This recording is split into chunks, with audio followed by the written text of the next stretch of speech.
2013, Omar joined the MACS program at KAUST, where he also served as Deputy Director of the SRI Center for Uncertainty Quantification and Computations, as Interim Dean of the Division of Computer, Electrical, and Mathematical Sciences and Engineering, and as Associate Vice President, National Partnerships, Engagement, and Academic Liaison of the KAUST National Transformation Institute. In October 2024, he was appointed Vice President, Education and Academic Affairs. We look forward to listening for a welcome and introduction from Professor Omar Knio. Thank you. Professor Arwa, good morning, everybody. Assalamu alaikum. It is really my privilege to welcome you all to our workshop today. I just want to start by acknowledging all the efforts in conceiving and organizing the workshop. Without disclosing too many secrets, the idea for the workshop was born during discussions we had between colleagues from KAUST and colleagues at sister universities in the context of an MOE-led initiative particularly focusing on metrics and rankings and means to enhance institutional reputation. I wanted to acknowledge that collaboration with sister universities and the Ministry of Education, and I'm confident that in addition to impact on the national scale, these initiatives will also inspire much collaborative activities such as today's workshop. Concerning organization, I really want to thank two teams. Obviously, much of the organization of the workshop was done in partnership between the Provost office and the Office of the Vice President of Research at KAUST. And I would like to thank Professor Arwa and her team and Professor Slim Alwini on his team for organizing the workshop and putting what I believe is a fantastic lineup of presentations during the webinar format that we have today.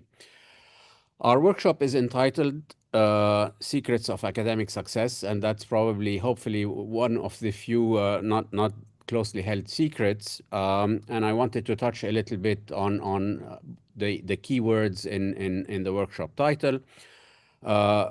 The first one is success, and maybe academic success, and maybe at the risk of oversimplifying things too much. Success is all about formulating a vision, which in turn sets a destination.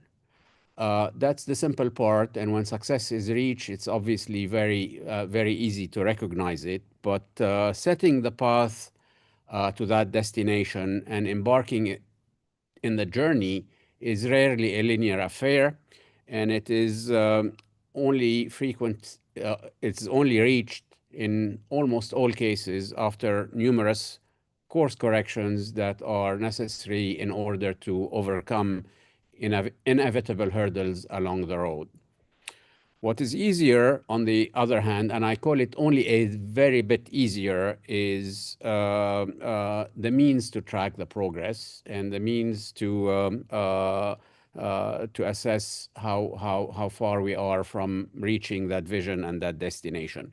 I call it a bit easier because also the exercise is almost never one-dimensional, and it is frequently necessary and instructive to deploy different metrics and assessment tools, and to judiciously combine the signals in order to chart the necessary course corrections and the adjustments.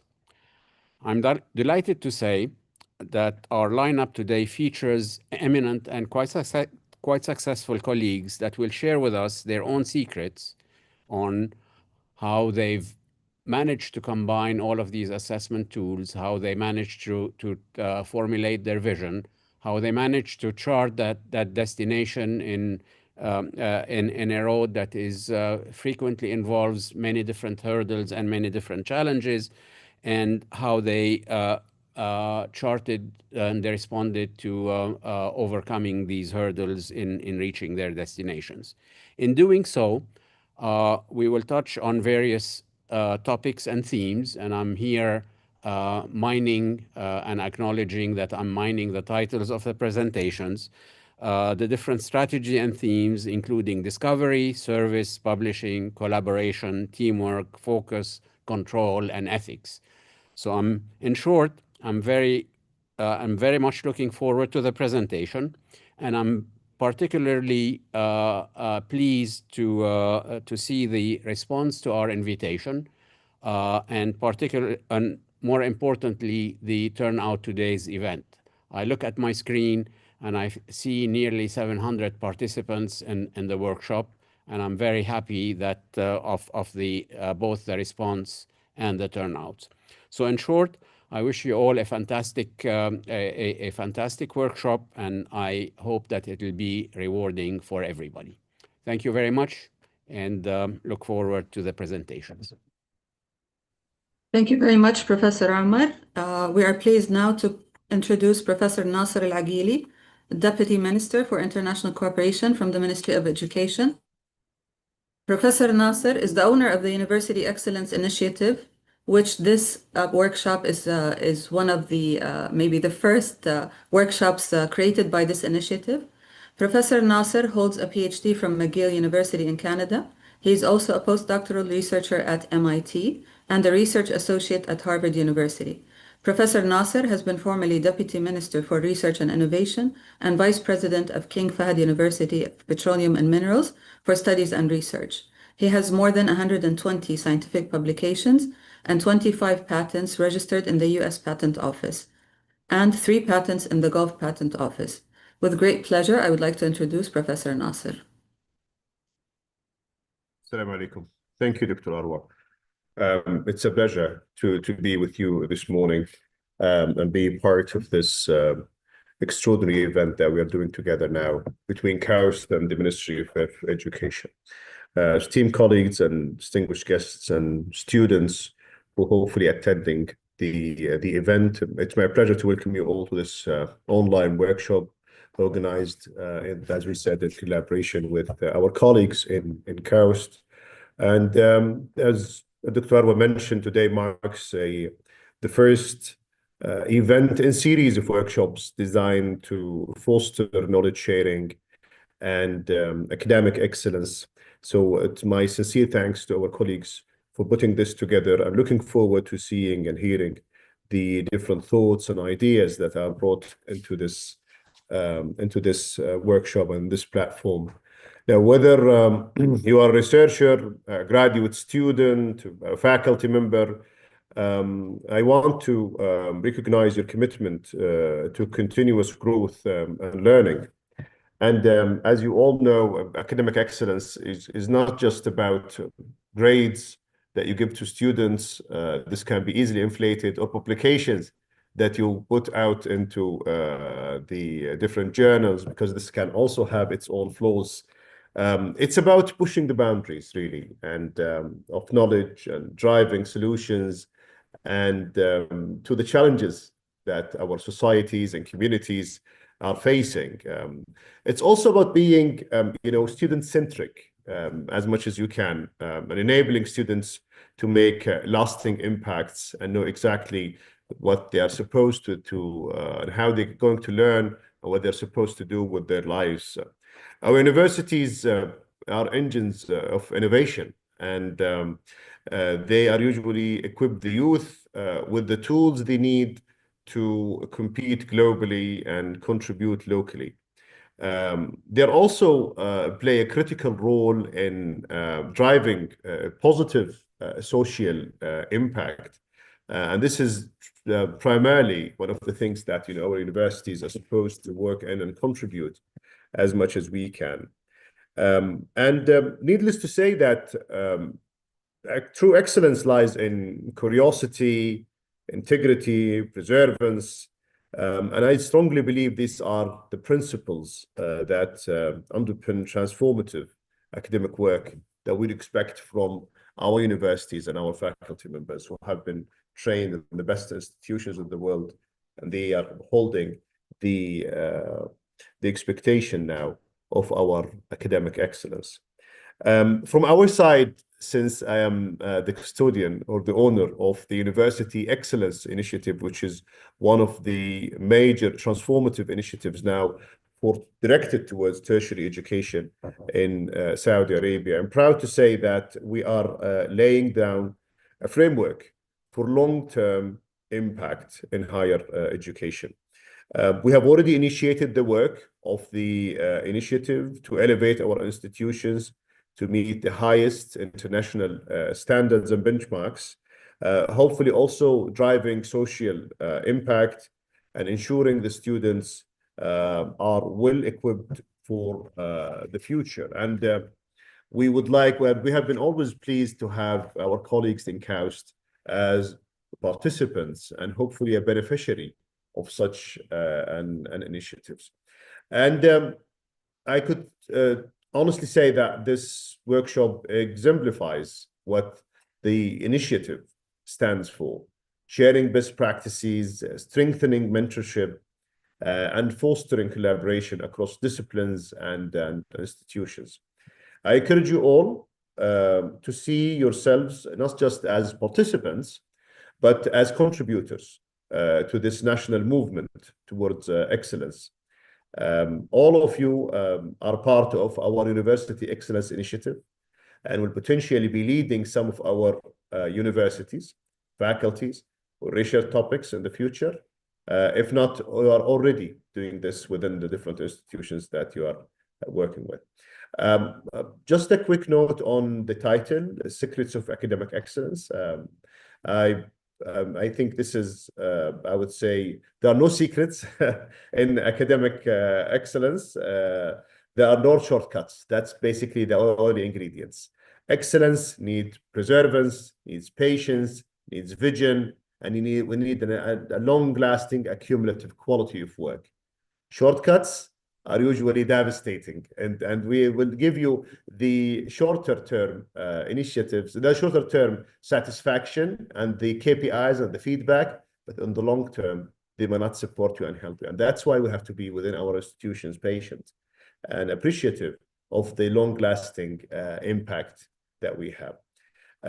It's all about consistency, mentorship, embracing failure, and relentless pursuit towards knowledge. These are major ingredients when it comes to creating the right excellence dimension.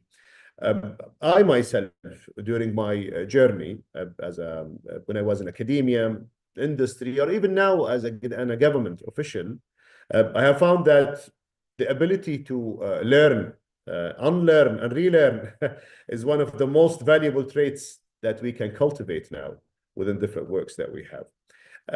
I invite you all to listen deeply, reflect critically, and ask bold questions during the sessions and the follow.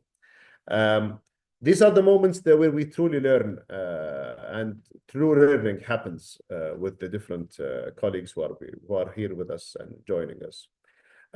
Finally, I would like to extend my thanks and appreciations to the speakers, the facilitators who are sharing their knowledge, experience, and wisdom today. And to all of you, may this workshop ignite new ideas, spark collaborations, and give you renewed clarity in the academic journey that you are embracing in your life. Thank you all, and I wish you all fulfilling and inspiring experience ahead. And again, looking forward to much more workshops to come, hopefully with different universities. And let's learn together. Let's be a united team in order to improve our excellence and to uplift our university ecosystem. Thank you very much, Dr. Arwa, and looking forward for this workshop.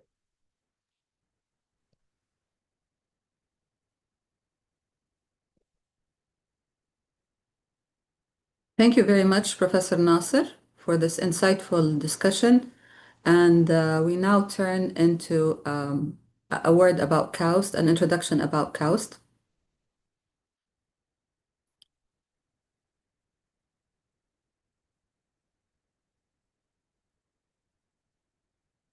Okay.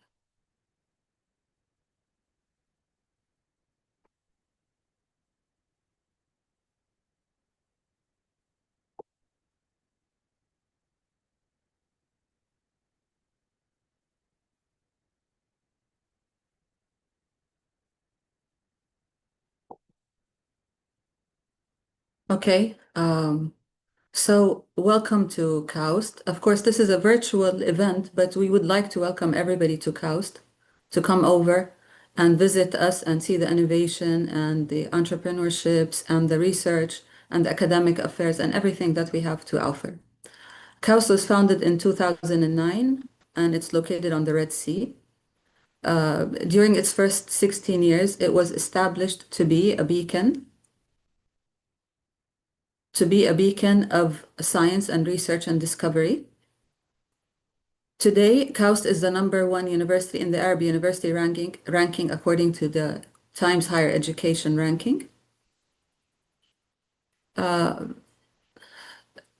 Crown Prince Mohammed bin Salman, former chairman of the Board of Trustees, has mentioned that KAUST has become one of the leading research universities in the world. We are very proud to have him being a former chair of our university. He has been an inspiration. Our Board of Trustees is composed currently of the chairman of His Royal Highness Prince Abdulaziz bin Salman, and of, as you see, many of the ministers are part of our Board of Trustees. This highlights the importance of KAUST and the support that we get from the government and from the country, and we are very proud of that. And currently, KAUST, in its new strategy, we want to impact not only the world, but also, the education system and the research in Saudi Arabia. Our plan is to accelerate impact, actually. And that's why we are holding workshops like this. We're inviting people to collaborate with us, to partner with us, and we are looking forward to receive such requests.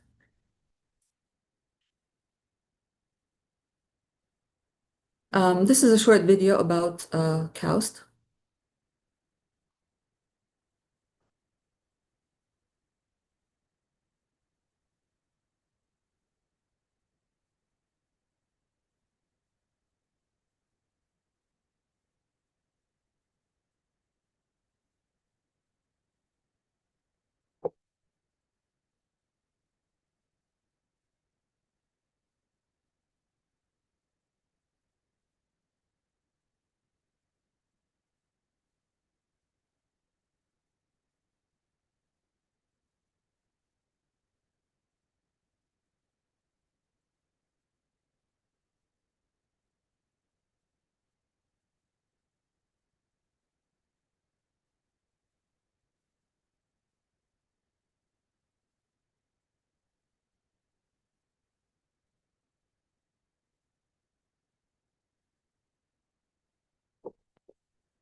Okay, so as you see, KAUST is composed of a university, of a house, of a school, it's more of a mini city. So we are very happy to again invite you to KAUST.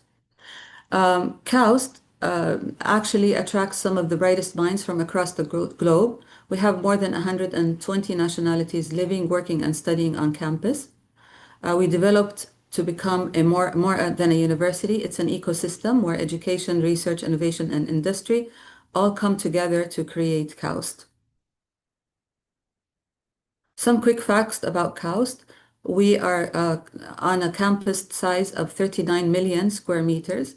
We have 8,734 community residents and 119 nationalities.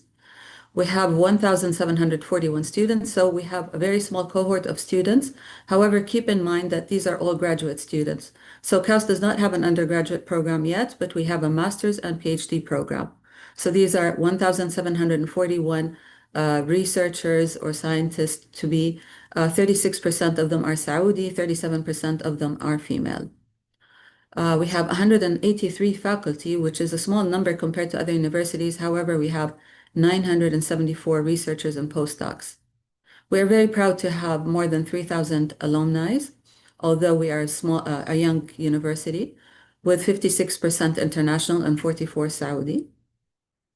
KAUST currently has a new strategy that started 2 years ago. And our new strategy, His Royal Highness Prince Mohammed bin Salman and past chairman of KAUST launched a new strategy for the university. The aim was to transform research into economically productive innovations. So the idea for KAUST is not just to create research, but actually to convert it into something that pours back into our economy.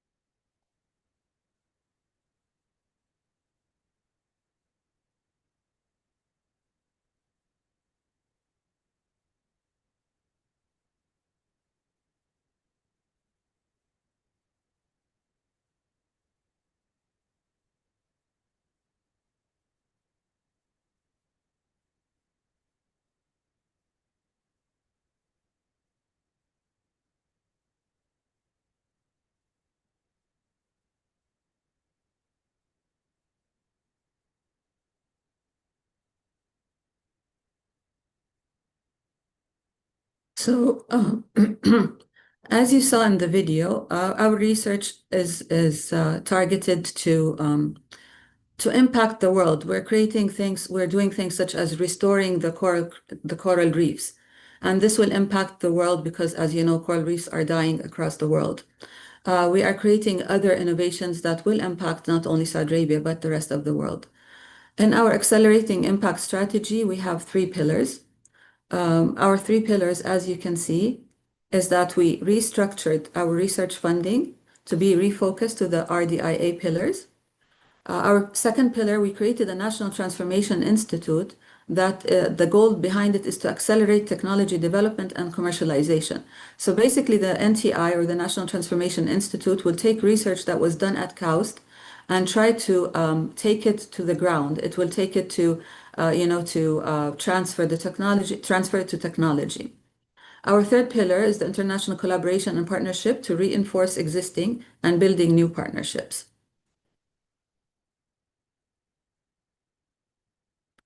Currently, we used to have 13 centers of excellence, but currently we only have 4. And the reason is that we aligned our centers of excellence with the new 4 RDIA pillars, which is generative AI, smart health, renewable energy, sustainable food security. And that way, the centers really focus on what is important for the country today. The NTI, or the National Transformation Institute, works with government, academia, industry, and we even work in giga projects that belong to the government. As you saw, we have collaborations with NEOM, Red Sea, Global, with other important aspects. Education at KAUST. KAUST is a center of research and education excellence. As I said, we have international students and Saudi students, and the reason why is that when we started this, when King Abdullah started this university, the idea was to bring the brightest minds and researchers from across the world, because he wanted to create impact for the kingdom and for the world. And the only way of having the best top caliber was to open up to the world and not be confined to only Saudi Arabia. Today, our global alma maters, we have students from different colleges that are joining us for our master's program and PhD program. And these are some of the alumni around the world that we are very proud of. And I saw some of them actually did register for this workshop. So as you see, we have some of our alumni working in NASA. We have a president of Dar al-Hikmah University, our alumni, Dr. Ahmed Shouel, who is Dean of the College of Computer Science at Taiba University. And we have them all over the world. So we're very, very happy and proud of our alumni. We're looking forward to partnering with our alumni in the next phase to bring in more impact for KAUST. Research and development at KAUST, basically as I said, we focus on certain areas. But as you know, all of these areas at one point might be interconnected. The areas that have global impact in particular are energy, digital, environment, food, water, and health. and we have researchers working on all of these. These are some of our highly cited researchers that some of them are actually speakers today.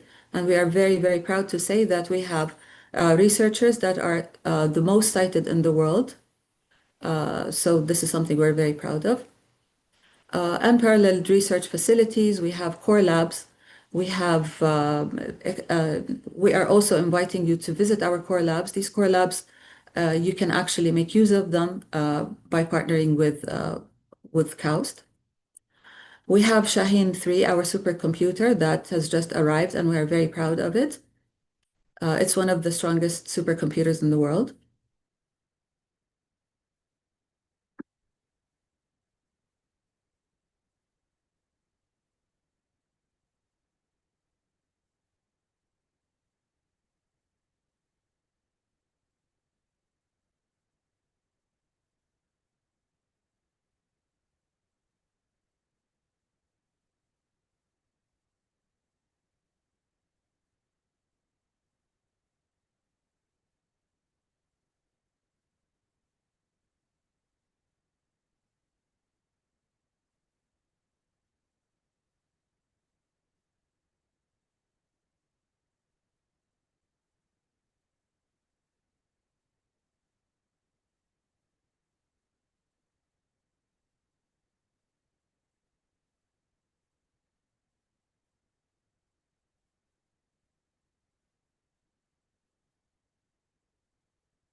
Okay, so KAUST, as I said, targets economical and societal impact, where we try to innovate and take our innovations to the market.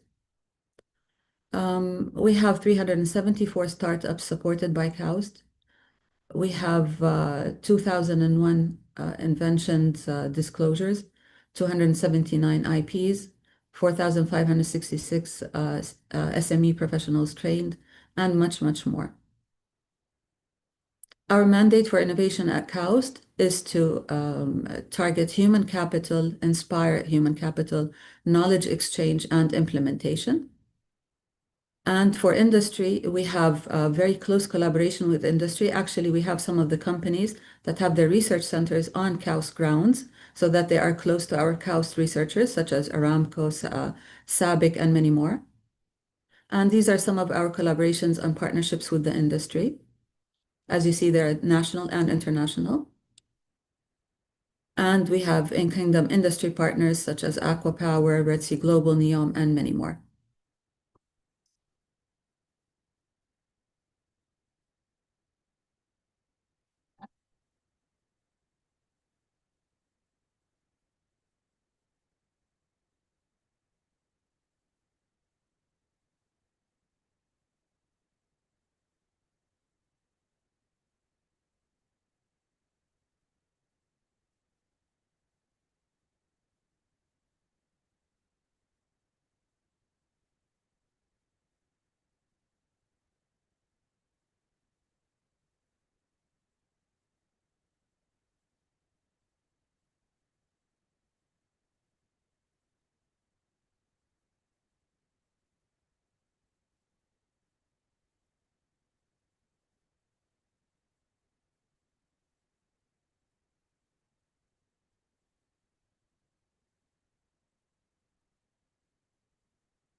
Okay, with this, I conclude my introduction about KAUST. Thank you very much.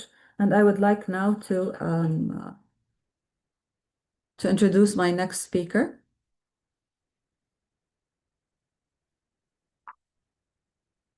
So our next speaker is Professor Carlos Duarte. Okay, Professor Carlos Duarte is Ibn Sina Distinguished Professor of Marine Science. He's the Executive Director of Global Coral Reef Research R&D Accelerator Platform, Ibn Sina Distinguished Professor and Tariq Ahmed Jaffali Research Chair in Red Sea Ecology Academic, Royal Academy of Science of Spain Red Sea Research Center, and Computational Bioscience Research Center. Welcome, Professor Carlos. We're very happy to hear from you, one of the best in this marine science. Thank you. Thank you so much, and thank you for the invitation to join this event. I think I can now, just a second, share my screen, and then I think here. So I hope you can see my screen.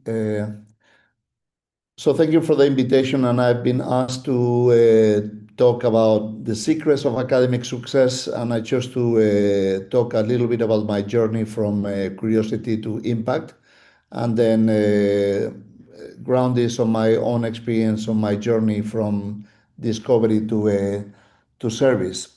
So I noticed in the previous presentation that videos do not run very well and the audio is not there. So then I had prepared a video that is an introduction to myself, but I think it won't work. So I maybe try to play it, but I think the sound might not. I must Can you confess hear? that I was never a fan of No? motorsports. Can you hear at all. something? In fact, I had a relatively No. negative perception Yeah. because burning Okay. fuel and making a lot of noise for fun wasn't really something that I considered consistent with my own values and principles. So when I was approached by Extreme, I was a bit skeptic about the proposition. Then I learned more about Extreme. I learned that there was a commitment with spearheading the development of new solutions for sustainable mobility with an emphasis in communicating climate science and climate action to the public. And that public is a lot broader than the public that we usually get to talk to.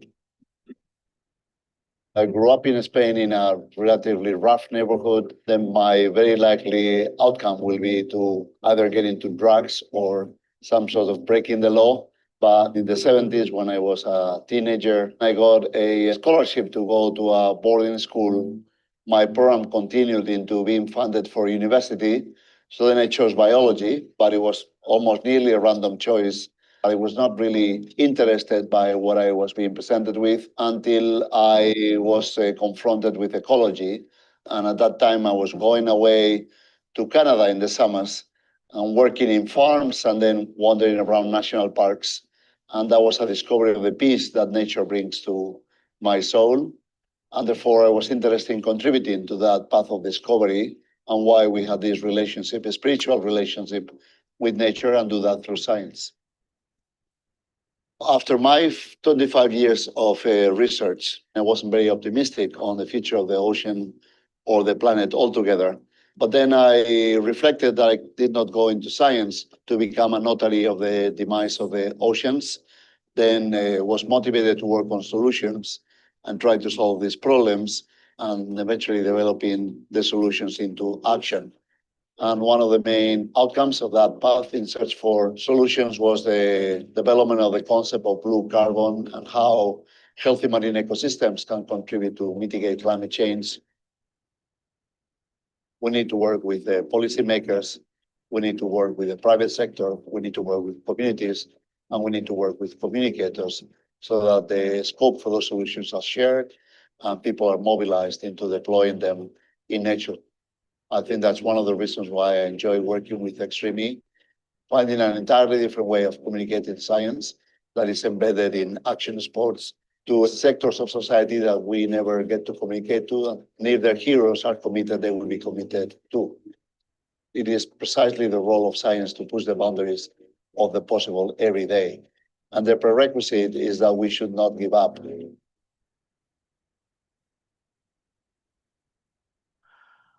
Well, so I hope that this was heard. I don't know, maybe Arwa can indicate if the audio was heard. Perfect. Yes, it was. It was, Maybe. and it's a very interesting video.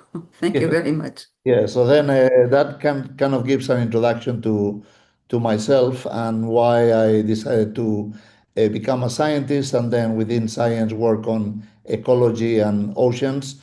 And the context of this video is that I'm a member of the scientific committee of a sports called Extreme E, which now is transitioning this year into Extreme H because the cars will no longer run with electricity, but with hydrogen. And the first race will be happening in Kidilla sometime later this year. So I've been working out with the sports, and I will explain why later. But then this video kind of captured my journey into science, and it was really driven by curiosity and understanding how nature gave me that peace when I was travel as a teenager, and I found peace in just wandering around nature. So I wanted to understand that connection between humans and nature and give back to nature what she was giving me as well. And then I think that career of research, that is 43 years of research, has now led me to this culminating moment that was just 2 weeks ago when I was in Japan to be presented with the Japan Prize by the emperors of Japan that are sitting in that table. And then that is considered kind of the Nobel Award for Ecology and Environment, the highest recognition for that. And I think that kind of, to some extent, closes my journey because I'm now approaching retirement age. And on the secrets of academic performance, then I will elaborate on what the secrets are. But basically, my research is very broad.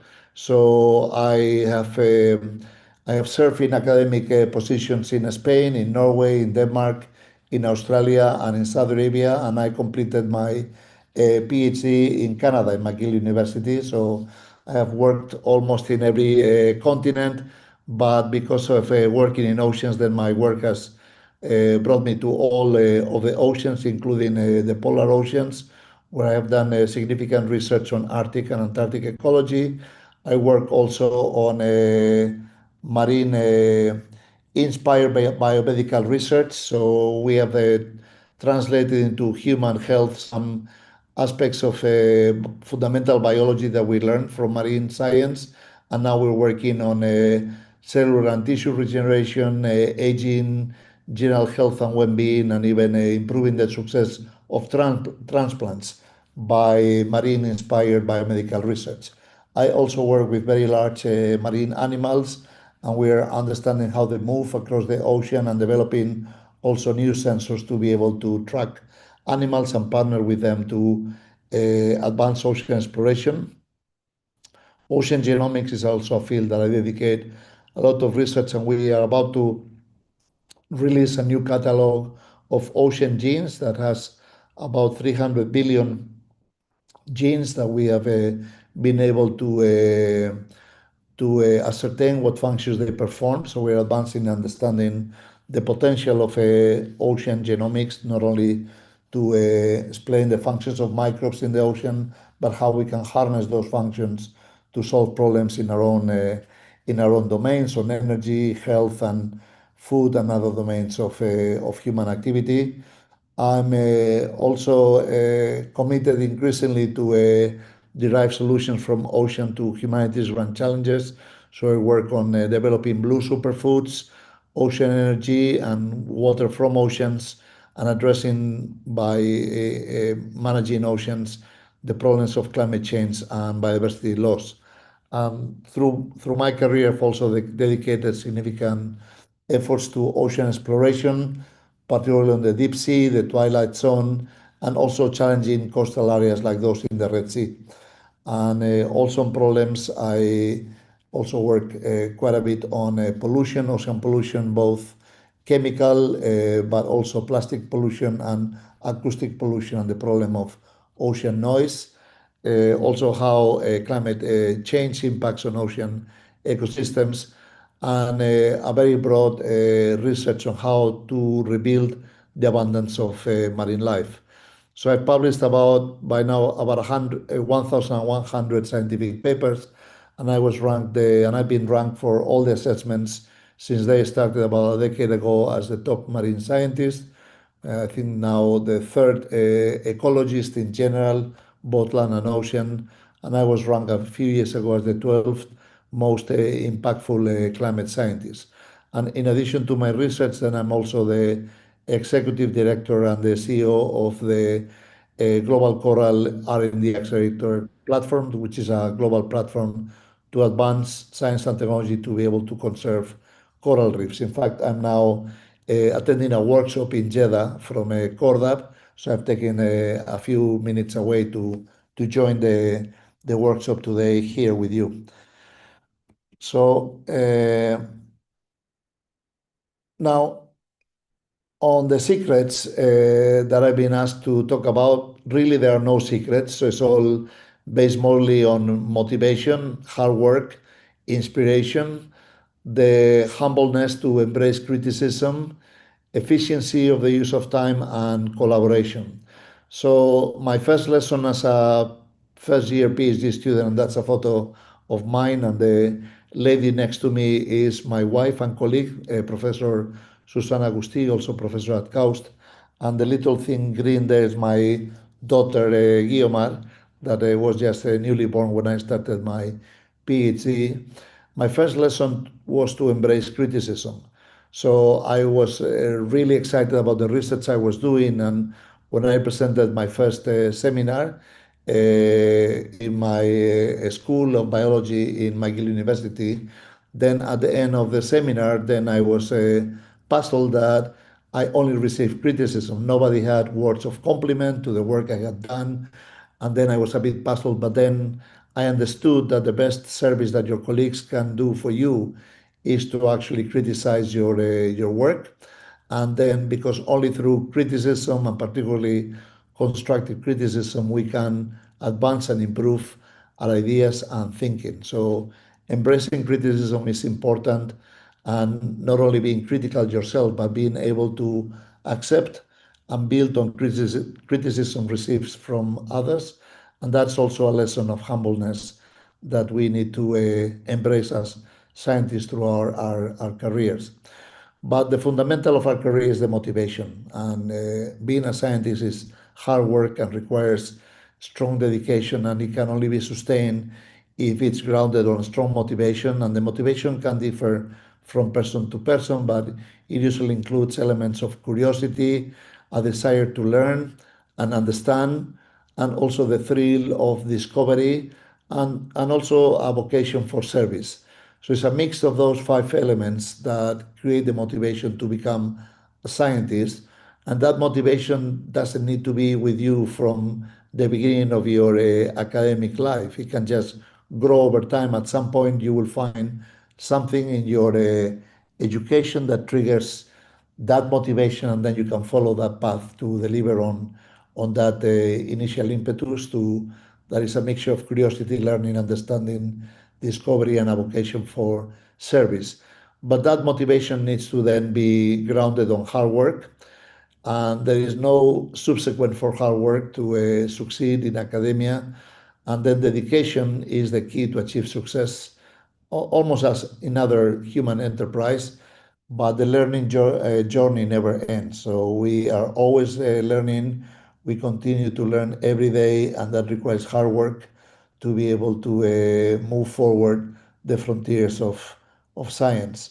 We also need to seek inspiration in how to advance in our own journeys, and we seek inspiration in other colleagues, and particularly in more senior colleagues that we can choose as mentors. And they can be formal mentors like a PhD supervisor, they can be informal mentors, which are more senior academics or colleagues that we somehow admire and we have a connection with, that can help us guide our path in science. And mentors are important because they inspire us and provide guidance in our journey, so we don't have to do that journey alone. Although sometimes we are necessarily alone because we're always trying to push forward the frontiers of knowledge, and when you go beyond existing knowledge, somehow you're always alone, but you are building on the inspiration that other scientists have imposed upon you. And of course, embracing criticism is fundamentally important.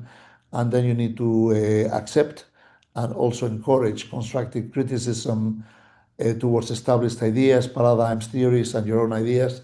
In fact, one of the most beautiful elements of science is that you can challenge and question everything. Sometimes when you question something hard and you are unable to prove it wrong, it just makes that theory or idea stronger. But many times when you question established idea or paradigms, then you find flaws that help you push forward and come up with a better theory, a better idea, or even improved existing theories. So criticism is the main tool towards making progress in science. And of course, when we need to do all of this, then we need to be efficient in the use of our time. And we have to learn and develop habits to improve our efficiency and avoid wasting time. Because at the end of the day, time is the only resource that when you run out of, you cannot buy more. So you can buy many things, but you cannot buy time. So time efficiency is fundamentally important to succeed when we have to do a lot of stuff in our daily lives. And finally, a key element for success in academia is collaboration and scholarship.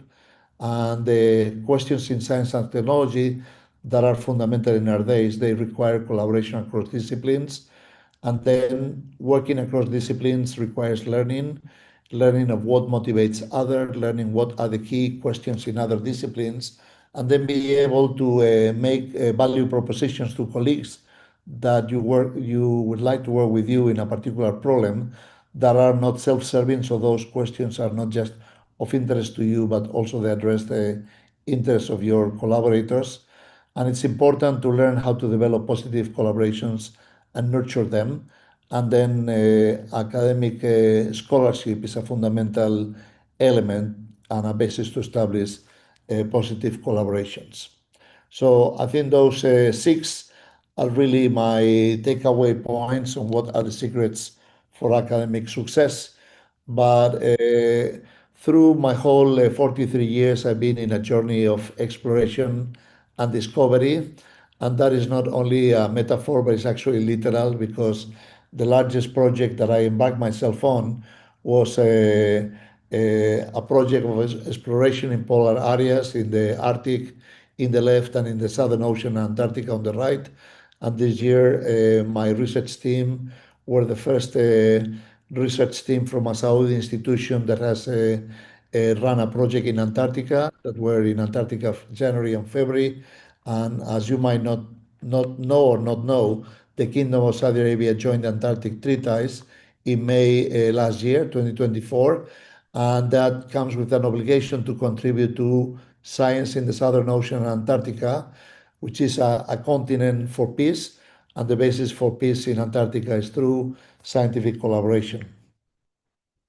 And that journey of exploration has also taken me to the deep sea. And in 2021, I led the scientific design of a 5-month exploration of the Red Sea called the Red Sea Decade Expedition, where we surveyed the entire Red Sea from south to north of the Saudi coast with advanced technologies like submersibles and advanced instrumentation on board Ocean X. That was a very large project, but certainly the largest of the ocean exploration projects that I've led is the Malaspina expedition. That is an expedition around the world that I led in 2010 and 2011, where we sailed the ocean with 2 research vessels that that took 5 years of planning to be able to design the expedition. And we took off on the 15th of December of 2010. And then with one of the vessels, we circumnavigated the ocean, mostly with a focus on the subtropical and tropical ocean. And that took about 9 months at sea to conduct this expedition. A second vessel then went across the Atlantic from Europe to North America and back. And that vessel was used as a floating university where about 60 students did the master projects. So this was a very challenging project that involved 38 research institutions from 18 different nations. And today there's been about 800 scientists involved, and 80 PhD theses have been completed as the outcome of this research. And we've published more than 300 scientific papers, many of them groundbreaking, and that remains still the main underpinning of our current understanding of the deep sea ecology. So that was a really huge effort that took a lot of my time, but it was also an exercise on pushing collaborative research to the limit. And in guiding my research, then I mentioned that we need to receive inspiration from mentors. So I would like to highlight two of them that I met as a PhD student, and they continue to guide me through my early stages. So one of them is David Schindler, which is a scientist from Canada, and Jean Likens, who's a scientist from the US. Unfortunately, David Schindler passed away, but Jean Likens is still alive. And they were both excellent and brilliant scientists, but also committed with addressing problems of their times.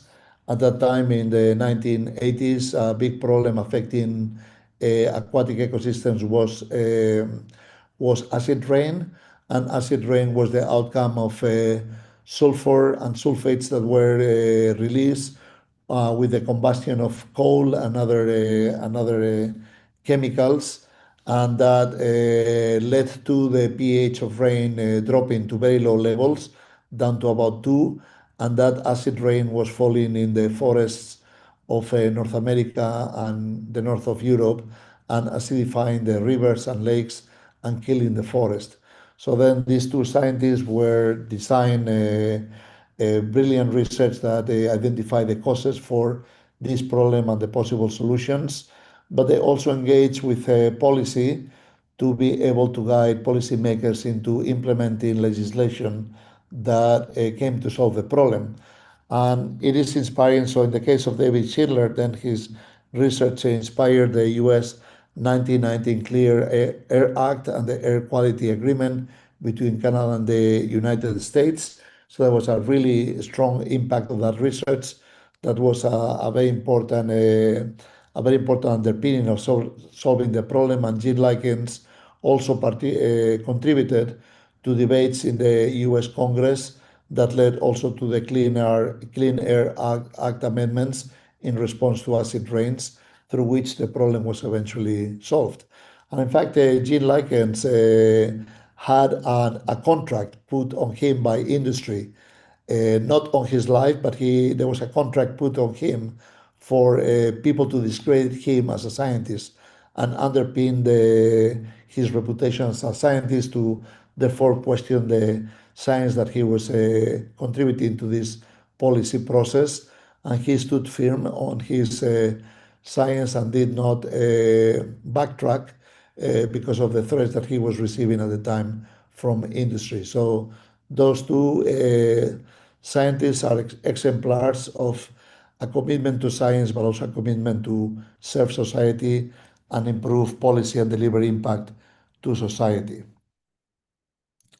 So now when my students join my team, I give them this book on being a scientist that was edited by the National Academy of Science. It's actually freely available from the website, so you can download it and read it. And it's a guide to responsible conduct in research, and it really contains a very nicely written summary of scientific ethics and everything that around scholarship and ethical conduit in research that any young scientist need to learn and know and practice. And in fact, I find that currently we have lost a bit of the focus in our university education everywhere, not in a particular country, but everywhere, towards the fundamental roots of the philosophy of science and the ethics of science. That should be a core underpinning from which we grow. So I will encourage all of you to read this book and get interested in learning about the philosophy of science, but also the ethics of conducting science, because this has been pushed down into the curriculum agenda of academic institutions, but I think it remains very, very important for a successful scientist to not only be aware but practice these principles. So, in fact, the professor that developed the field of the sociology of sciences, called Merton, proposed a set of norms of science that are mechanisms for informal social control, for the academic profession that everybody should know and should practice individually, but also institutions should promote those four principles, which are universalism, which is that the value of any scientific statement should be independent of the characteristics or qualities of their protagonist. So if you have a finding in a university, let's say in Saudi Arabia, that finding should have equal merit if it has been conducted with the same method as those findings being delivered by a scientist in the top university in the world. So there shouldn't be any pre-judgment of who conveys the research and from what institution in terms of the value of that science. So universalism should be a key trait of science. Communality also is important, so the findings of research must be made public. And very often we try to neglect negative results, which are results that do not support a particular hypothesis or theory. So when we do not get supporting results, oftentimes we don't take the time to write and publish those research, but negative results are just as important as positive results. So we have an obligation to share all of the findings of research, whether they support or contradict established paradigms and ideas. We also need to practice disinterestedness in our research, which means that research should be motivated by the pursuit of advanced knowledge, not for getting recognition, prestige, or financial rewards. So being a scientist is not about a career, being promoted from one rank to the next and eventually into university administration. It is about the pursuit of advancing knowledge and contributing through that knowledge to making us better and solving problems in society. And the last one is organized skepticism, which is again that importance of criticism that I've been emphasizing through the talk, and that needs to involve a social arrangement for the critical scrutiny of knowledge claims in science. So it's not only a personal practice, but should be an organized practice of any research organization or department. Should be that skepticism need to be promoted, but it should be organized and it should be fair. So collaboration is fundamentally important for our research, and we collaborate across disciplines to be able to solve problems. And in my case, I was being presented with the Japan Prize because of my contribution to a research topic called blue carbon, which eventually addresses two issues in society: climate change and biodiversity loss. And that actually involves the role of coastal habitats as carbon sinks and also as important underpinnings of biodiversity. So I developed concepts that use nature-based solutions, which is to improve ecosystems and conserve and restore ecosystems to address climate change. And those were, in my case, marine forests, of which we've lost 50% of them across the ocean. And then I did research that showed that these marine forests have a capacity to sequester carbon that is 10 to 15 times larger than those of tropical forests. So they're very important carbon sinks. And through my research, I discovered what are the mechanisms through which these ecosystems are able to sequester carbons with such high efficiency. And that led to a program called Blue Carbon, which I even name, that achieves climate mitigation and adaptation, but also biodiversity improvements through the conservation and restoration of these habitats. And currently, there are national blue carbon programs around the world, including Saudi Arabia, but Japan, Colombia, Europe. And this program now shifts significant resources, about 2 billion, 1.6 billion US dollars in 2024 from developed nations to invest in conservation restoration of these habitats, mostly in developing nations, while also solving problems of climate and biodiversity. So collaboration is key, and when we need to strive not only to learn ourselves, but give back to society. So giving back to society involves contributing to solve problems, and that requires collaboration, communication, entrepreneurship, contributing and understanding policy making and public engagement. So to translate what we learn to the general public so they can use that knowledge in their daily lives, but also in their choices in terms of policy and political regimes. These 5 keys to solving problems from science come from a search in ChatGPT. So that's what it says. But I learned that there's something more important. So there are a number of mechanisms by which academic organizations are able to support their scientists in developing impact, but we don't do that alone. It's very important to understand that solutions do not come just from science and technology. They are co-created by engaging with a broader network of actors. So we need to work not only with scientists, but we need to work also with the private sector, with policymakers, with communicators and governments at different levels to be able to translate science and technology into solutions.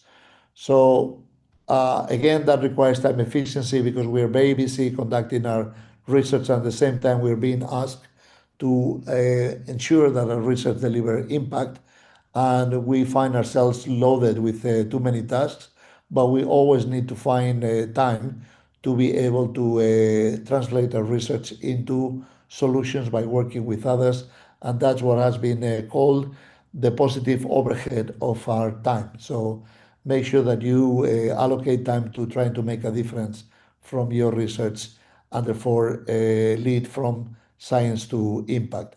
And that requires developing skills in communication. And there are platforms like TED where I gave a talk that by now is nearly 2 million viewers of that talk, but also, as I mentioned earlier, working with the sports, because I found that sports is a great unifier in a world that is split by different worldviews into geopolitical blocks, and also within countries. Oftentimes, people have difficulties working with one another, but sports is the big unifier. So I work a lot with sports, motor sports, but also other sports to convey messages of science to society. So communicating and finding good partnerships that are able to convey your science into the public space is really very important. So that's all I wanted to share, and I thank you for your attention and the invitation to join you. And sorry for running over time. Thank you very much, Professor Carlos. This was very inspirational. Just for the sake of time, I think we will postpone the questions to after the next speaker. But I would like to introduce my colleague, Dr. Omar Al-Muteri, who is also part of Mubadara, part of the Saudi University Excellence Initiative. Dr. Omar Al-Muteri is with us today, and he also has a few questions that we will postpone to after Marc Genton, just for the sake of time. Thank you very much. And to all of you attending, mashallah, we have more than 1,000 people attending. If you have any questions, please put them in the Q&A, and we will try to get them as soon as possible. Our next speaker is, thank you very much once more, Professor Carlos, very inspirational. Professor Marc Genton is our next speaker. He is Al-Khawarzmi Distinguished Professor of Statistics at KAUST. He received his PhD degree in statistics from the Swiss Federal Institute of Technology, Lausanne. He is also a fellow of the American Statistical Association, the Institute of Mathematical Statistics, and the American Association for the Advancement of Science. In 2010, he received the El-Sha'rawi Award, for excellence from the International Environmentrics Society and the Distinguished Achievement Award from the Section on Statistics and the Environment. He received the George Matheron Lectureship Award in 2020 from the International Association for Mathematics Geosciences, the Royal Statistical Society 2023 Barnett Award for his outstanding research in environmental statistics, and the prestigious 2024 Don Owen Award. He led a team who was awarded the 2024 ACM Gordon Bell Climate Modeling Prize for exascale climate emulators. Excuse me that I'm not very good at these scientific terminologies. I'm a computer scientist. His research interests include spatio-temporal data with applications in environmental and climate sciences and renewable energies. I would like to welcome Marc Genton to our speech. And please, the floor is yours. Thank you very much, Arwa, for the introduction. So let me share my screen. Somebody else is sharing currently. Okay.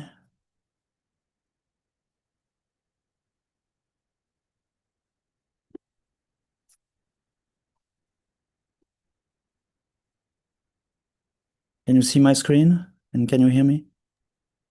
Yes, we can see it and we can hear you. Okay, great. So thank you very much again. My name is Marc Genton. I'm a statistician, and I'm going to talk to you today a bit about publishing for impact in the mathematical and statistical sciences. So first, let me tell you a little bit more about myself. I was born in Geneva in Switzerland. I grew up in a small village, in fact, between Geneva and Lausanne. I got a baccalaureate in science in Lausanne. I was lucky at the time there was an option to do a fast track instead of the regular 3 years, so I decided to take the express track. So at age 18, I could enter the university. So I went to the Swiss Federal Institute of Technology in Lausanne, EPFL. I got a BS and MS in 1992 and 1994 in applied mathematics. I was very much interested in mathematics, in linear algebra, in numerical analysis and PDEs. But then I thought, well, in the future, maybe I will go to work for a company, so I should learn more about statistics. So eventually I decided to embark on a PhD in statistics that I got in 1996. My advisor was Stefan Morgenthaler. Stefan was a student of John Tukey at Princeton. John Tukey, as you may know, invented the fast Fourier transform with Kuhleman in the 1960s. And then after I got my PhD, I wasn't sure what I would do. I applied to a few companies, and also I applied to a lecture position at MIT. And to my surprise, I got this offer to go to MIT as a lecturer. So I thought, well, okay, let's go for 2 or 3 years just to get some experience. But eventually I stayed for 15 years in the US. So after MIT, I went to North Carolina State University, the largest stat department in the US with about 40 professors in statistics, and later on to Texas A&M. And while at Texas A&M, KAUST opened up in 2009 and established international centers, and one was linked to Texas A&M. So that's why I came to KAUST a couple of times, and I was very intrigued by it. And eventually I decided to join KAUST in 2012, and I've been here ever since. So my research, as mentioned earlier, is related to spatial-temporal data, in particular with application in environmental and climate sciences. So what I will do is to tell you a couple of my career advice that come from my own experience and my own mistakes over the years. And although there are general guidelines for, I think, other people to think about, maybe it doesn't apply to everyone, but still I think they can be useful. So the first career advice is about time management. I think the biggest mistake is to waste time, because time we don't have enough and it's going by very quickly. So I split this in for different part of the audience, so namely students, postdoc, and junior faculty. So if you're a student, I think it's very important to plan your time, especially I'm thinking about your PhD studies, meet your advisor regularly. Typically, you will have 3-4 years for your PhD, so you cannot waste time too much. If you're a postdoc in my group, they come for about 2 or 3 years, and I tell them to start from the end. After 2 or 3 years, let's say they come 2 years, they will often want to continue as a faculty position, which means that maybe 6 months to a year before they will be applying for that faculty position, which means that they will have to submit their CV. And so this means that if they come for a total of 2 years, basically the first year is crucial. They should not waste time during that first year, because the first 6 months to a year is exactly the time where they should work hard on their research, get result, and try to publish that research so that it's ready by the time they apply again. For junior faculty, it's a bit the same thing, start from the end. Often junior faculty will come on a promotion, or in the US, say tenure track system. So this will take 5 or 6 years. So I think they have to think about the time it will take to do research, publish this research, to be ready after 5 or 6 years to be evaluated for promotion and possible tenure. So for all of them, I think it's very important to organize your time and be efficient. Myself, here, I split very clearly the days where I do teaching. In these days, I do give the actual lectures, I prepare notes, I do gradings and things like that. And I have some other time I reserve for myself to think about research, and some other days or half days where I meet either with my students and my postdocs. It's also important to balance work and family. So this is also about time management. And of course, manage time on emails. It's easy to spend a lot of time on emails or social media and basically wasting time. The second career advice is about risk management. So I think the biggest mistake here is to miscalculate risk. And I'm not just talking about financial risk, but if you're a student, and if you have the option to select your advisor, then do it wisely, because advisors have different styles, they have different visibility or connections, their network might be different. You can see, do they publish a lot? Where do they publish? Do they have a lot of funding? And in fact, the same goes for the PhD examination committee. Think about reference letter. Those people on your committee are the ones who eventually will write reference letter for your next job. If you are a postdoc and if you can also select your mentor, then do it wisely, somewhat for the same reasons. If you're junior faculty, my suggestion is to aim at high-risk, high-impact projects. So think out of the box, but also keep some low-risk projects. So often, I think junior faculty, they may continue some work from their PhD or from their postdoc time. This is what I kind of call low-risk project, because they're already familiar with this area. But they may want to think about something that is much more risky, a bit outside of the comfort zone, but that might get high impact. And I will show you an example later on. A third career advice is about stress management. So I think the biggest mistake here is to ignore stress. So for all categories, I always say work hard, play hard.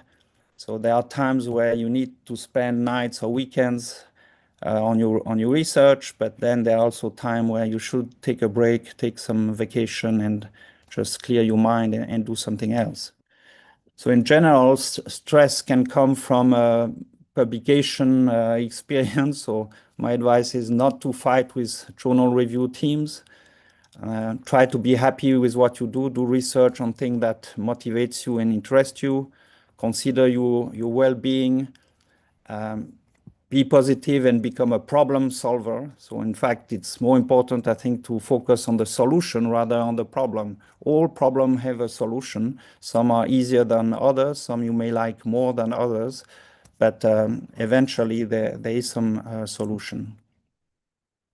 The fourth career advice is about collaboration, mentorship, and learning from others.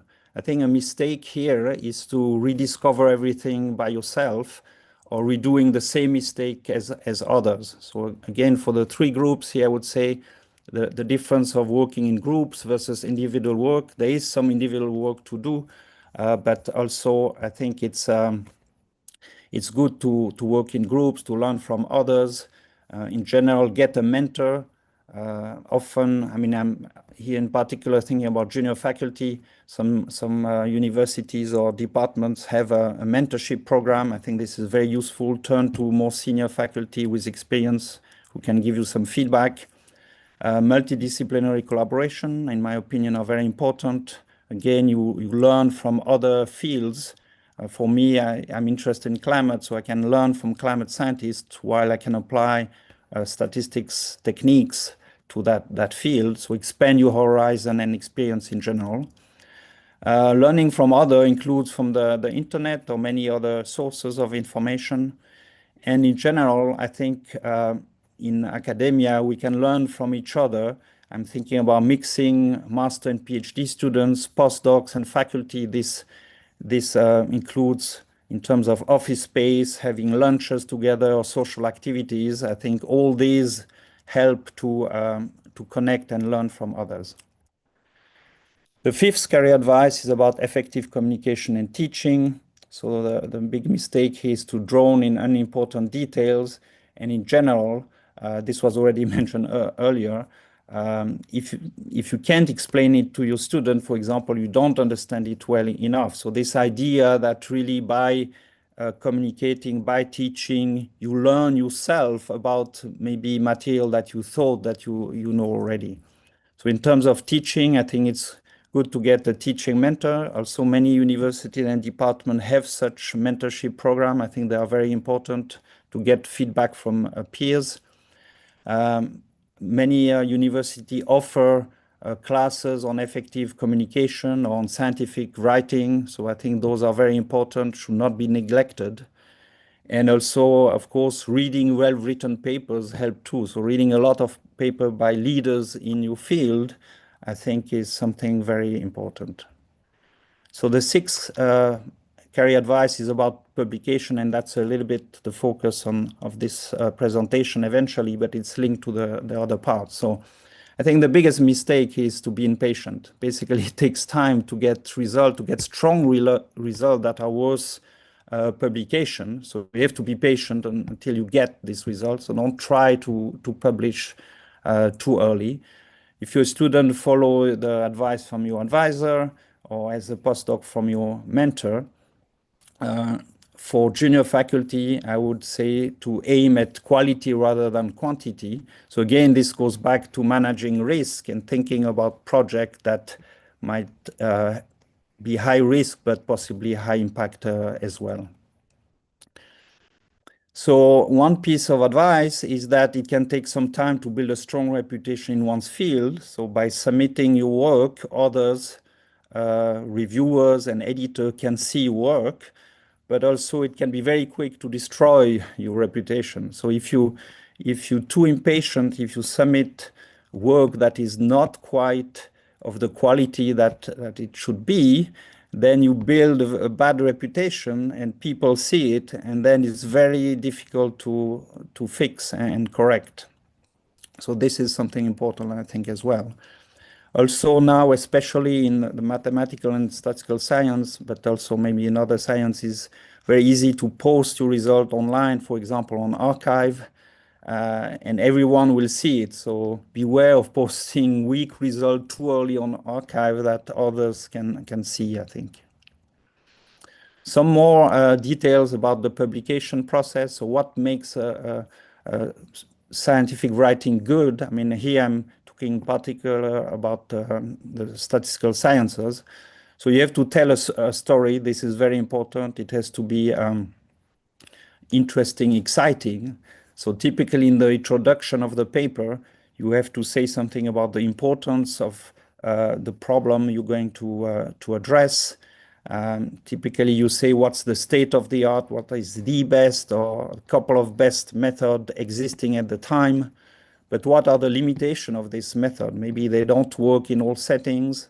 And therefore, what's your contribution that will fix this limitation or improve on this limitation? This is basically already the whole story of the paper is in the introduction without all fine details, but the story is there. So someone who just reads the introduction kind of understands what's going to be in the paper. The rest of the section lays down the details, the experiments, the example, maybe some theory to prove some properties of the method. So the writing is very important. The organization, the logical flow is very important. It has to be accessible and in scope with the journal you're going to consider. It has to be complete, not only in terms of literature review, because you have to know what's the current state of the art, but also it has to be complete in terms of the scenarios you're going to explore. You cannot show that one method works very well just in one scenario, and that's the end. You need to cover a number of possible scenarios so that demonstrate the method is working under different setting. Clarity is very important. Don't try to oversell, be fair, because some people try to say that their method is the best of the world, but that's never quite true, right? This method, they work in some setting, but you can always find some setting where it's not going to work well. So try to balance the positive and the negative. So when your method works and when it doesn't. And eventually refine the text, get feedback from colleagues, as was mentioned earlier by Professor Duarte. I mean, getting feedback from colleagues, criticism will help you improve your paper, because eventually the reviewer will be criticizing some part of your paper. So if you can get that feedback before the actual submission, then you can improve your paper. Know your audience. So for example, some journals publish mainly theoretical results, some are more applied. So know what kind of journal you're submitting your work. Do article in the journal follow a certain style? What's the structure organization for that particular journal? The level of detail that is expected? Is there a number of pages limit? Or is there supplementary material? Nowadays, most, I think, journal will have supplementary material that go with the paper, in which you can put an essentially infinite amount of information. The selection of the journal is also important, so I'm going to say a few more things about that. I focus on statistics. So the top journal in statistics are the Journal of the American Statistical Association, that has two parts. One part on theory and method, the other on application and case studies. The Journal of the Royal Statistical Society also has 3 series. A is for a society, B is methodology and theory, and C is applied statistics. The Institute of Mathematical Statistics has, for example, the Annals of Statistics or the Annals of Applied Statistics. So these are all top journals. And in general, I think if you go with journals from professional societies like those, well, you cannot go wrong. I mean, these are very good journals. There are some other also in statistics, some focused on biometrics and things like that. Finally, a few words about the review process. So typically, when you submit your paper, it will go to an editor who will take a look and decide whether the submission is good enough to be sent to an associate editor, who will typically look more closely at your paper and again decide whether it's worth continuing the review process. If yes, it's going to go to reviewer, typically 2 or 3 in statistics. The timeline in statistics is often rather long. It tends to be 4 to 6 months, something like that. It's kind of not unusual. It could last up to 8 months or even a year in some rare cases. And eventually you will get a decision. Hopefully the journal will ask for some revision. In statistics, often the time for revision that is given is a year. So this means it's not a small revision. A lot of work is needed, but then you respond to the comment that came from the review team. Not only you respond to the comment, but you apply to your paper these comments and kind of modify the paper accordingly. So just to wrap up, I wanted to give you one example of a high risk and high impact project that I try to do here while at KAUST, is to try to marry 2 fields, namely the field of statistics and the field of high performance computing, or HPC. So before I came to KAUST, I didn't know very much about HPC, but I got interested because of colleagues here. And I tried to develop this field that we now call high-performance statistical computing, which is HPSC, exactly this idea of using HPC for solving large-scale statistics problem. And one such example that we develop is the software ExagerStat to do geostatistical modeling and prediction at very large scale, software that can run on supercomputers. supercomputers that have exascale capability, so can run at 10 to the power 18 flops per second. So this means 1 billion operation per second. And thanks to this software, we organized some international competitions because we could get exact result at very large scale. So in the past couple of years, we did that. And we also built this exascale climate emulator to mimic output from a climate model simulation by emulation from a space-time statistical model on the sphere. This led to a publication in the top journal in statistics, JASA, that I mentioned before, and also led to a conference publication at Supercomputing, which is also the top conference for HPC, and finally gave our team this Gordon Bell Prize in climate modeling, which is recognized as being a sort of a Nobel Prize in HPC. A second type of high-risk project is basically to build a statistics departmental program from scratch. This is what I did when I came here at KAUST. I joined in 2012. I built a research group and then started to hire faculty. And eventually we started the program here in 2017. And the program has master in statistical science and data science, and also PhD program. So you can visit our website. This is a picture taken a few years ago. So just to wrap up, so my career advice, the summary is the following. I think time management is the most important, risk management as well in terms of the project, high risk, high impact project.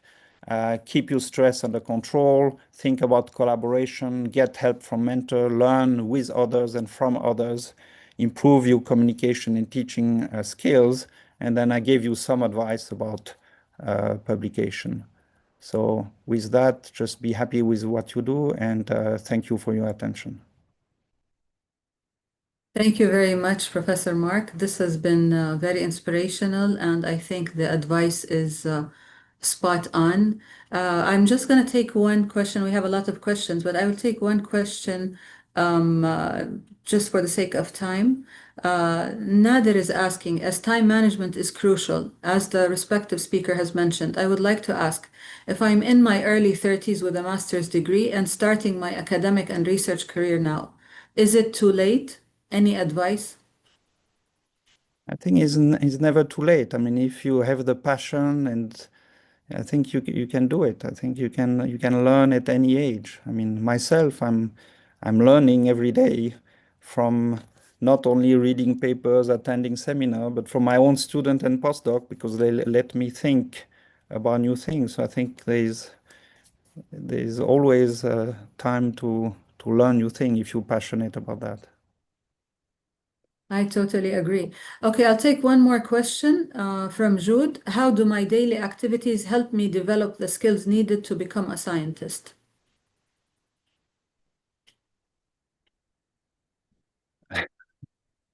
This, I'm not sure how to answer. I mean, if in a broad sense. I mean, if you, yeah. I mean, as a statistician, numbers are everywhere, so you learn everywhere just by reading the newspaper, Arab news, some graphs, some articles about science in general. So I'm not sure exactly what's the focus of the question here, but yeah. Okay, so I'm going to stop with that question. As I said, please, if you have any questions, write them in the Q&A, and we will try to answer them after the speaker lineup before the break. Thank you very much, Professor Marc. This has been very nice and very interesting. And the advice, I thank you very much for also giving us a summary of what you think. Thanks. Our next speaker is going to be Professor Niveen Khashab, Associate Dean of Students for the Physical Science and Engineering at KAUST. Professor Niveen earned her PhD in organic chemistry with a medical chemistry minor from the University of Florida under the guidance of Professor Alan Karitsky. She then joined Sir Fraser Stoddard's lab, Nobel Prize winner at the University of California, Los Angeles, and then at Northwestern University. Professor Niveen is currently serving as an associate editor at several magazines, and she has published over 150 papers as a corresponding author and authored translational patents and biologics encapsulation and delivery, as well as smart biomaterials based on Red Sea algae. She's also a winner of several awards. The list is very long, Professor Niveen. Thank you very much for sharing that. And I would like to give you the chance to present your wonderful research. Thank you. Okay. Thank you, Professor Arwa. Assalamu alaikum jami'an. It's a great honor to be invited to talk today. And hopefully what we have to say will definitely get some good views from your end. I will try to speak pretty much not to include too many details, because really what's most important to me is to get your some of your feedback and answer some of your questions. So because I don't see it, Arwa, are my slides there? So we are good Yes. to go? Okay. So they were. Now we have your background. Okay. So I just want to make sure that it's in. Is it working? Yeah, it's great now. Thank you. Okay, thank you. So again, today I'm going to tell you a little bit of what I call the chemistry of conducting and publishing great science.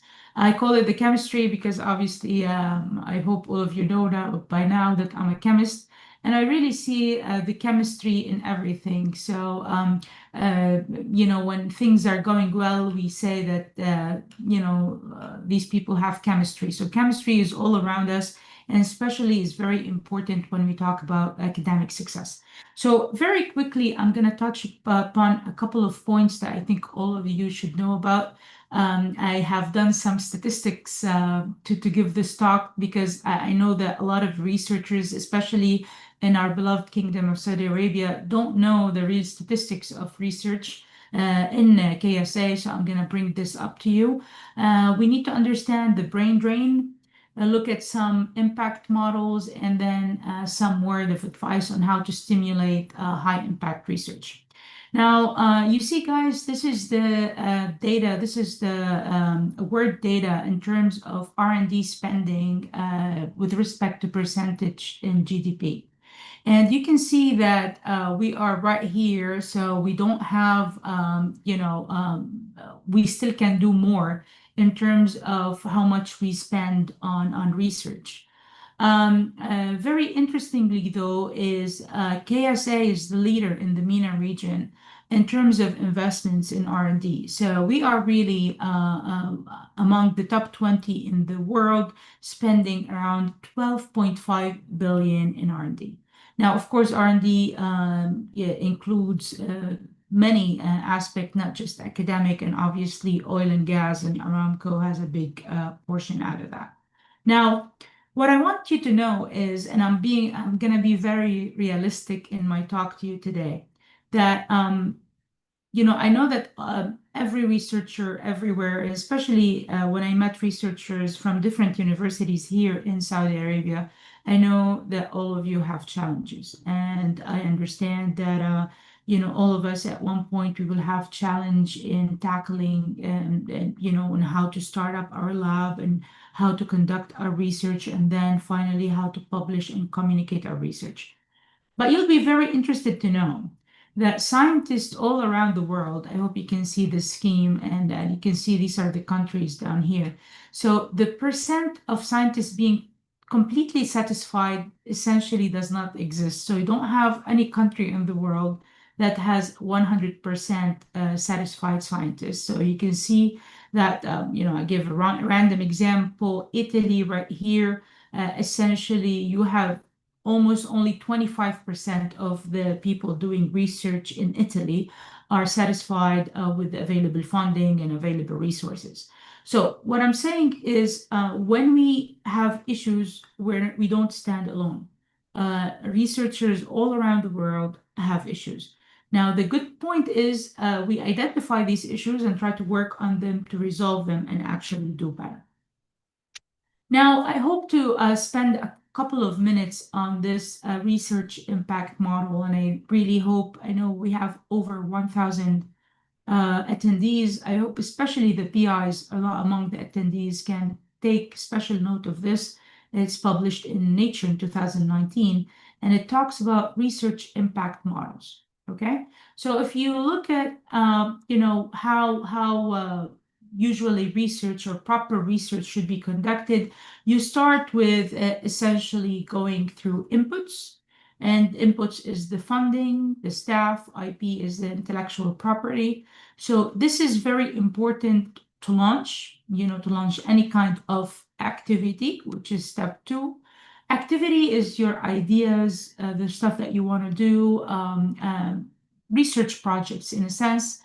And then obviously, when you conduct these activities, you get to your outputs. These are the outputs that you give in publication, you give talks, you give reports, databases, and so on and so forth.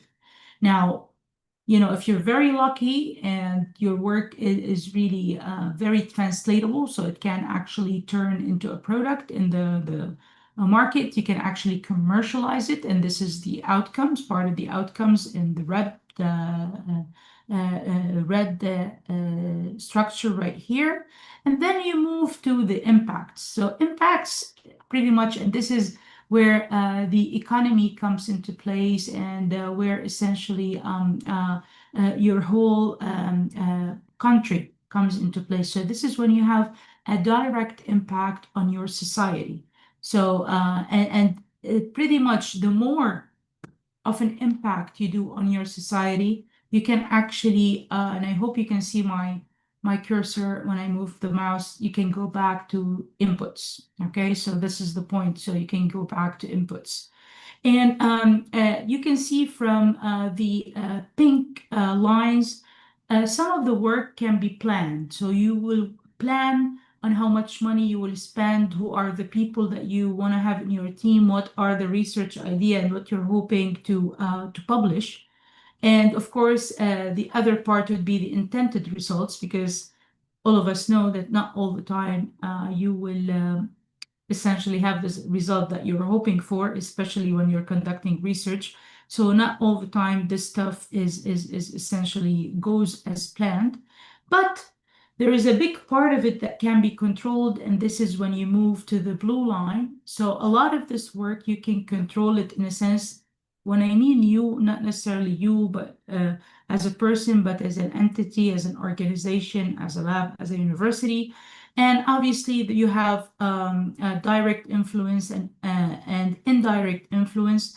What I mean by direct influence is, of course, if you do well and you essentially make a product that will see the light and go to the market, this is, a direct influence on your research. Indirect is definitely, we want the well-being of our society as well. So, for example, if you work on developing a new drug, right? Of course, you want people to use it and be treated from diseases, but you will not be able to control this, but you will be able to influence it, and this is what's very important. So, really, for a proper research model everywhere, you have to follow these concepts of inputs, activities, outputs, outcomes, and the impact is really the final result, the societal result that would fit back into inputs. Because essentially, if you do good research, if you're known, if you're benefiting people, you will get more resources, more funding to do more of your work.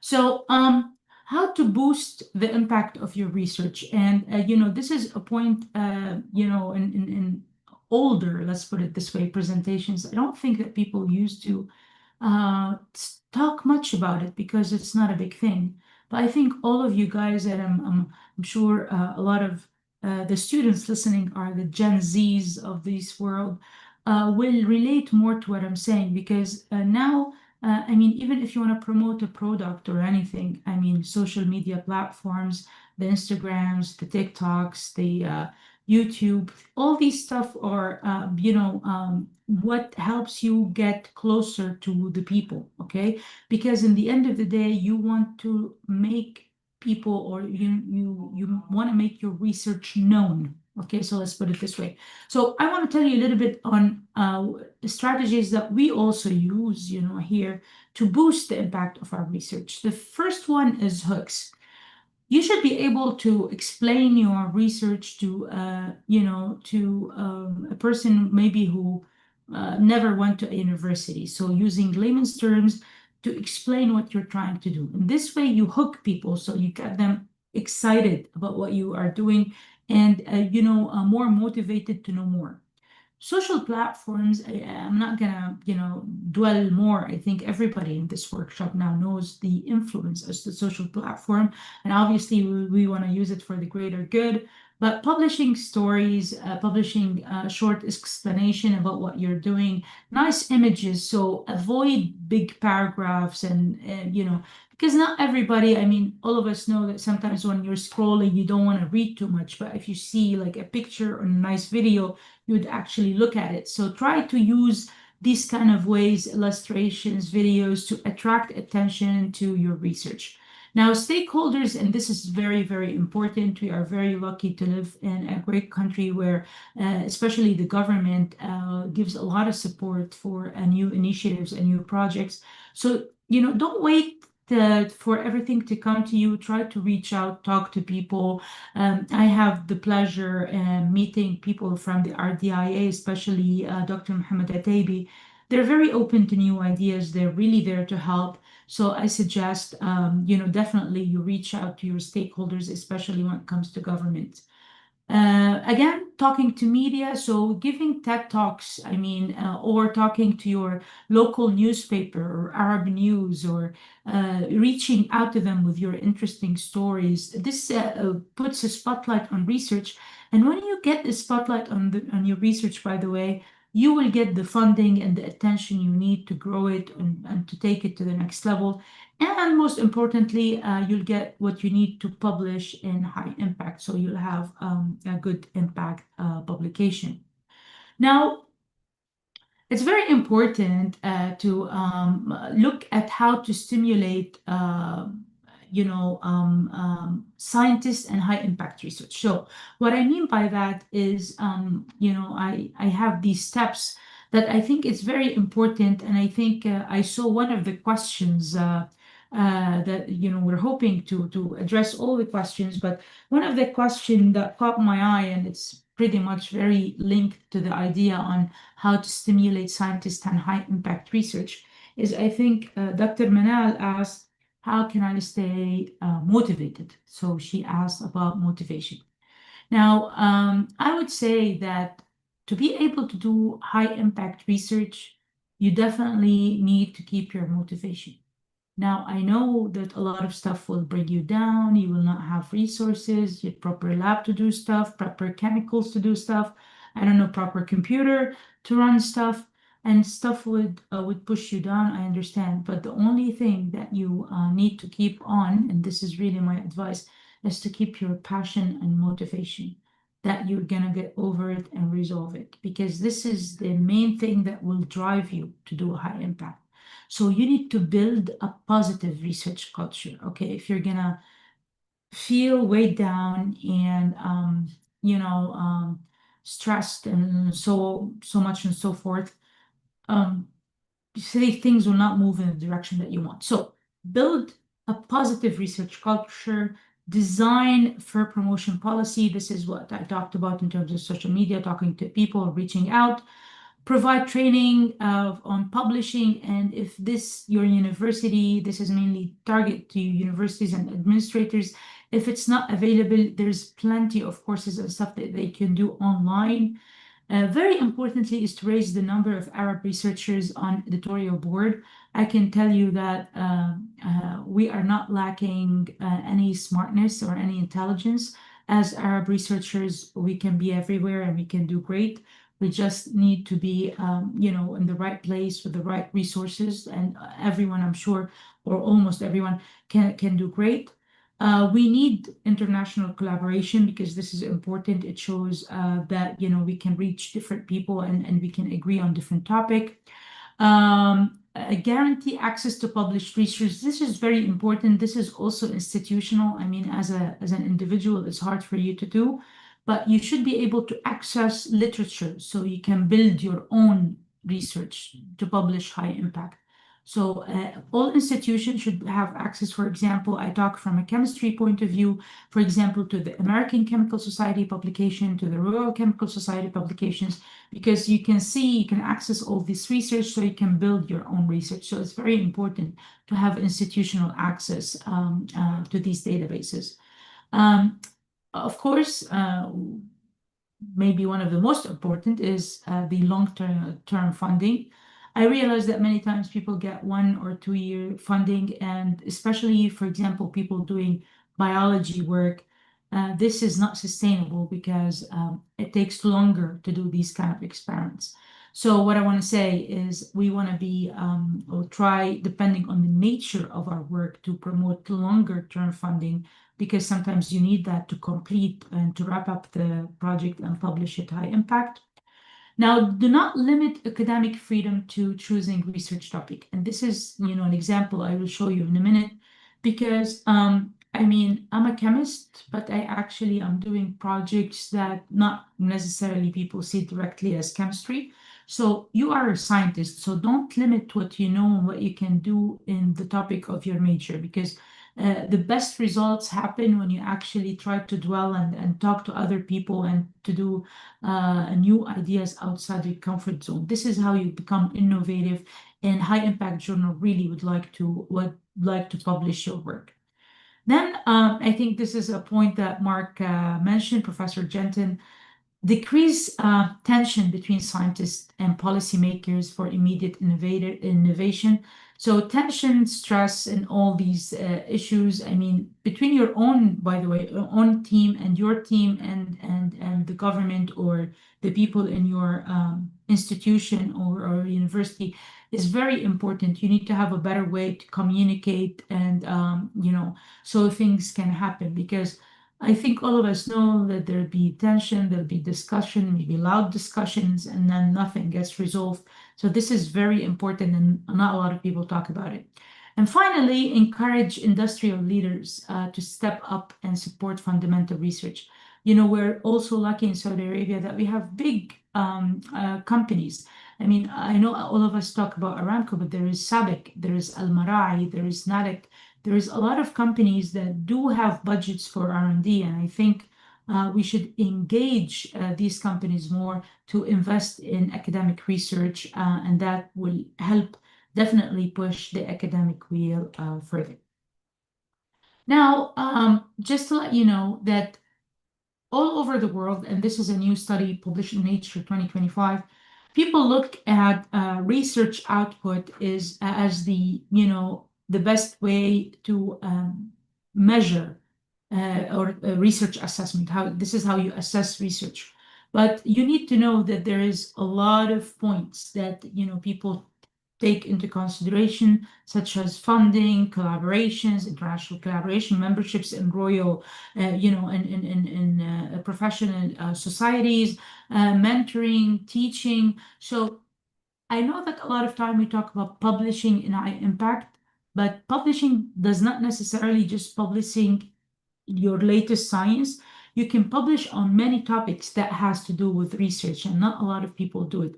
So maybe if you don't have a working lab, but you have like an opinion or something on mentorship, for example, you can still publish a piece there. So there is a lot of ways where your research input, research experience can be assessed. So in the last 10 minutes, I just want to show you an example, a couple of examples of how what is the winning formula. So the chemistry to publish in high impact, in my opinion, goes with a simple formula of TIP.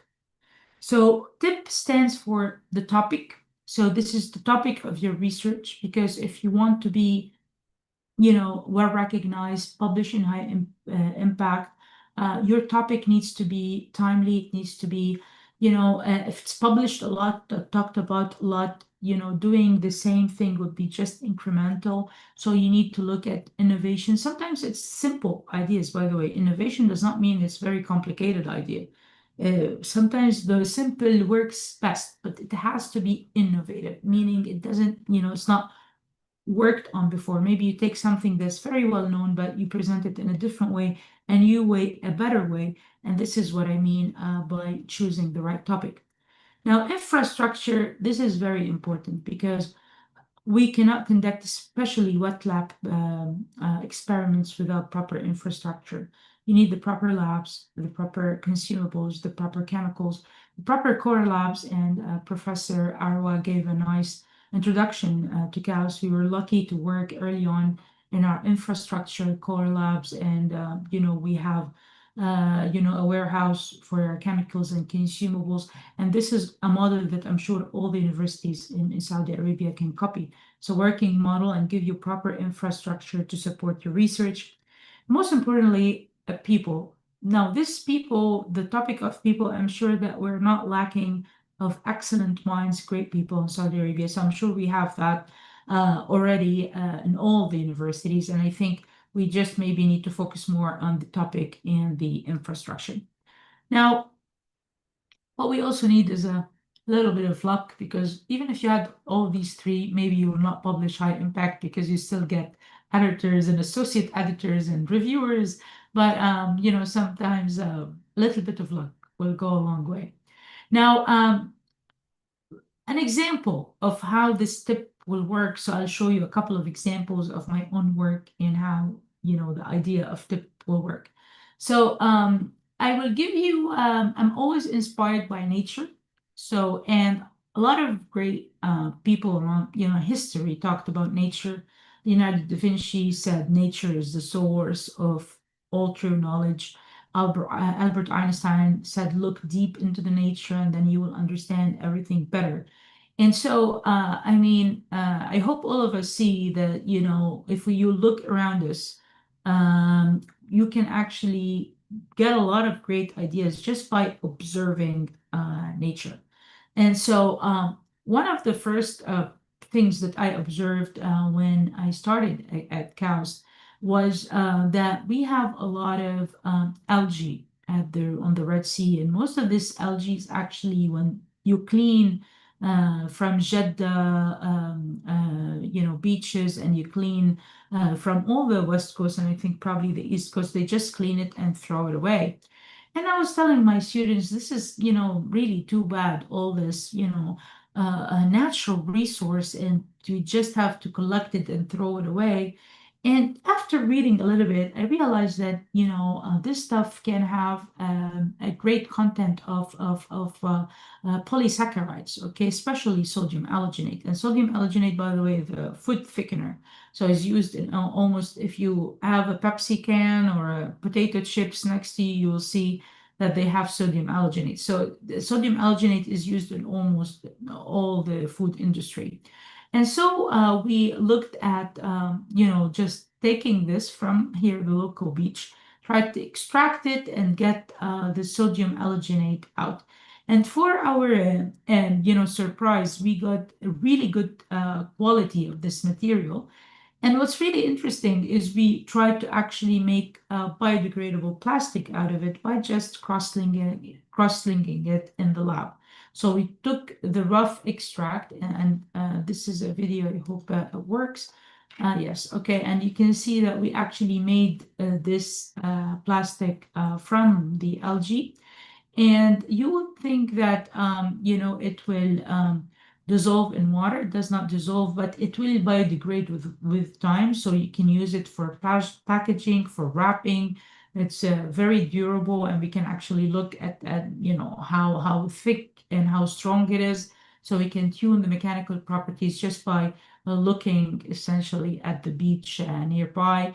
And we already have made different type of materials using these type of algae. So this is a very simple, you can see idea, but you can get a product out of it, something that you can actually use and sell. But most importantly, I hope all of you on the call would recognize what the map that I'm showing here. This is the oil fields of Saudi Arabia. We are very lucky to have a country that's rich in oil. And I'm sure all of you, especially people living in the Eastern Province, have seen these long towers. These are, that are used for crude oil for separation. So this is just also another idea that came to mind just from simple things that are all around us, just from observation. So me and my team, we realized that, now crude oil is the way that now, currently today, goes into these big fractionation columns, and this is how you separate different kinds of fuel. And of course, people have tried to use membranes to separate a different kind of crude chemical, but it's, you cannot separate single component chemicals.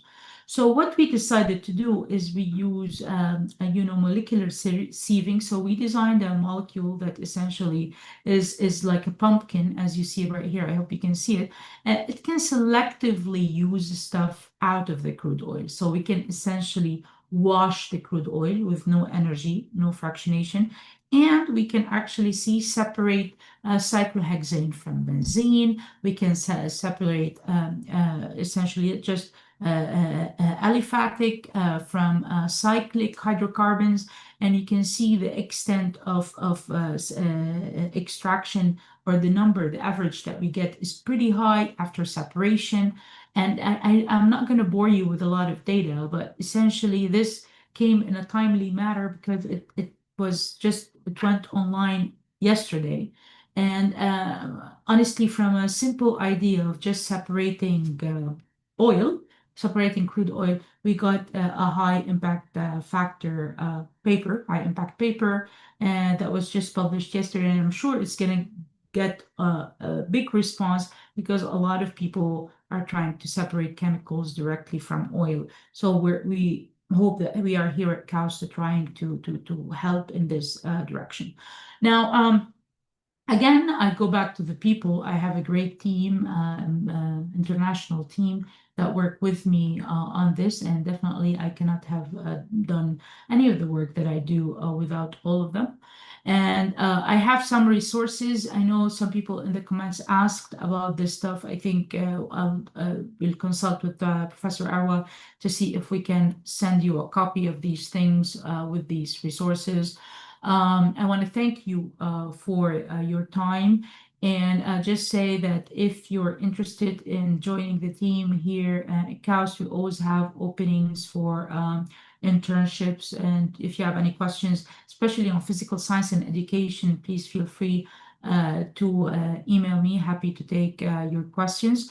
And if you have any questions for me, and we cannot go all over them because I see I have 1 minute left on the clock, I'm happy to address them in the box. It's okay, Arwa, if I reply directly to the questions, I can write it up if we cannot take all the questions. And thank you so much for attending. And again, I echo what Arwa says.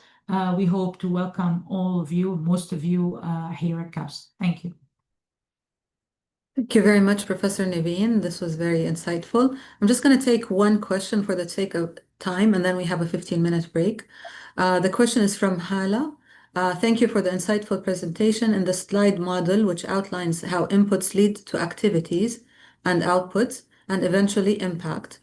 Could you elaborate on how to measure or quantify the indirect influences, particularly for long-term societal benefits like better decision-making? Well, this is an excellent question, to be honest. You can definitely tell how something is being received by the environment, by the society around you, but you can never quantify how much you're going to get out of it if you're talking in terms of funding or something like that. So, my advice to you, Hala, is we were lucky enough in the kingdom because we are given 4 main pillars. So I believe if you really work on some of these 4 main pillars, not all, one of these main pillars, I'm sure you'll be able to get the right societal effect. So you have guidelines, and this is good. Now, with the RDIA, you have clear guidelines on what are the pillars. So if you want a direct society or influence on your society, I suggest you definitely start there.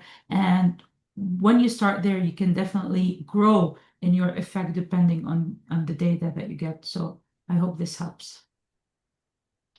Thank you very much, Professor Niveen. Thank you very much for all our speakers so far. We're going to have a 15-minute break and then we will convene. For those speakers, if you see any questions that you would like to answer, if you can choose either to answer privately or to type the answer for everybody to see, we'd be very happy that you will do that. Thank you very much, and we'll see you in 15 minutes with a speech from Professor Tariq Al-Nafuri. Thank you, everybody.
Okay, Assalamu alaikum wa rahmatullahi wa barakatuh. Welcome back, everyone. With great pleasure, I introduce my colleague, Professor Tariq al-Nafouri, Professor of Electrical and Computer Engineering. Professor Tariq is a professor of electrical engineering at KAUST. He obtained his Bachelor's of Science and Master's of Science from KFUPM and his PhD from Stanford University, all in electrical engineering. He subsequently joined the electrical engineering department at Caltech as a postdoc. He was an associate professor at KFUPM from 2005 to 2012 and a Fulbright scholar at the University of Southern California. His research interests are in signal processing, inference, and learning, and their applications to wireless communications, smart cities, and smart health. In addition to Stanford and Caltech, he has collaborations with researchers at UCLA, the University of Texas at Dallas, Texas A&M, Boston University, ETH, and various other universities in Europe and the Middle East. In 2023, he won the Showman Prize for Arab researchers for research contributions on the Internet of Things, and he is also an IEEE Fellow. Professor Tariq, welcome, and the floor is yours. Thank you, Professor Arwa. Can you see my screen? No, not yet. We can see you, but we can't see your screen. Okay, how about now? Okay. Yeah, now we can. Very good. Excellent. Thank you, Professor Arwa. Again, I would like to thank the organizers from the Ministry of Education and from KAUST for giving me the opportunity to speak to you. So let me start by giving you a bit about me. I mean, Professor Arwa introduced me, but let me recap. I got my undergraduate education at KFUPM, my master's degree also from KFUPM. Then I got another master's from Georgia Tech before moving to Stanford for my PhD. So this is for my education. Now, after that, I went for a postdoc at Caltech, came back to KFUPM as an assistant/associate professor. And during that time at KFUPM, actually, I went for an 8-month Fulbright scholarship at USC. And then I moved to KAUST, where I am now a full professor. Now, why do I mention this and why do I repeat it? Because I would like to actually perhaps my journey in education and in academics parallel several of us here, several Saudis of us here who are either already faculty, or who are in the track of being faculty. Maybe they're undergrads, maybe they're doing their masters, etc. So what I want to do is I want to probably the esteemed panelists that we have here in the webinar are much capable of talking about research. What I want to do is talk about some of the pain points and some of the pitfalls that maybe we can all deal with. So let me start with the pre-PhD journey. I think the pre-PhD journey has to start at the undergraduate research, because it helps you answer the question, is research for me? What type of research excites me? Is it more like, for example, hands-on? Is it analytical? Is it programming? It gives you hands-on experience in your field, and it improves your thinking and problem-solving skills. Also, it sets the stage for graduate studies. So it's strengthening your graduate school application in case you're planning to, wherever you want to apply, whoever wants to look at your profile wants to see some research experience. You work closely with professors who can write strong recommendation letters. And also you hit the ground running, because in many cases, it would be great if actually your undergraduate research lays the ground for your subsequent research. So it should start at the undergraduate level. Thankfully now, almost many universities in the kingdom have some form of undergraduate research. Now, that was not the case when I was an undergrad student. The undergraduate research was kind of like, non-existent. So what I did at that time, I'm a double major. I had a double major in electrical engineering and math. And I used to go to the library, to the KFUPM library, looking at the various mathematical journals where they actually post problems for people to solve. And I would go to these journals, and thankfully, actually, over 2 years, I was able to solve 10 problems. Of these problems that are basically sent to the public. They're not open problems, but they're difficult problems, and This is basically like, my undergraduate research training, if I may. Now, following that, there comes the master degree plan. Again, why do we do it? You want to know, is research for me? Before you commit for a PhD, before you commit to academic life, you want to know whether research is for you. And also what type of research excites you. What do you want to work on? What type of field you want to work on? It's strengthening your PhD school application, and you will get to know who you want to work when you're a PhD and where. This is important because when you're doing a master degree, you're overviewing the field. And when you're overviewing the field, you know who's who in the field. You know what universities are kind of top in the field. So for that reason, I would say a master thesis is a must. Everyone who talks to me, I would tell him or her, don't go for PhD before actually doing a master thesis, because a PhD is a high stakes degree. Okay, you cannot fail, quote unquote, when you're doing your PhD thesis. But it's okay to fail in your master thesis, or if it's okay if you do mediocre, quote unquote, or not up to the bar level, but at least it prepares you so that basically, like the minute you do it the second time, you will do it in a much better way. Now, also, as I said, so who should I do my master with? Basically, I would say mentor. What's also important, I would say the name of the school does not matter here. In fact, I would actually argue for going for not the top schools. Why would I say that? Because in top schools, they have an army of PhD students. And basically, as a master student, you will be lost. Kind of like, you're looked at as kind of like someone the message that is told to you, finish your coursework, then come and do your PhD thesis. But if you go to, for example, not so top school, or I would say also I would also go for local schools, for example, KFUPM, KSU, KAU, and KAUST. There you would get the attention that you want to do really outstanding research, because you don't have an army of PhD students, and so the professors have the full focus on you. They will give you the right mentorship you need to prepare you for PhD. And this is basically what happened for me. I did my master's at KFUPM, and بالعربي فحط. I actually spent 3 years in my master's. Not so proud of it. But in retrospect, when I went to do my PhD at Stanford University, I had other colleagues, other students who were doing their PhD, and the coursework were they were brilliant. But when it came to research, frankly speaking, I was flying, because I was capable of doing research on my own, while those actually outstanding students, when it comes to coursework, they really struggled. So that preparation was kind of really useful for me. Now, what about the PhD? How do you plan your PhD?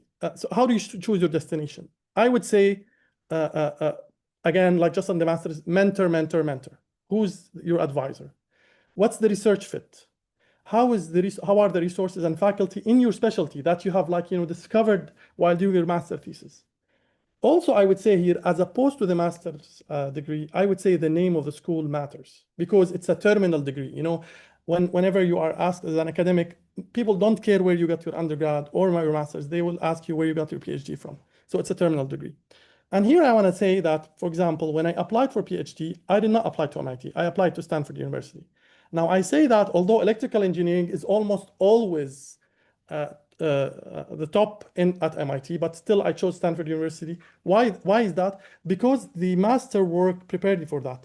I realized that in my area of specialty, which is signal processing and its applications, Stanford University has a much larger number of faculty, much higher reputation. So in this specific area, I chose to go to Stanford University. Now, some tips about PhD. Use your time wisely. As a PhD student, you have the freedom. You don't have service, you don't have teaching. And so make sure to use the time wisely before the responsibilities mount up. Stay organized, seek feedback, network, read strategically, embrace failure, as Professor Marc Genton said, and finally live your life. Okay, I mean, don't delay your life. Don't say that, oh, okay, you know what, once I'm done with the PhD, I'm gonna live my life. You have to live your life. You have to sleep, exercise, have relationships, have hobbies, but of course focus on your research. Now, there's one trap that I would like to kind of like caution against, which is basically the certainty risk in the PhD degree plan.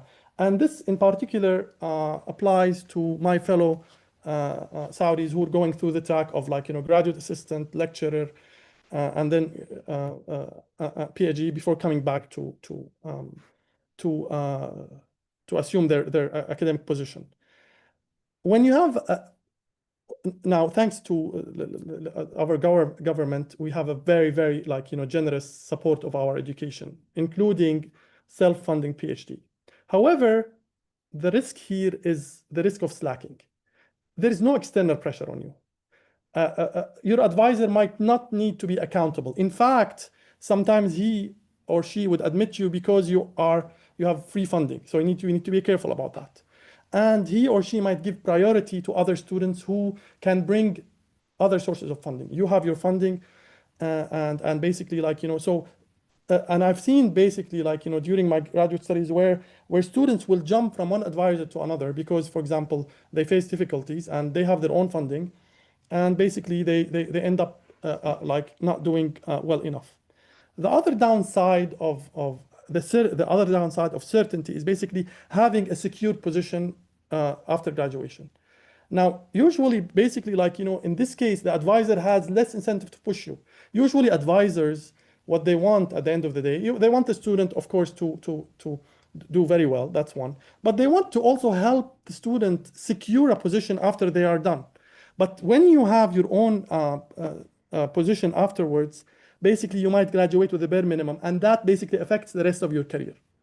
Now, I would also say that you should go for postdoc training. I think basically the Ministry of Higher Education or the Ministry of Education basically does allow someone to stay for a postdoc after he or she are done. There are other programs, for example, Fulbright, DAD, etc., that you can explore. There's also the Ibn Rushd postdoctoral program that you can also explore that's also offered by KAUST. Now, so this is for pre academic career, and as you can see, basically what I emphasize there is that basically you have to hone your research skills: undergrad, master's, PhD, postdoc. You have to keep repeating it until it becomes integrated within you. Now, what about the early career academic? Okay, so some of the things I would say prioritize research over teaching and service. This is very important. This is actually one of the best advices I got when I went back to KFUPM. Don't forget research. And now this statement might be disliked by chairmen, deans, etc. But why do I say that? Because teaching and service has their own stakeholders. The dean and the chairman are the stakeholders of teaching and service. Research, you are the only stakeholder of your research. And that's why you have to make sure you prioritize it. And you have to guard your time like a treasure. Basically, make sure to say no if you don't think it helps your career. Don't be selfish, but be mindful of your time.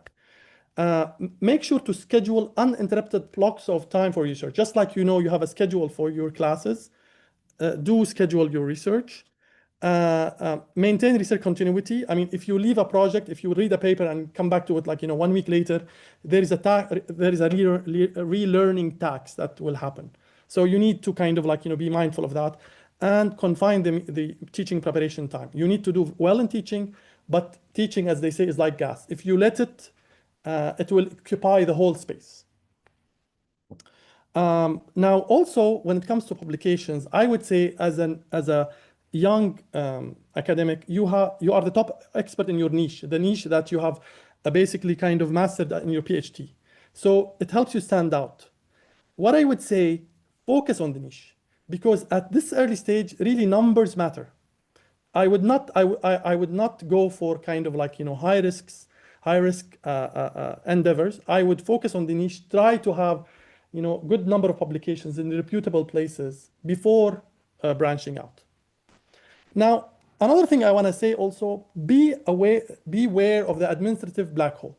Unfortunately, in many cases, our talented young researchers who come back from their PhD, they're basically asked to take positions.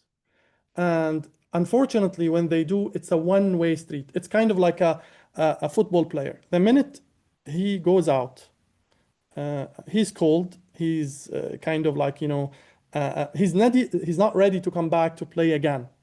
All right, even if he's the Messi of research, if he's Messi or Ronaldo, he's not ready to go back after being replaced, injured, and after he cools out. So if you go the administrative route, in many cases, it's a one-way street. So I would say, just like I was advised, to kind of block administrative duties until actually you establish your research as a professor. In my case, when I was a KVPM, I was offered actually an administrative job, and I had at the same time a Fulbright position or Fulbright scholar program that I applied to, and my ego told me take the position, but I ended up going to the Fulbright program for 8 months, and there I worked on compressed sensing, who some of you know, it's a very important tool in signal processing, and basically I don't regret that decision. Now, once you establish yourself, you have to go beyond your niche. So you have to read broadly, you have to read deeply, try to follow your curiosity, and also engage with diverse perspectives, even perspectives that challenge you, that challenge your ego, that might basically talk to people who are different from you. Now, another way of expanding your niche is not to stay in the same place.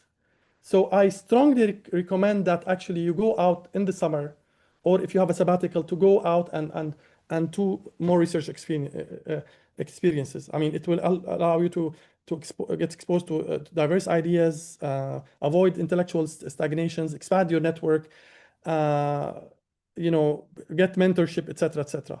And again, there are lots of opportunities, both provided within the kingdom, of already, so I don't have to repeat them, but there are also international opportunities that you can seek. Now, for me, mentorship has done a lot of me. These are some of my mentors, my PhD advisor, co-advisor, PhD postdoc host, and Fulbright host, and each of them I learned one way of thinking or another. So, for example, Professor Poraj, he was very intuitive. Professor Ali Said was kind of like, a master of order and very disciplined, etc., etc. Now, you learn from their, from their way of running their career, but also you can see their pitfalls, and you kind of, it helps you avoid it. So not staying in the same place is a must. You should continue to do it after you're done with your PhD. I don't know how we're doing with time, Dr. Arwa. I mean, do I have a few minutes more? Yes, you do, Professor. Okay. You have 2 more minutes. Okay. So some publication tips, basically like, quality over quantity. But I mean, go for quality, but also perfect is the enemy of the good. I mean, having something published, even if it's good, not perfect, is better than an unpublished work. And be ready to have your work rejected, and be ready also to get rid of some of the work, even if it took some time and energy. Sometimes it's best to throw the work than actually try to kind of get it published. And I would say also write every single day. I would like to tell you one experience here. Basically, like, Professor Ali Said, who is a Dean of Engineering at EPFL. EPFL is arguably the top engineering school in Europe, and he wrote while a dean, a 3-volume book totaling like around 3,300 pages. And I asked him, what's the secret? I mean, how could you do it as a dean?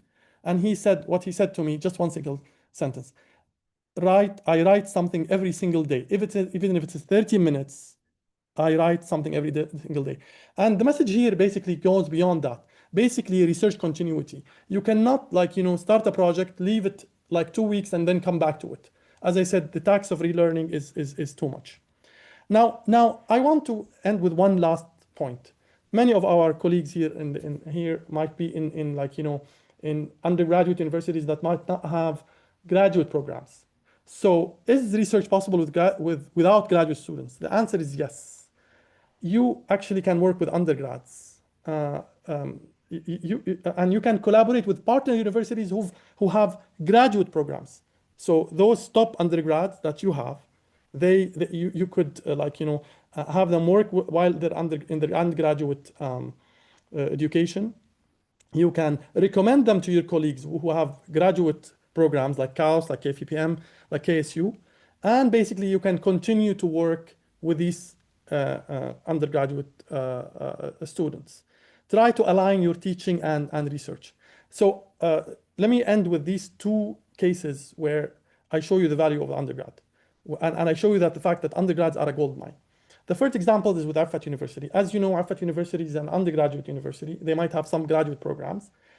I mean, right now, but at the time, I mean, we worked with them for a few years and we hosted some of their undergrads.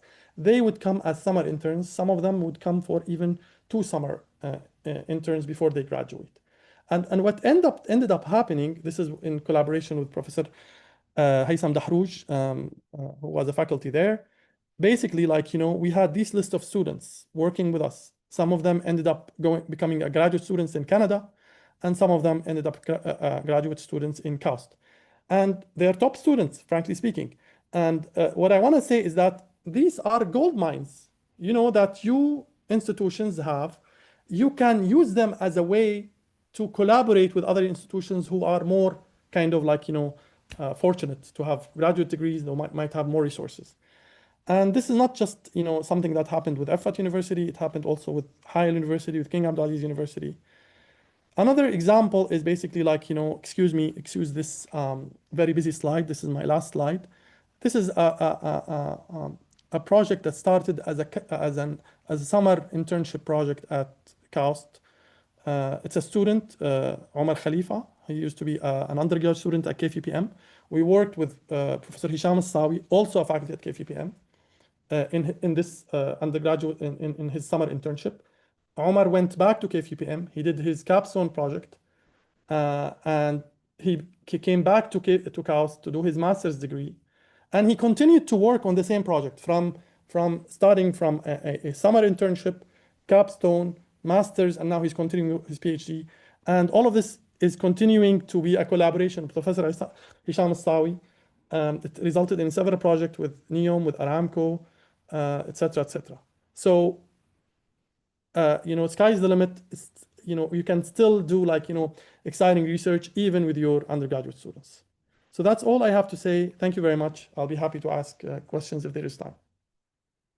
Thank you very much, Professor Tariq. Very nice and simplified tips. I have a question for you from Shahad. She's saying, how do you determine if the PI in a PhD program is good, regardless of their publication and matching interest? Well, I mean, definitely publication matching interests are important. But what's important, once you have a network, that network can guide you. For example, here at KAUST, or for my students, and for the students of many of the faculty here, I mean, we have our own network. A student works with us for his master, or for as an for an internship. We will guide him. We will tell him, go to this person, go to that person. We will even give our word of mouth to the host at that university. So your network should help you, kind of like, you know, should be able to guide you to know who is the best fit for you. And actually, they'll issue their support as well to the other end, kind of telling them, this is a very good student, you have to take him or her. Okay, thank you. There's another question. If we are seeking a collaboration with KAUST for an undergraduate graduation project, what process should we follow, specifically in the computer science field? Well, I think, I mean, okay, you need to see, you need to see what faculty, first of all, matches this project background. That's number one. Another thing is also some faculty might be too busy and they might not respond. So, I mean, because they receive so many emails, I mean, it's understandable. You might also seek faculty who have already collaborated with your university, have already collaborated with you. Or maybe you can seek a mediator who kind of knows that person who you're interested in and kind of like, you know, make the introduction. What's important also, what's important is here is this, is to maintain your reputation. So if you commit with someone, make sure that you like, you know, recommend the best students, make sure that you, I mean, work on the relationship so that it's not a one-time thing, but it's something that continues later on. Okay. Another question, as a lecturer whose master's degree doesn't have a thesis and wants to pursue a PhD, any recommendations? Well, basically, like, you know, use the time right now to work on research. Now, the problem when you don't have a master thesis is that there's nothing pushing you. I mean, you can kind of drop drop things, you know, and leave. So you need to kind of push yourself to actually do some research before actually going for PhD, so that you hone this research skill. So basically, like, you know, again, beware of the certainty of funding and the certainty of a position. This might be nice to have, but it might affect your career later. So try to push yourself to do research with, you know, with professors around you who are in the same area. Okay. Thank you, Dr. Tariq. Can you briefly mention the skills that elevated your chance to be accepted as a PhD student in a leading university like Stanford? Very good question. Actually, well, basically, if you saw that what I did, I actually did my master's at KFUPM. I wanted to go to Stanford. Again, I mean, why? I mean, not because of the name. I want to emphasize this, because not just because of the name, but because also of the type of professors who are there. Because when I was doing my master thesis, I was actually, I got exposed to the type of researchers and I realized that they fit exactly my interest. I couldn't make it. And so I went to Georgia Tech first. I did my like a 9 months master, very fast master, and that allowed me to kind of like, you know, gave me the ticket to go to Stanford University. But that was a while ago. I mean, you can see from my white hair. Now the universities in the kingdoms are much better known. Research in the kingdom has reached a different level of degree. You know, you know, the kingdom now is on the map, and so your ability to go to a top school is much easier. What I want to emphasize here is not to focus on just going to a top school. People think that just passing the gate of a top school makes you a great researcher. You have to make sure that you choose the right mentor, and this is where your network helps you, choosing the right mentor and giving you access to a top school. Okay, we have a lot of questions about people wanting to collaborate with researchers at KAUST. Any recommendations, Professor Tariq? Well, I mean, again, just make sure first that the research fits. You have make sure there is a research fit. Do you have students who can work on this? Maybe an undergrad student, a master's student, like, you know, a really good student. And yeah, I mean, like, you know, approach the faculty directly. If they don't respond because they're busy or something like else, you might have some other connection. It's a numbers game. You have to keep trying. But again, what I want to say is make sure that you maintain the relationship, meaning, you know, you are able to do, you know, I mean, like, you know, you are able to do a good job, and then basically, like, you know, things continue to happen. Just like, for example, with Affat University, all of these students happened with one professor there. I mean, yeah. So he earned the trust. Okay, great. So just a basic piece of information for many of the people who are asking. If you go to our website, we have actually 2 websites that you can find a lot of information about our faculty at. You can go to faculty.kaust.edu.sa, and over there you can search for people in your field if you want to collaborate. So that's a way of finding out about our faculty. Another platform that we have is called Ma'rifa, MAARIFA, .kaust.edu.sa, and that as well will show you the collaborations that we currently have. So these are two platforms that will help you find people if you want to partner with people at KAUST.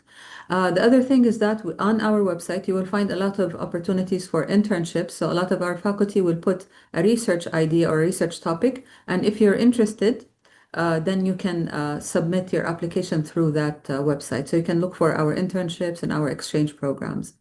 Thank you very much, Professor Tariq, for the talk, and thank you for finishing on time. This was very valuable to all of us, I'm sure. I would like to introduce our next speaker. Our next speaker is Professor Salim Al-Babili, Associate Dean, Faculty of Biological and Environmental Sciences and Engineering, Plant Science at KAUST. Professor Al-Babili is a distinguished researcher in the field of plant science and a full professor at KAUST. He earned his PhD in cell biology from the University of Freiburg, Germany, where he also completed his habilitation in 2007. His research focuses on improving the agricultural performance and nutritional value of crops through advanced metabolic engineering.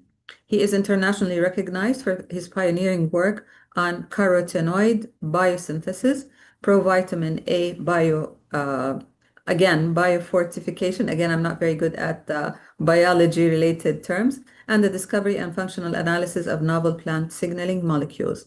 His recent work delves into metabolism of key plant hormones, including abscisic acid and strigolactones, critical regulators of plant development and stress responses, as well as mediators of plant interactions with symbiotic and parasitic organisms. Professor Al-Babli's contributions are not only advancing fundamental plant biology, but are also addressing global challenges such as food security and sustainable agriculture. Welcome to our workshop, Professor Salim, and the floor is yours. Thank you very much, Professor Arwa, for this nice introduction. I see, there are a lot of biological expression there. Actually, I think much part of the recommendation that one could give have been already mentioned in the talks of my colleagues, and it's quite exciting to see the different paths that lead to scientific success. I prefer today to give an overview about my journey, my personal journey that has led me to my current position, my current success in biology, and how I did that. I'm plant biologist, but I came actually by chance to plant biology. I started my study in Freiburg in Germany, as you just mentioned, and I avoided everything related to plants unless I had to do it. And I did my master thesis in cancer research at a joint institute that was established at that time by Pfizer, Max Planck Institute, and the University of Freiburg. The topic was quite exciting.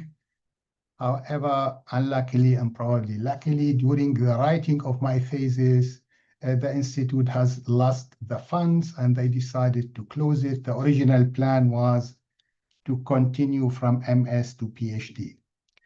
So I looked around and I got an offer in the immunology field from the medicine faculty.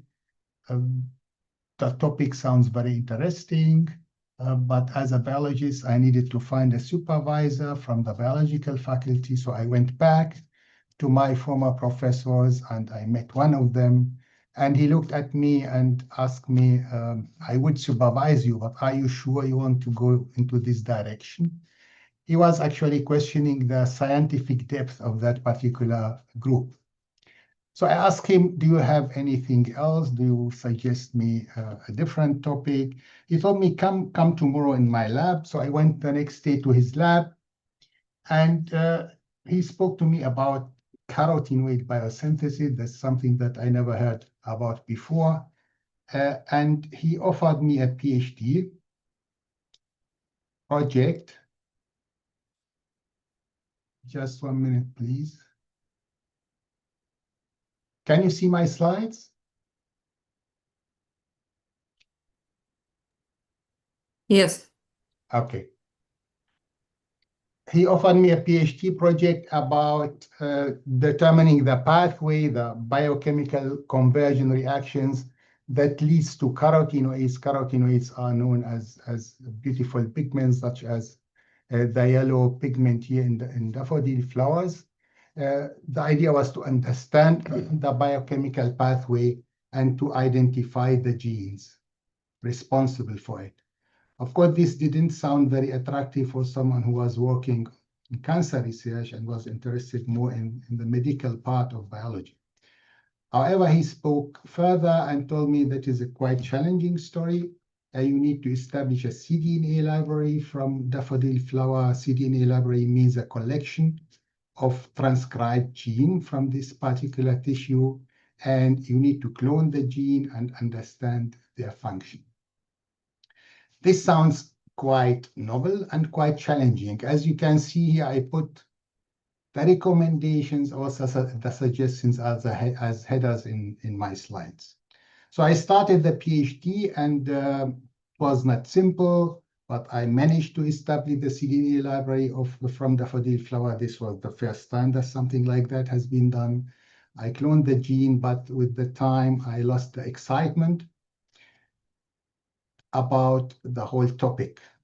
However, during that period, there was a lot of discussions about vitamin A deficiency.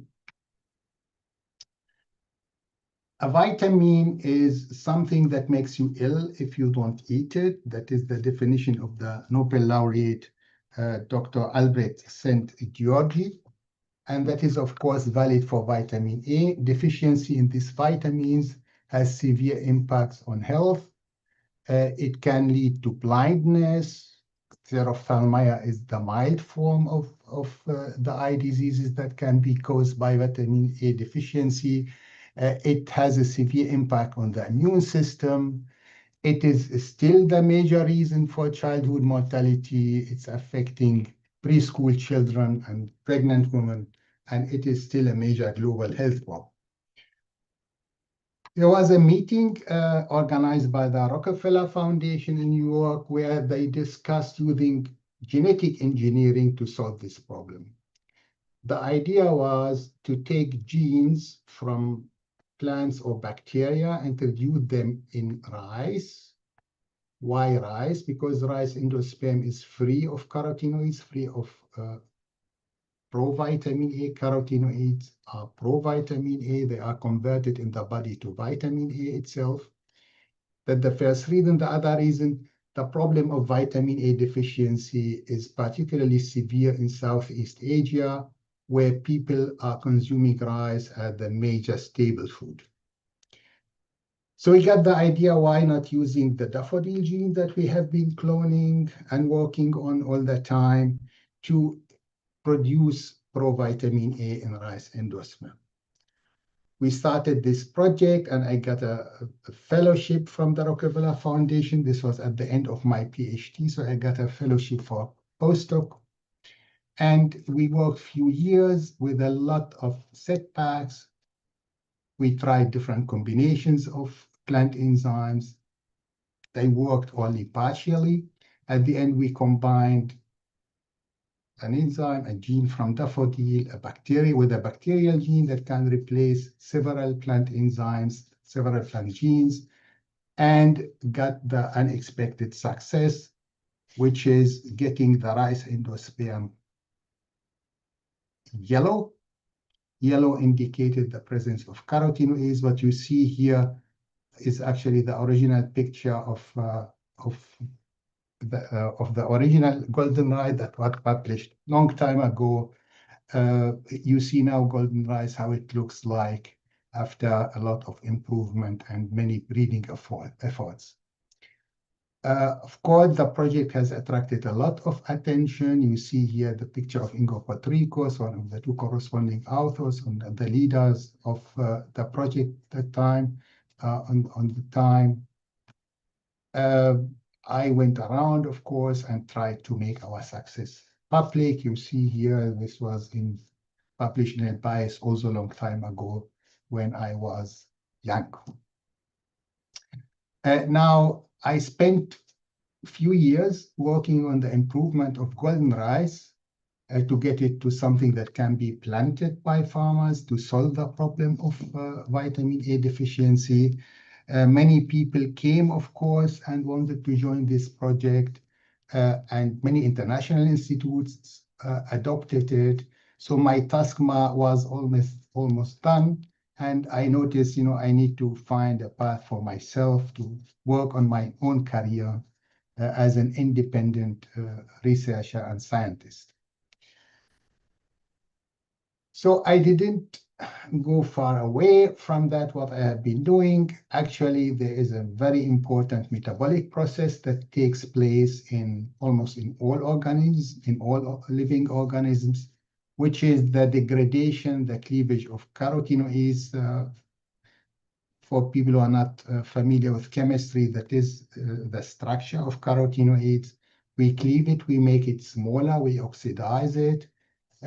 We get different active metabolites, including vitamins, vitamin A, and other retinoids. We got flavors, we got pigments, and we got plant hormones. So this was a quite exciting and interesting metabolic process, and there was not so much known about it. So I started working on the first step in all of these metabolic pathways, which is the cleavage, making it shorter, which is catalyzed by a type of enzyme that is called carotenoid cleavage dioxygenase. We were lucky. I have been working on a cyanobacterial enzyme of this family that is also present in human. I could understand how the enzyme is working, and in collaboration with crystallographs, we could solve the crystal structure of this enzyme. You see that the structure here, of course, I'm not going to go into details, but it was an unexpected quick success in principle, and we get it without any issues published in Science. Now, the next challenge was to understand the biosynthesis of strigolactones. Again, that is the chemical structure, that is a plant hormone. It is regulating many aspects of plant development, including branching, how the roots look like, the seed setting, the grains, and so on. Sorry, apart from this function, strigolactones are released by plant roots into the soil to attract symbiotic partners. These are mycorrhizal fungi.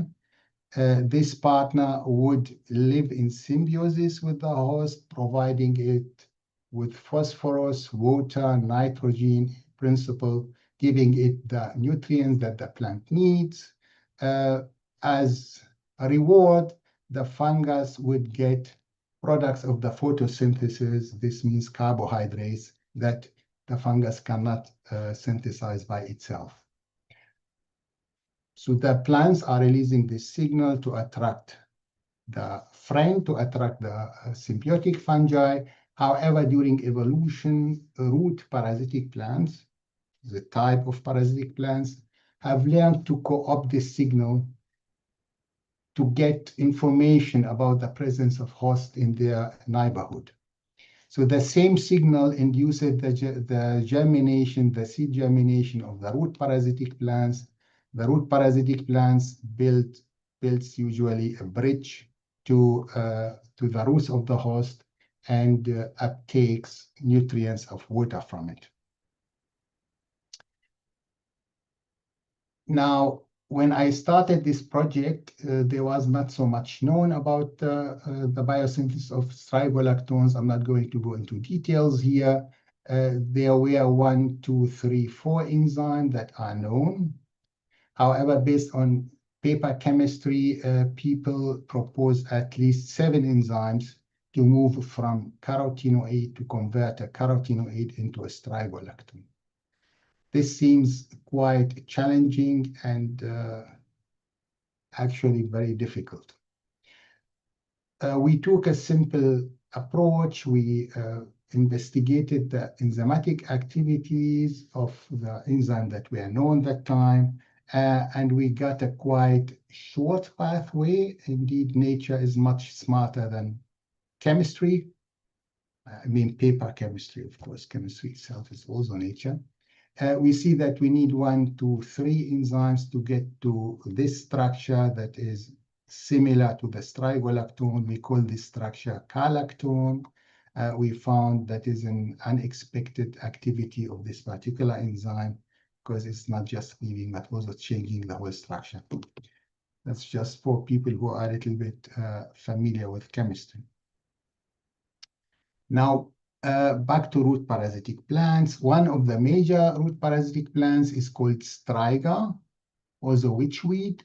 It is one of the 7 major global threats to food security. It is infesting cereals and causing enormous yield losses, particularly in Africa. So it's considered one of the major threats of global food security. Now, you see here the life cycle of striga. As I mentioned, the host releases strigolactones. This induces the germination of the striga seeds. They build this structure that's called haustorium that connects them to the host roots, enabling the uptake of nutrients and water. The result is clear. The parasite is flourishing, is feeling very well.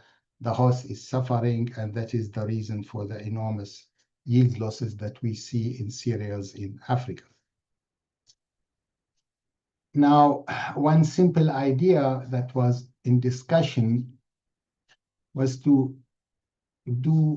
test that what we called suicidal germination. What you see above here is the normal, natural way how striga seeds germinate. They uptake the strigolactone, they germinate, they connect to the host. The idea was to use something with strigolactone activity, however, in the absence of a host. This would induce the seed germination, but the seedling would die because there is no host around. That is what we call obligate parasites. Obligate parasites cannot survive without a host. Luckily, we got a visit at KAUST from Mr. Bill Gates, and I had the luck to present this idea to him. And after almost 1.5 years, we got funds from the Gates Foundation to start our project. The idea was to synthesize, based on the intermediate that we discovered and published in Science, to synthesize compounds with strigolactone activity and use them to induce the seed germination in striga and to practice the suicidal germination approach. We established a workflow. We tested the compounds in the lab. You see that here, germination on Petri dish and greenhouse. We did mini field trials. And finally, we did field trials in Africa. We also established a protocol where we used the rainwater to distribute our strigolactones.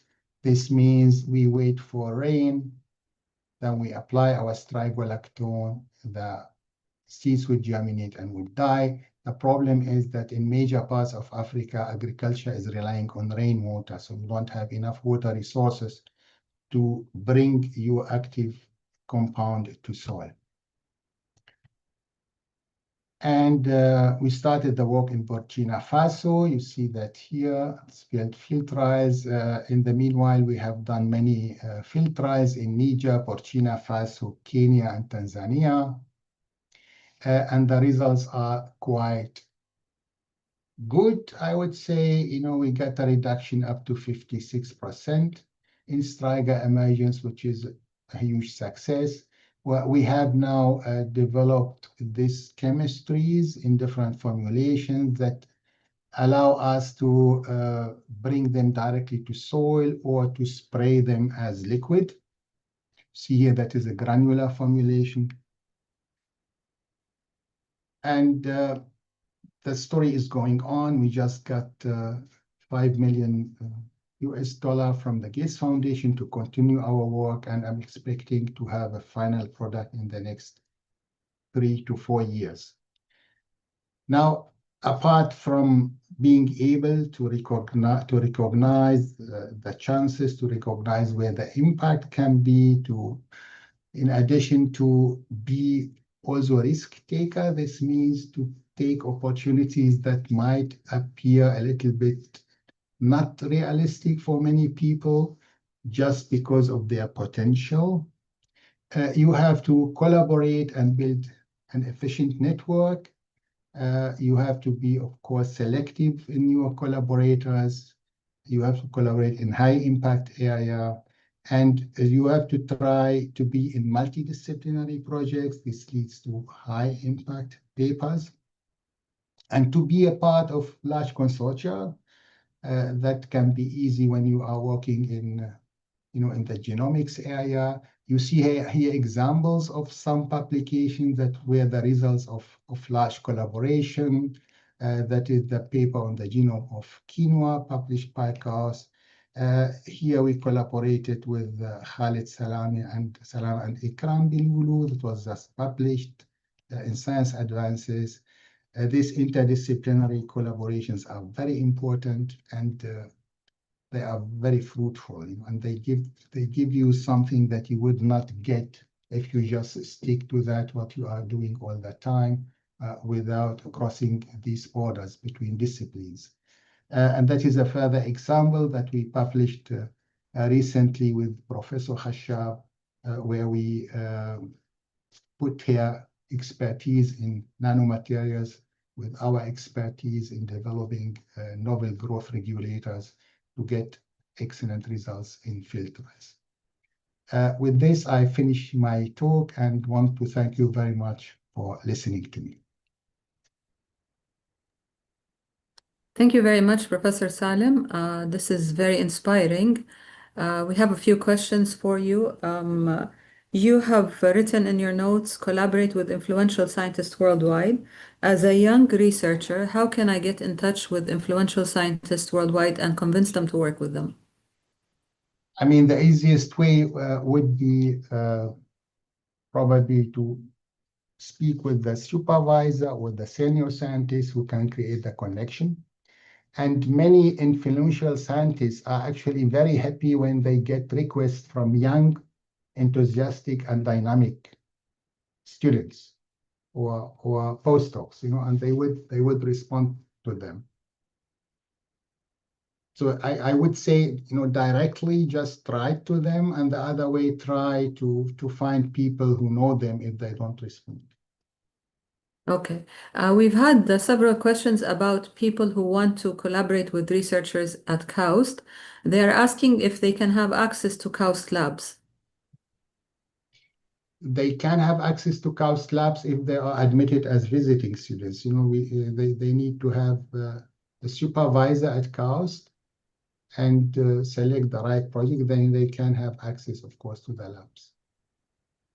Okay. What is the best recommendation for new faculty members when moved to a new position to establish a new chapter? To establish what? A new chapter or a new initiative, maybe. The first recommendation is start small, not that big, and identify reasonable targets for the short-term engagement, for your short-term work, apart from having the big dream that you should work to achieve in any case. Try to build collaborations, try to speak a lot with your colleagues, and learn from them about their expertise. That can be very helpful, and that can let you avoid problems that you would probably get into if you don't do that, if you don't listen to other people. You have to listen to your colleagues in principle. That's very important. And keep your connections. If you have already connections from your home institute, keep them ongoing. Don't forget them. Okay, great. What are the most exciting moments in your research history, Professor Salim? The most exciting moments. Let me think. Actually, I have two very exciting moments. The first one was when I analyzed the golden rice on the HPLC. I mean, it looked yellow, but we didn't believe that it's carotenoid. Then we analyzed it on the HPLC, and I saw the chromatograms, and I saw the spectrum of beta carotene. This was unbelievable. And the other one was the discovery of galactone when I got the NMR data about the structure of this compound, because it was not expected at all. And it was a bridge in principle between the precursor, the carotenoid, and the final product. Very interesting. The concept of suicidal germination appears straightforward. Why has it not been widely tested in field conditions before? I mean, there are probably two reasons for this. The first one is you need relatively cheap, easy to synthesize, and efficient analogs. That is what we could develop based on galactone. And the other one, many people don't want to go to take this risk, because going and doing the field trials and testing this hypothesis will of course take a lot of time and a lot of money. And people, try sometimes, or many people don't want to take risk in exploring such possibilities. And at KAUST, I have the luck actually to have enough support to do my science and also to try such ideas. Okay, excellent. Thank you very much. If One last question. Yes, please. Please. Yeah, go ahead. Go ahead. No, if I have time, I have a short video about the suicidal germination. Yes, you have 3 minutes. If you want to show it to us, that would be interesting. Yes.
And that's done.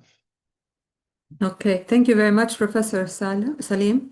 This has been great, and I think with this we can stop this particular presentation and go to Professor Osman. Professor Osman Bakr is the. Thank you. Please go ahead, Professor Salim. I just wanted to thank you again. Okay, thank you. Great. Okay, Professor Osman, Vice Provost, Fellowships, Education, Training, and Continuing Education. Osman Bakr is a Professor of Material Sciences and Engineering and Vice Provost at KAUST and Executive Editor for ACS Materials Letters. He earned his Bachelor of Science in Material Science and Engineering from MIT and PhD in Applied Physics from Harvard. His research group works on the design and synthesis of hybrid and inorganic materials to generate breakthrough applications in solar energy harvesting, photonics, and up to electronic devices. His group has been at the forefront of the synthesis, property elucidation, and applications of two major classes of hybrid materials, metal halide pervoxes and atomically precise metal nanoclusters. Bakr has published over 377 articles in international peer-reviewed journals, including 67 Clarivate highly cited papers and 16 patents and invention disclosures, 5 of which are commercially licensed. I would like to welcome you, Professor Uthman. We are very delighted to have one of our highly cited professors speak to us today. And particularly because you are Provost of Fellowships, we have a lot of questions on fellowships at KAUST, and perhaps you can also touch on that during your talk. Thank you. The floor is yours. Thank you, Professor Arwa, and for this generous introduction. And I'm grateful to be invited here and be able to present to young scientists throughout the kingdom and the young researchers. I realized that my colleagues covered a lot of tips and suggestions for our young researchers on how to publish high impact papers. And so I thought I'd like to cover some ideas and thoughts and lessons that I've learned that are difficult to find in any curriculum. And so whether you're launching a new lab, or you're transitioning your career, or you're restarting from a stalled, you're from a different, after a long break, I think launching your research program is a critical junction, and oftentimes, more often than times, it's inevitable that the process of launching isn't a one-time thing. It's a repetitive process where you launch and then relaunch, and this is something that we encounter every day in our lives, but no one teaches us how to do. And so, congratulations, you earned your degree, you finished your postdoc, you got your job offer, you want to start your faculty career. And so but what you get is an empty lab. And so now you have an empty lab. How do you turn this into a successful research program? Actually, what's even more bigger question is that by the time you finished your lab, the field would have moved on. So, as a young scientist, when I applied to KAUST, I had all these research ideas. I wrote proposals and all these kind of things. When I joined in 2010, and by the time I finished completing my lab and recruiting students, things took a few years, but by that time, the field had moved on. And what that means is that the opportunity to innovate in this field is diminished. When you start a new idea, the idea is fresh, but when a lot of people join the field and the competition becomes stiff over time, then your ability to publish in that topic becomes harder and harder, and your opportunity to introduce novel ideas and to leave your imprint becomes very difficult, to the point where you're essentially in a death valley. So how do you escape from this death valley and this difficult situation? And so this is not just a question of just science. This is something you encounter in everyday life. Whether you start a business, if you start a business, eventually over time, if your new idea will be emulated by competition, and eventually your profit margin is gonna dip and your ability to make money out of it becomes more difficult. And so you have to innovate your product, maybe go a different direction completely.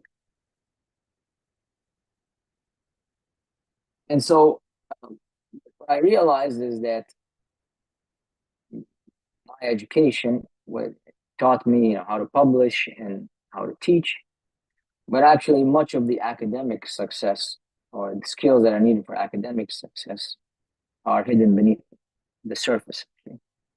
And what they don't teach you is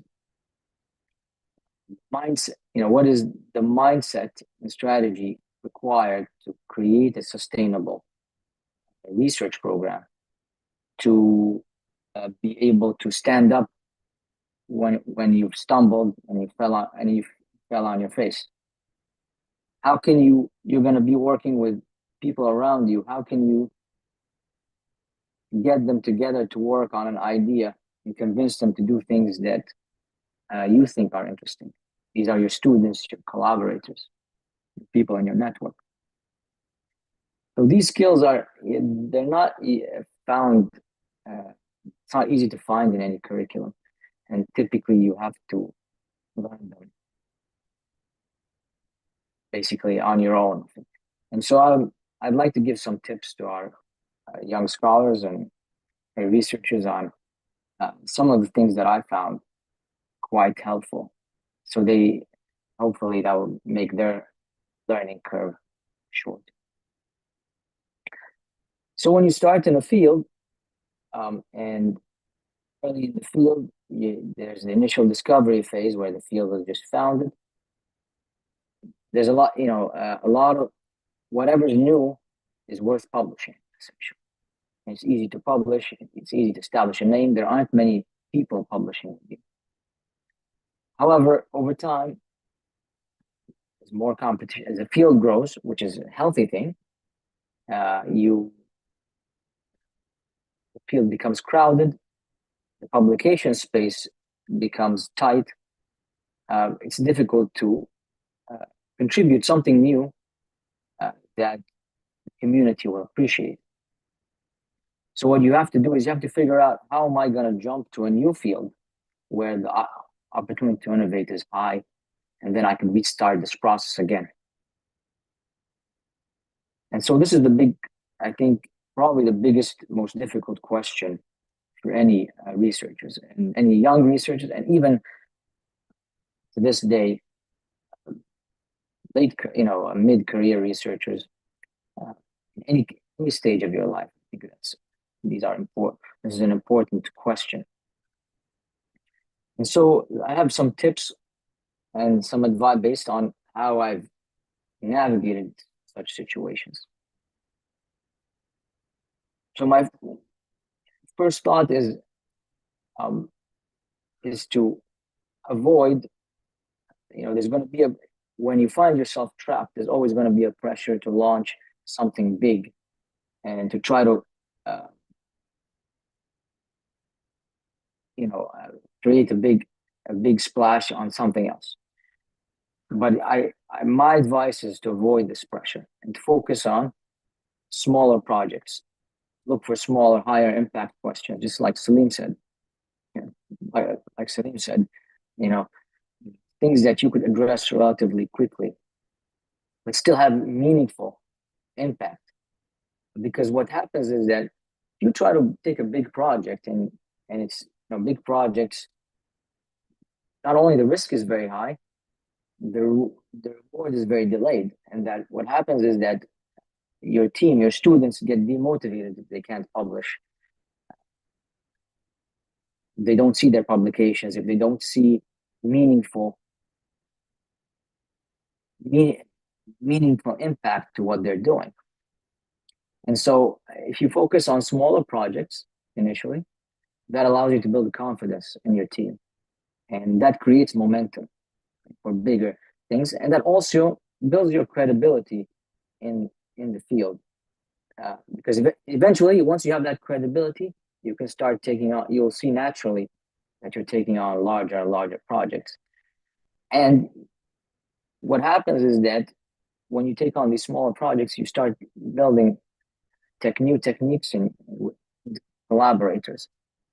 And overall, when you do these things, these open up opportunities and windows for you to tackle bigger and bigger projects. So idea is start small, small projects that have a significant impact, but they're still manageable. You want to generate that steady stream of quick wins that keep your team motivated and give you credibility in the field. Of course, you're going to ask, how am I to find these small questions or interesting things to solve? And so I want to give you some mindsets and some strategies in general. Keep in mind when you're doing this, that will increase your chances of stumbling on interesting things. And my first advice is you need to, as you're starting out, you need to understand every aspect, get involved in every aspect of your lab when you're just starting out. The smallest things, the biggest things, even the shallowest and the deepest thing. Whether that's true whether you're a scientist or a samurai. This is the advice of Miyamoto Musashi, who was probably Japan's most famous legendary swordsman. He, at the age of 13, he was beating master swordsman, and by the end of his life, he wanted to write a book about how he managed to master sword without having masters. And so it's important for you to understand and be there with your students, and to understand every aspect of your lab, from the smallest details to the biggest ones. And because that will let you, will enable you to notice when something interesting happens, something outside of the ordinary routine that's happening in the lab. And when something out of the ordinary happens, that's when you should stop and drop everything and study. Be a person who shows interest in anything you see in the lab. And a lot of it has to do with intuition. Look at something out of the ordinary, pay attention to it, study. A lot of the biggest problems we've discovered and solved were actually accidental discoveries. We're not looking for them. And so showing interest in looking at everything and studying carefully anything that's out of the ordinary, that's a big lead generator in new ideas. And then once you've actually come across something interesting, I guess you need to look at, you shouldn't look at it as a question, but rather I would prefer my approach is to look at it as an answer for a question that we need to find. So when you discover something, it is the answer. And our role is to find the biggest, most important question that this answer resolves. It's kind of like how Michelangelo looks at every stone, every stone he sees, he tries to look for the prisoner inside. His task is to discover this, it's initially a discovery, and it's a stone, it's just something unusual, but his job is to create a piece of work out of it, make it clear, to find the most interesting thing that he could carve out of this just piece of stone that he discovered or he came across. And so just to give you an example, something out of happened many years ago, but it was actually an inflection point in my career. So what I do, I keep very close contact with my students. I make it clear to them that they can reach out to me anytime. I show interest in everything they do, and I let them clearly to tell me whenever something unusual happens, small or big. So one night I get a WhatsApp message from and a call from one of my students. He tells me that noticing something unusual. He was trying to grow crystals by saturating the solution of solution of solvent, and he wanted to crystallize materials called perovskites. And so when you normally crystallize something, you try to actually saturate it, you try to dissolve as much of the material as possible. And to do that, you actually try to heat up the solution. So think about when you're trying to dissolve sugar in water, when you're trying to drink tea, for example. If your tea is hot, you dissolve more sugar. And you can keep adding sugar while you're raising temperature. And your liquid would take more of that sugar. However, what we noticed is that, in fact, the opposite was happening. When we raised the temperature, in fact, the material was precipitating. So the material was being expelled. So imagine if you were trying to dissolve sugar in water, and when you were raising the temperature, more sugar was being expelled out of the water. So that was a very strange phenomenon. What we realized is that it's allowing us to grow crystals that normally took a month to grow. We could grow them now in a few hours. That was a very interesting discovery, but the most interesting part about this is that we didn't say, let's go publish this and that's it.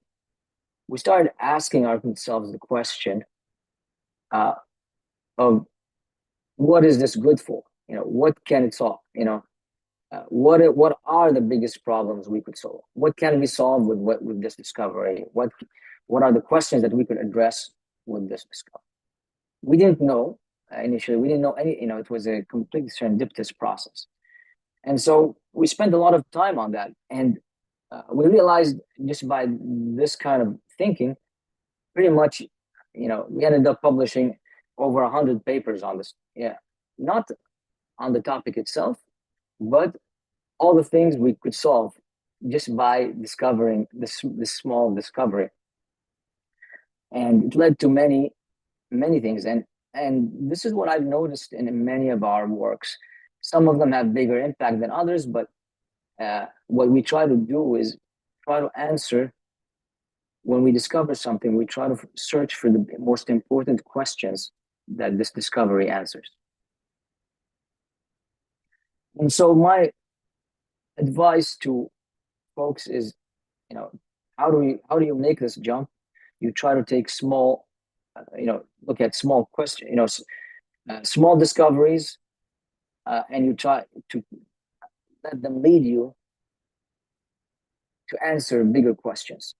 And eventually, when you've built your credibility in the field, you'll notice that your discoveries and your publications are getting higher and higher impact, until eventually you'll find yourself in transitioning to a new field.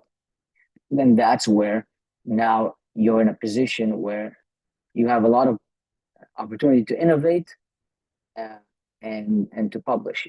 But again, over time, as time passes by, you're going to find yourself again in this, going down the bottom of this curve, and you have to ask yourself the question, should I be changing? Where should I be going?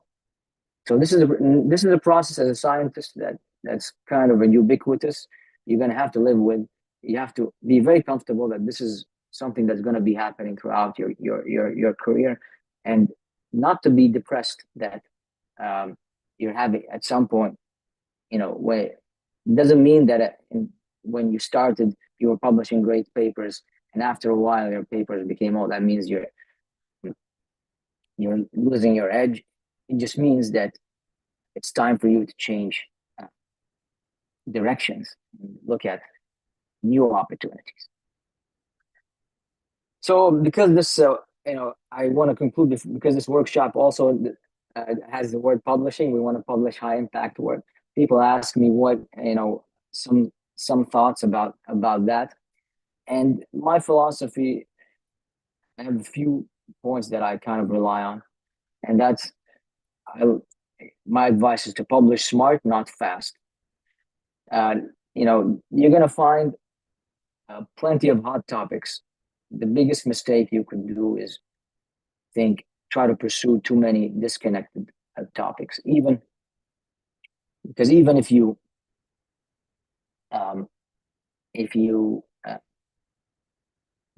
make some good publications in some of them, you're going to fragment your research and your resources. What I suggest is once you've identified the question and an interesting discovery, then you double down and you throw your resources at as much as possible. And that allows you to create the breakthrough you need to publish high impact work. And that allows you also to give coherence and direction to your entire body of work. So people know you, people know you for something that you've accomplished. Publishing many good papers on different topics will not make you a person who is recognizable in any field. So try to give coherence and direction. Whatever you're faced with a topic, does this fit with my brand? This is the question, If your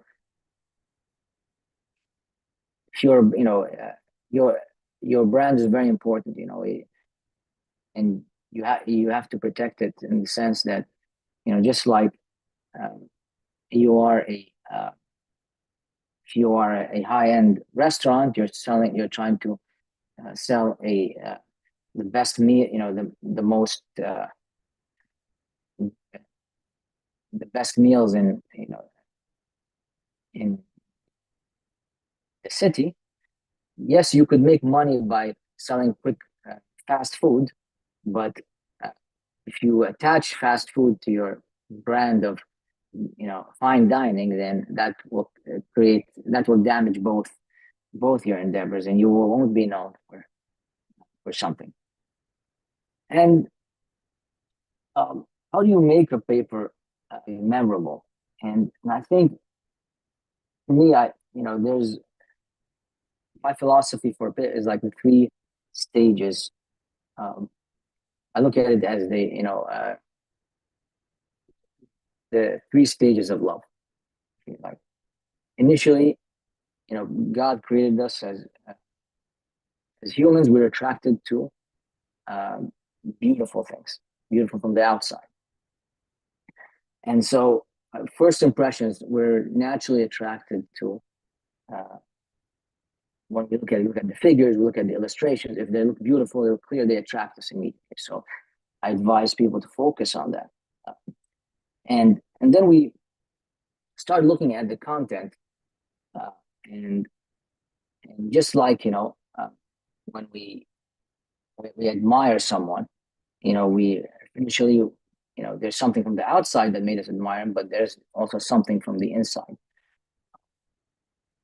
And then finally, when the last stage of admiration is how the person makes you feel about how do you feel after you've interacted with that person? And you have to treat your papers the same way.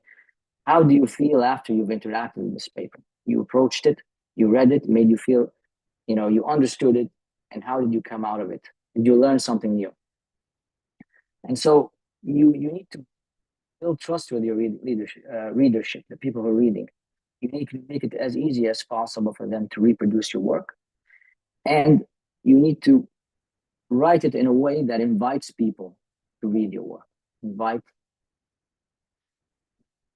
So don't write it to experts who understand what you're doing. You want to write it to people who are just beginning, people who are just, who maybe are not in the field at all, and you want to invite them in. Keep in mind that most editors who will be handling your paper to decide whether they want to publish it or send it out for peer review, they are people who don't understand your topic, where 99% of the time are not in your field. And so make it as easy as possible for them to appreciate your work. Write it in simple, try to simplify it, make it, give them a reason to care about it. And that's where your title, introduction has to be accessible to these kind. And people are busy most of the time. So they only spend the fractions of a second on your paper looking at your figures and illustrations. So if they're attractive, you're very likely to get them to read more and maybe cite it more often. I would recommend that you look at, there's plenty of editorials, valuable editorials. You'll find figures and titles, suggestions. Here's two of them that I like, but there are plenty written by experienced editors.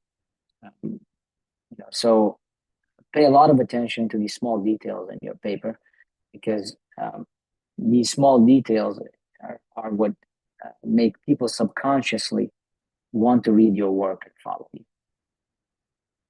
Thank you very much. Thank you very much, Professor Osman. This was great, very enlightening, especially this last slide.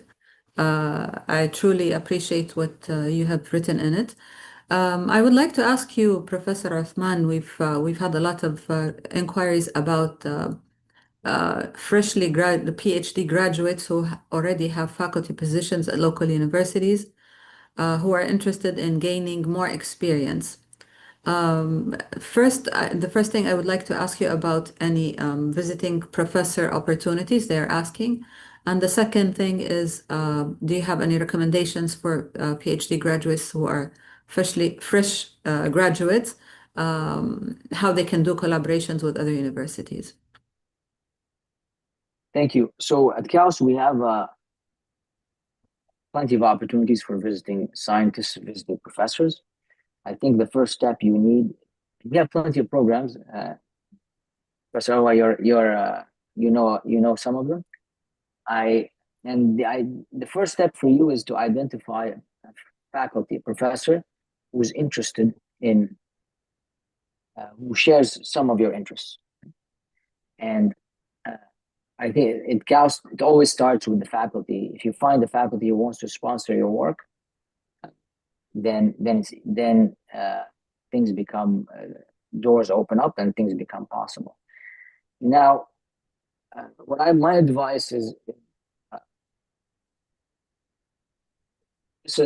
don't approach the faculty saying, this is what I'm interested in, and this is what I want to do. Try to put yourself in the shoes of the faculty. They get a lot of applicants, they get a lot of requests, and they need to keep the program focused. Okay? So take your time, read up on the faculty member, and try to understand how your work can contribute to their research direction. That will motivate the faculty member to invest their time in you. Build a relationship, not just on, hey, you can use my lab, but hey, let's work together. We have something interesting. Eventually, I think once you've done that, the second step, it becomes possible for you to introduce new directions. But first, you need to build that trust before you try to work on something that's perhaps not aligned with what the faculty wants to do. And what was the second question? About just opportunities for people to collaborate, new graduates collaborating. I think you answered that part. Yeah. And about the opportunities at KAUST as well. So they were 2 points, but I think you already addressed them. Go ahead. Yeah. We also at KAUST, we have a very strong postdoctoral fellowship opportunities. And I think if you're just freshly graduate, I would really recommend that you try to get, your university to let you do a secondment or a sabbatical of at least 1 or 2 years as a postdoc. And you're going to get very valuable experience. If you've already been teaching for a while, then I think the visiting professor route would be be the most appropriate one. But again, you need to, when you talk to the faculty, you need to show them initially how you're going to contribute to their research direction, rather than asking them, how can you direct your research resources to help me? And so if you start that way, I believe that your chances of getting a successful collaboration launched would be a lot higher. Okay, great. Again, I wanted to remind everybody that we have a website, faculty.kaust.edu.sa, where you can see what our faculty are working on, and maybe you can find somebody to collaborate with that you think, as Professor Athman said, that you think you can add to their research. So that's number one. I encourage you all to visit that website. I also encourage you all to visit the visiting student partnership page and the internship page on the website. Perhaps you can also have some of your graduates, your master's students, or your undergraduate 3rd and 4th year students come over to KAUST for a semester or for a year. So we have a lot of opportunities for internships for your students as well. And with that, I think I would like to thank you once again, Professor Athman, for this very insightful talk.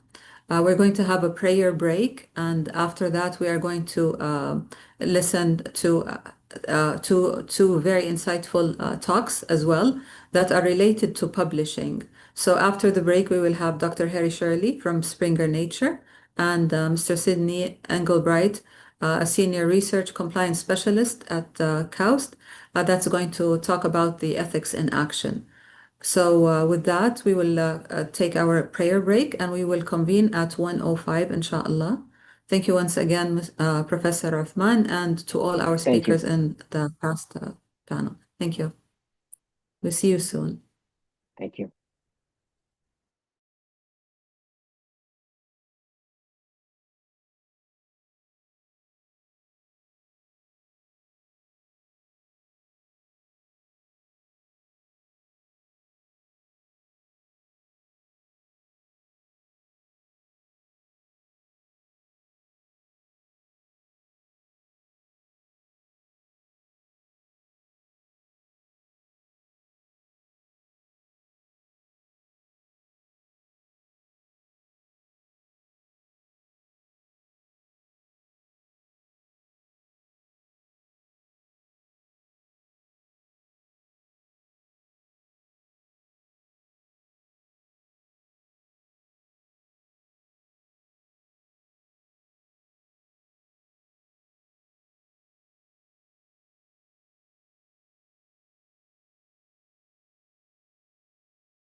Okay, welcome back, everybody.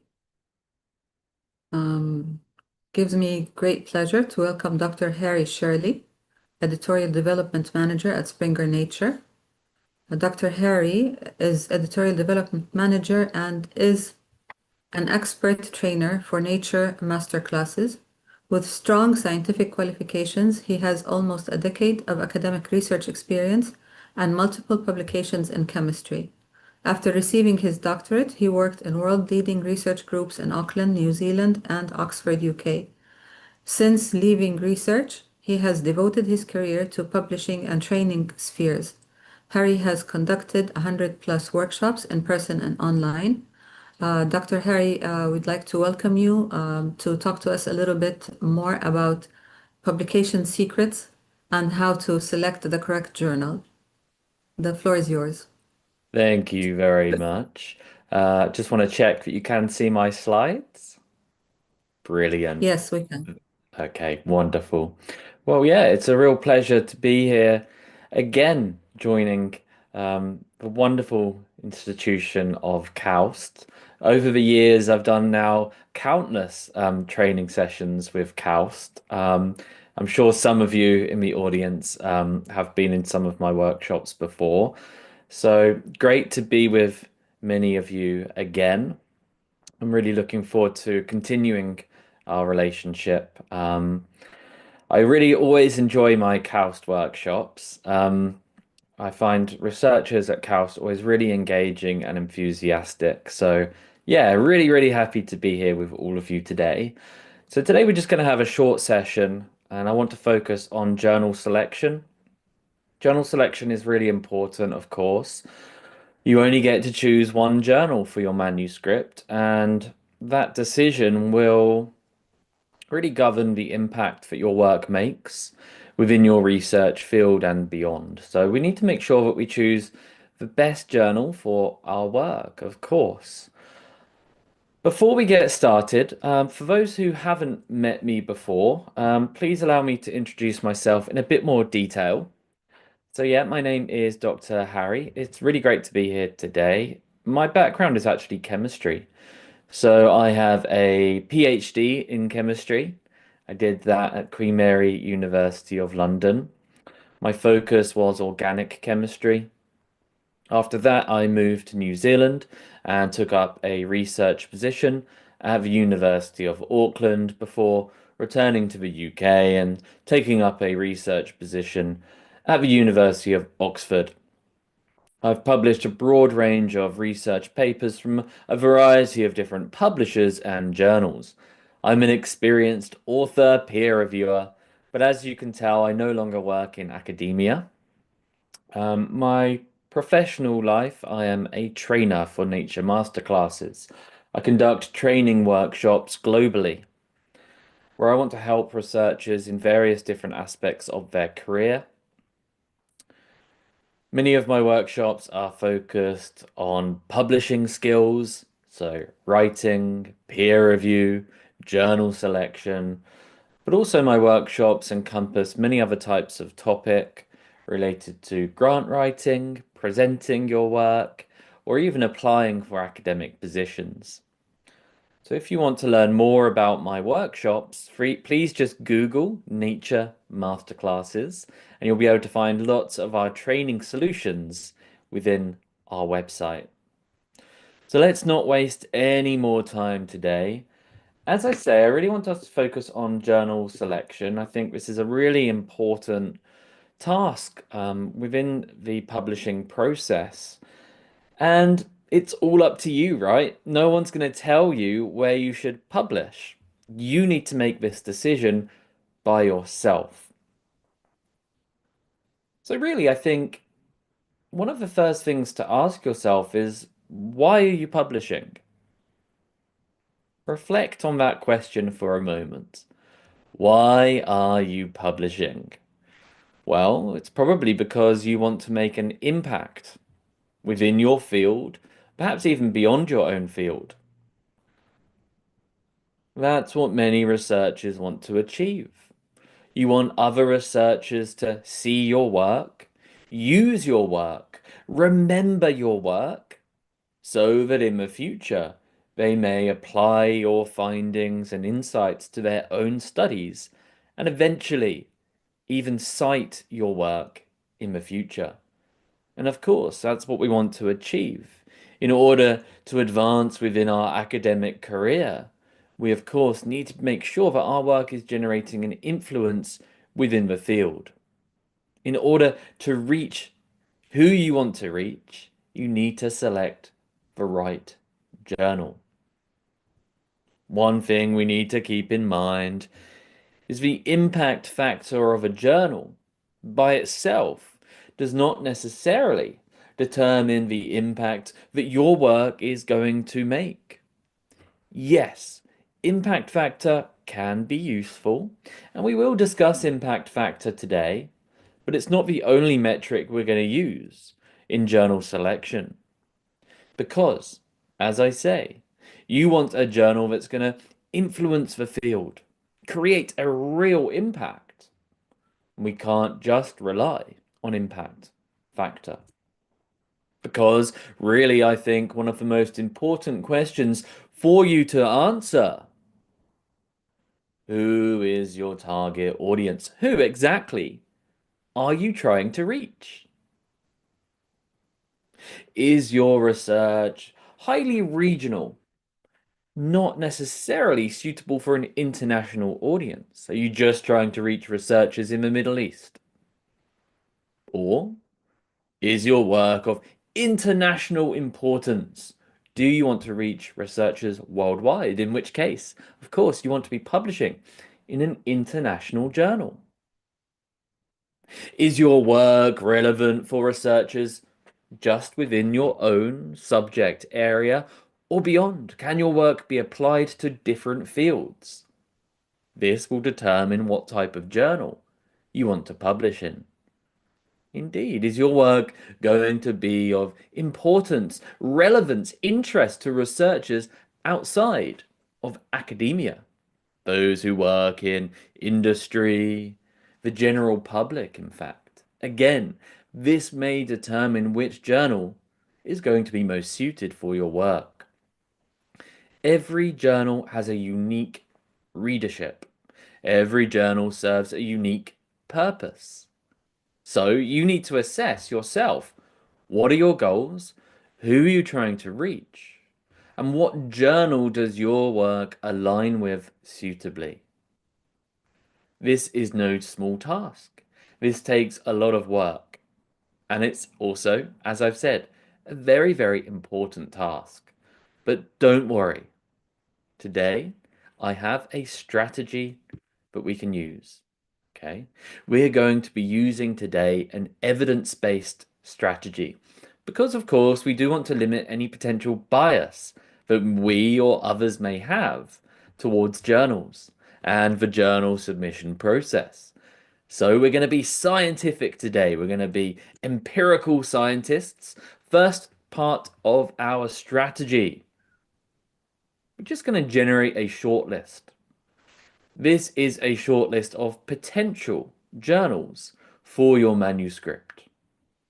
Once we've generated our shortlist, then we are going to carefully evaluate all of these journals on our shortlist.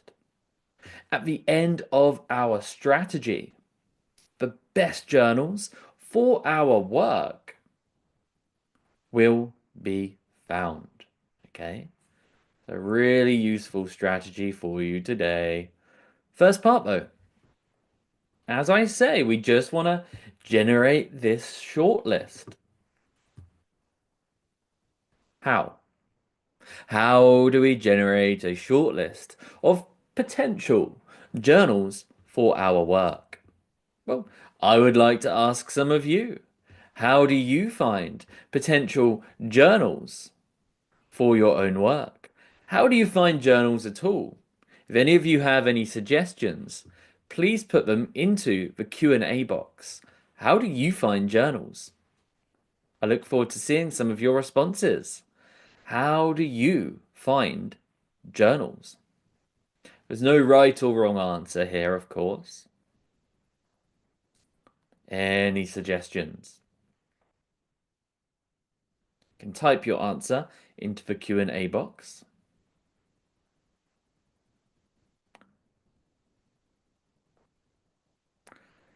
Okay, some suggestions coming in.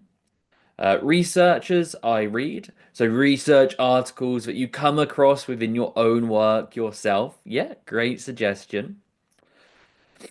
By the scope of the journals. So perhaps, yes, you already have an awareness of journals within your own research field. Some of you saying Web of Science, using keyword searches in databases, or the past papers you've used in your own research.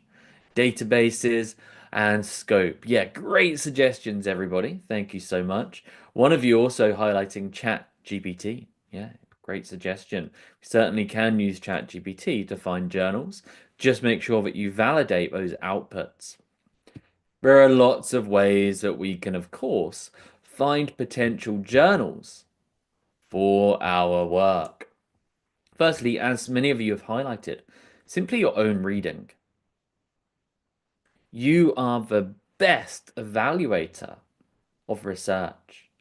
Through your own reading, you can assess the quality of a journal, the suitableness of a journal, whether a journal is well aligned with your own work or not.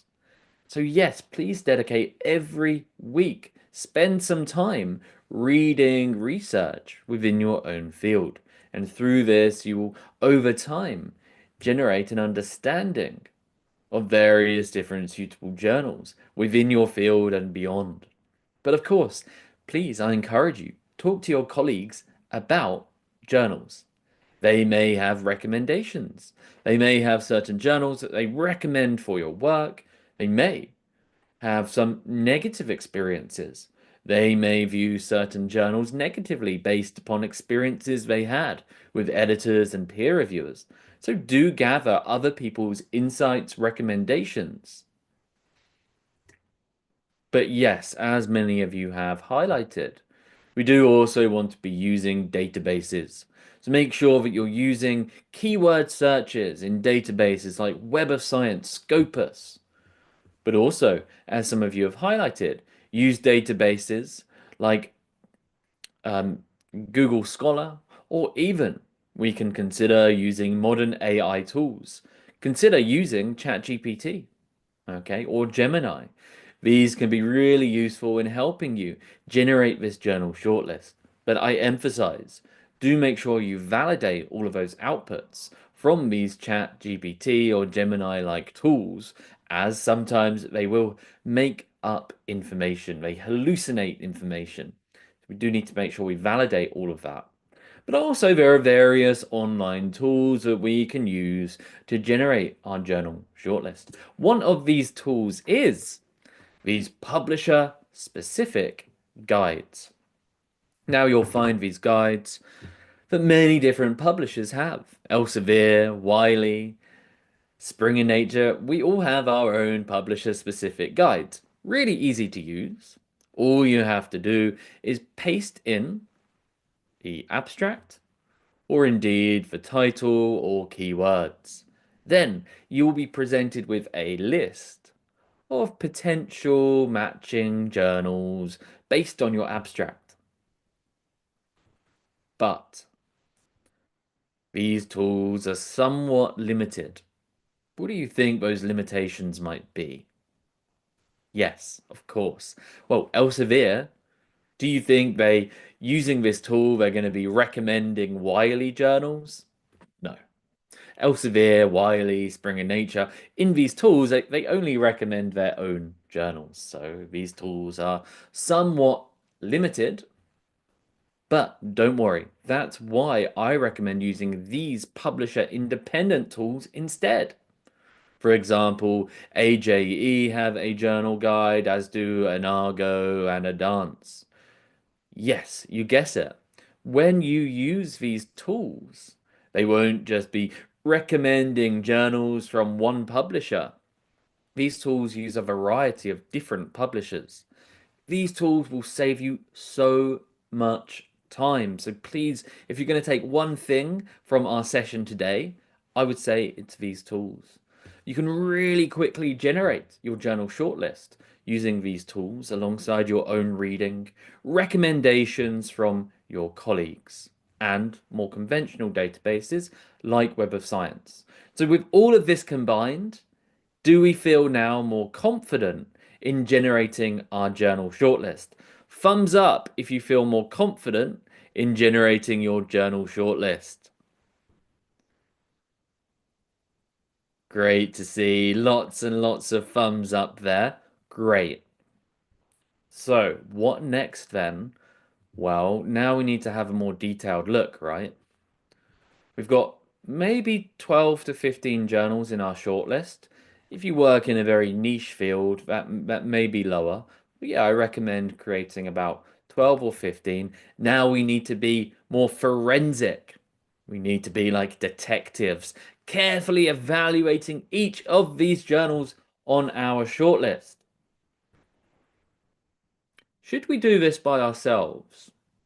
Or should we do this in collaboration with our colleagues and co-authors? How do you feel?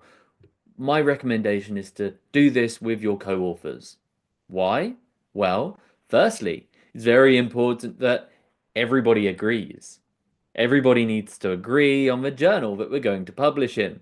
But secondly, it's going to reduce bias. Remember, we want an objective, evidence-based approach to publishing our work. And if we have everybody involved, we can limit any personal biases we may have against or towards a certain journal. How are we going to arrange our shortlist? Well, we're going to use this strategy, okay?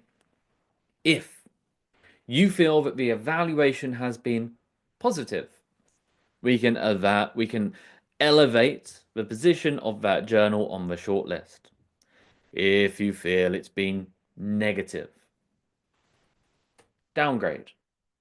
If you feel now, after you've done the evaluation, this journal is not at all suitable, don't waste any time. Remove it from the shortlist. Okay, so if you do that process at the end, the best journals are going to be at the top. I hear some of you shouting out, Harry, how am I going to evaluate these journals? Don't worry, we're going to get there. Now, of course, in reality, there are hundreds of criteria to look at, but some are more important than others. Today, we're going to look at the top 5 most important evaluation criteria for you to assess the suitability of a journal. Aims and scope, recent articles, indexing, publication model, impact factor. Let's start by aims and scope. Why do you think aims and scope might be important? Who do you think the aims and scope is written by? Of course, the aims and scope is written by the journal editor themselves, often the editor-in-chief. Why do they write it?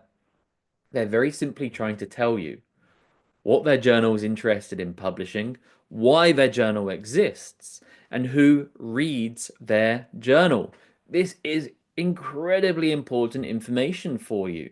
You need to assess whether your work is well aligned with the scope of the journal, the aims of the journal, etc. So make sure that you study the aims and scope carefully. It's always readily available on the journal website. Listen to what the editor is trying to tell you. Often the aims and scope has a very predictable format. Here is an example of the aims and scope of Nature Catalysis. They highlight the broad aim of the journal. Nature Catalysis brings together researchers from across all chemistry and related fields, publishing work on homogeneous catalysis, heterogeneous catalysis, and biocatalysts, incorporating both fundamental and applied studies. We have a particular interest in applied work. So often the aims and scope will start broad, but then they will highlight some specific areas of research that they're most interested in publishing. So make sure that you study this carefully. Make sure you are aware of these specific areas of research over time. How do you feel these change over time? Do you think these topics change over time? Put your thumbs up if you think these topics do change over time. Lots of you putting your thumbs up. Yeah, of course. Research is always changing. There's always different priorities for different research fields, and we have different trends. Different areas of research are more funded than others, etc. So of course, research editors will always be updating their journals so that the journals remain relevant, interesting, and useful for the research community. So yes, aims and scope. We need to make sure that we carefully evaluate it. So again, if you do feel that the aims and scope is well aligned with your own manuscript, you can elevate its position on your shortlist. If it's clear from the evaluation this journal is just not relevant, you can consider simply removing it from your shortlist.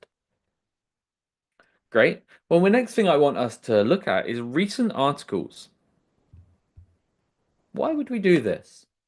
Why would we spend time looking at recent articles to assess the suitability of a journal? Well, it's similar to the aims and scope. If you are aware of what the journal is publishing today, not last year, but now, that can tell you the editor's current interests.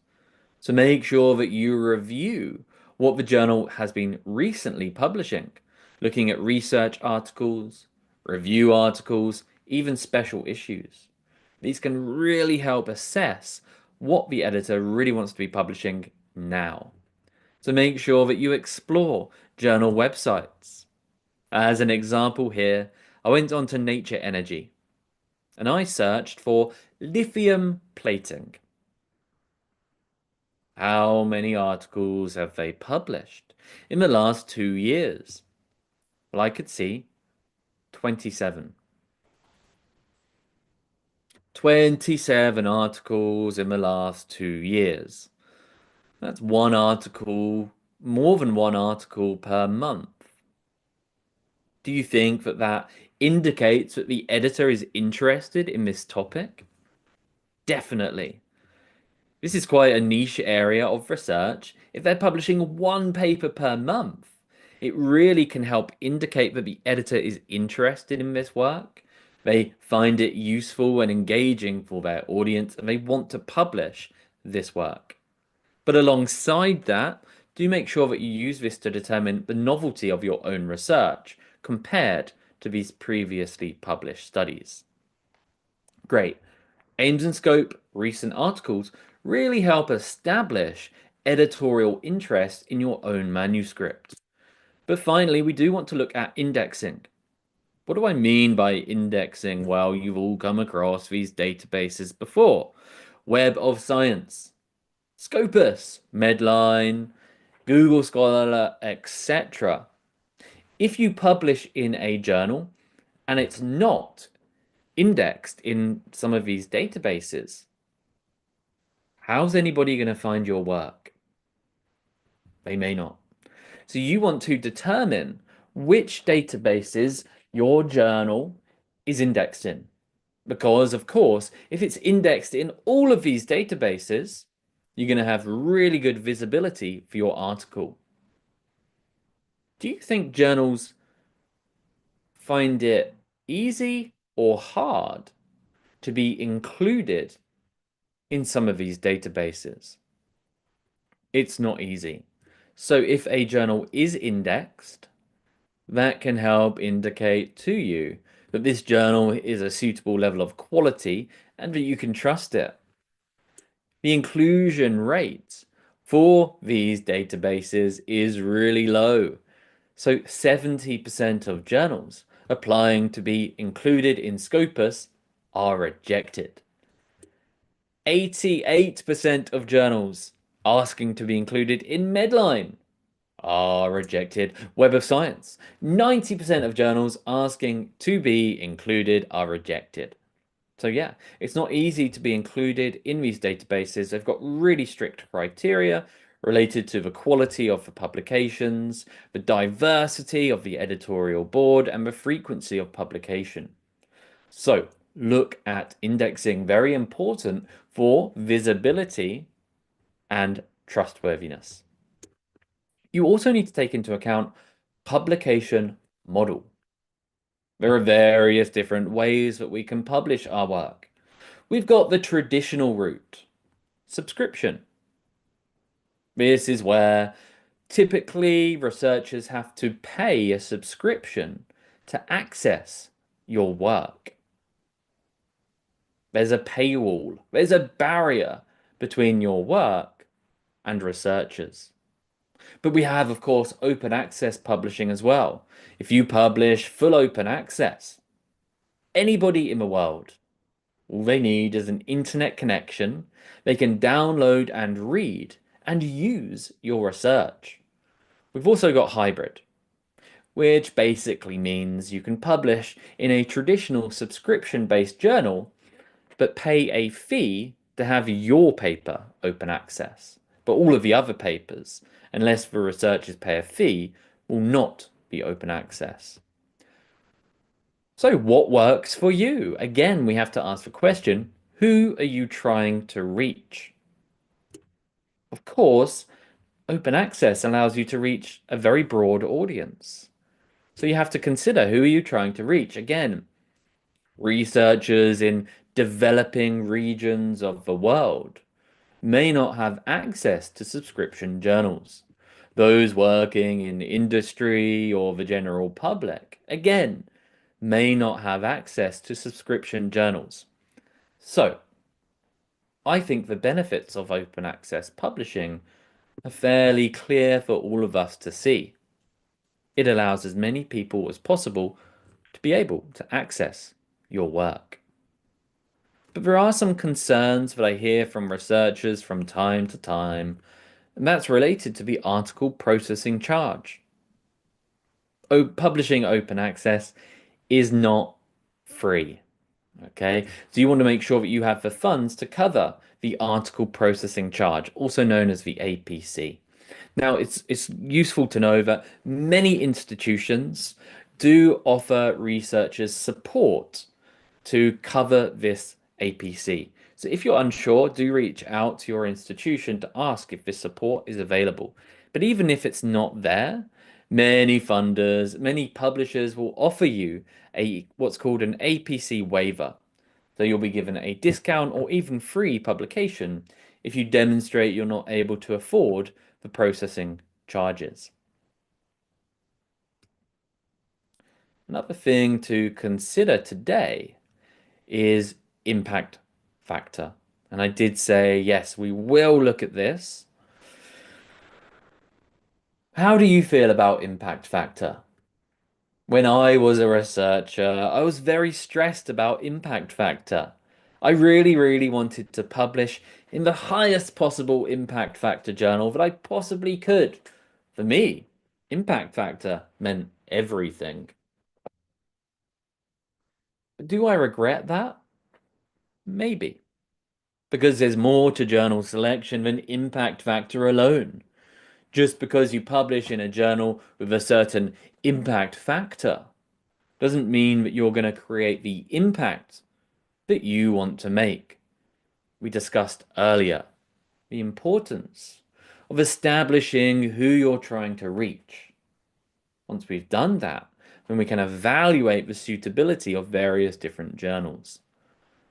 Impact factor does not necessarily equal quality either. What is impact factor? It's an equation. It's a formula.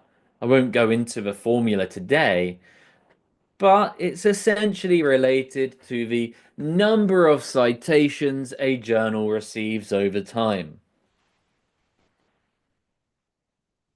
Well, what then influences citations? Think about this for a moment. What do you think influences citations? We can agree, yes. It's likely that there is a correlation between quality and citations. In general, the highest quality research out there is more likely to gain citations because it's influential, impactful, useful, reproducible, etc. Okay, so yes, quality, but actually, Dr. Harry, yeah, can you please try to finish on, we've already overrun the time. absolutely.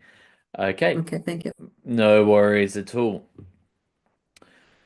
So, consider whether these other important factors are important. Citation behavior by discipline, the number of readers, whether the journal is international or regional, broad or specialized, old versus new, directly affects impact factor. So there we go. We've made it through all of our criteria. I hope that's been useful for you today. If you do have any questions at all, please reach out to me via LinkedIn or email. Thank you so much, everybody.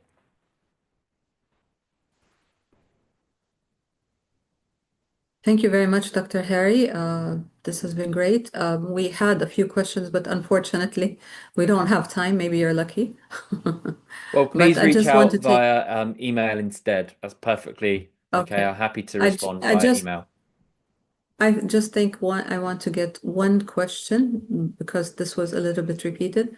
It's about the APC. They're asking why it's continuously increasing and if there's a way that for young researchers that they can, get over it. How can they overcome the problem? Absolutely, great question. So the APC is rising, of course, with inflation. We typically see that the costs of everything in the world is currently increasing, but we do want to make sure that we maintain very, very high standards within the Nature portfolio. This is why we have in-house editors who have a salary, we have animators, etc., to ensure that that standard is kept very high. But we do offer APC waivers for researchers who cannot afford the article processing charge. I do recommend exploring that after today.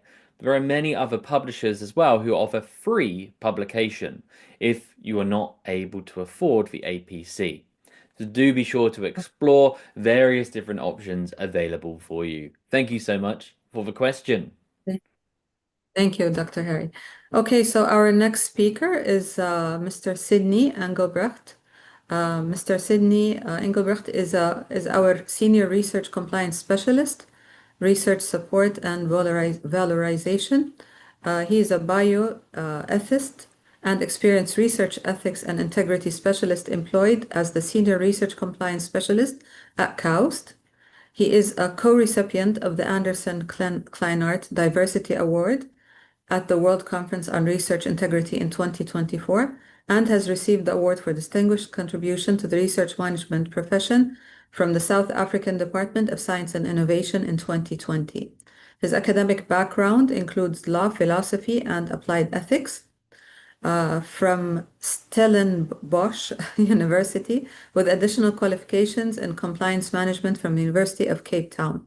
He co-authored papers, notably on the Nagoya Protocol, and edited and co-authored 2 chapters in the student coursebook on jurisprudence for lab animal technologies. I would like to welcome you, Mr. Sidney, and the floor is yours. Good afternoon, colleagues. Thank you for the kind introduction. If you can just give me an indication that you can hear me and you can see my slides. Yes, we can. Perfect. Thank you so much. So today's topic about action, ethics in action, the hidden costs of unethical authorship practice. Now, the speakers before me, in particular, Dr. Shirley indicated how to select your journal and what publication is all about. So the topics that we will cover over the next 20 minutes is looking at defining ethical authorship, what are the common forms of unethical authorship, looking at the hidden costs, and then focus on the prevention strategies and what are the best practices, in particular what we promote here at KAUST, and then just to give you a snapshot of case studies where authorship have gone wrong. Now, I think we're all familiar with this landscape of authorship globally, where there's about 3 million plus annual publications on average. However, there's a 30% increase in terms of authorship dispute. We've seen that this in the market value, it has risen to above 19 billion USD. So the size of the global academic publishing industry, it's enormous.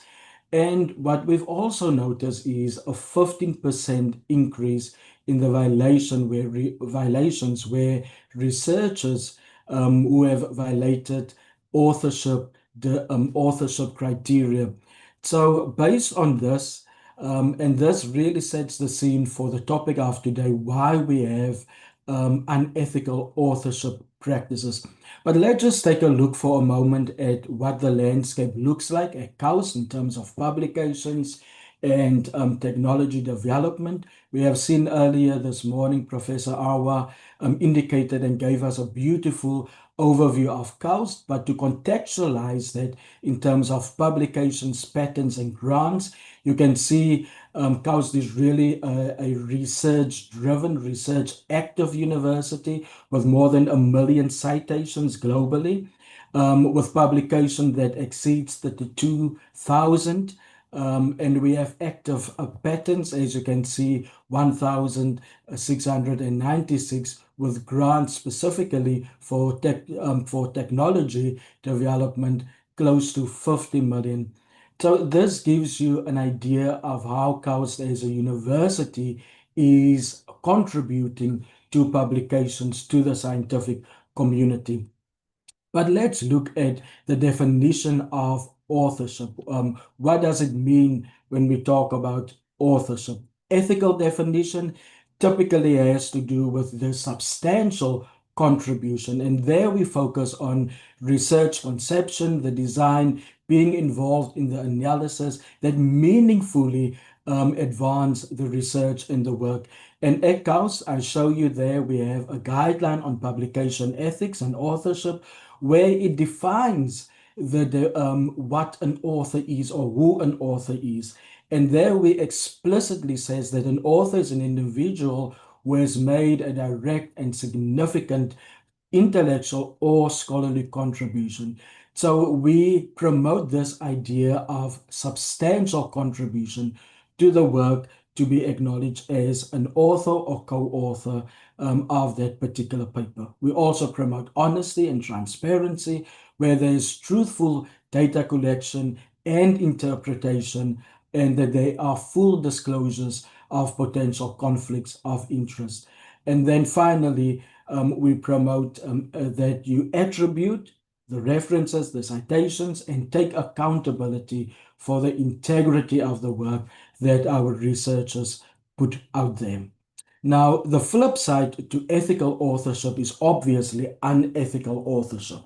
And so just to give you an idea of these practices of unethical authorship, and the first one that you might be familiar with is gift authorship. So as the name suggests, it's a gift authorship where you honor somebody. So you include somebody who have contributed minimally or made no contributions to the research outputs. There's also unethical authorship practices in the form of coercive authorship, where there's power dynamic in which a senior person misuse the power to be listed as a co-author on a paper.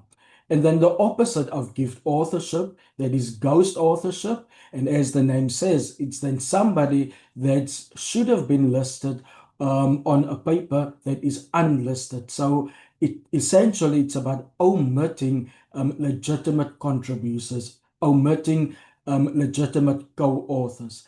And then data fabrication, as the name says, it's about falsifying a data set that supports your research output.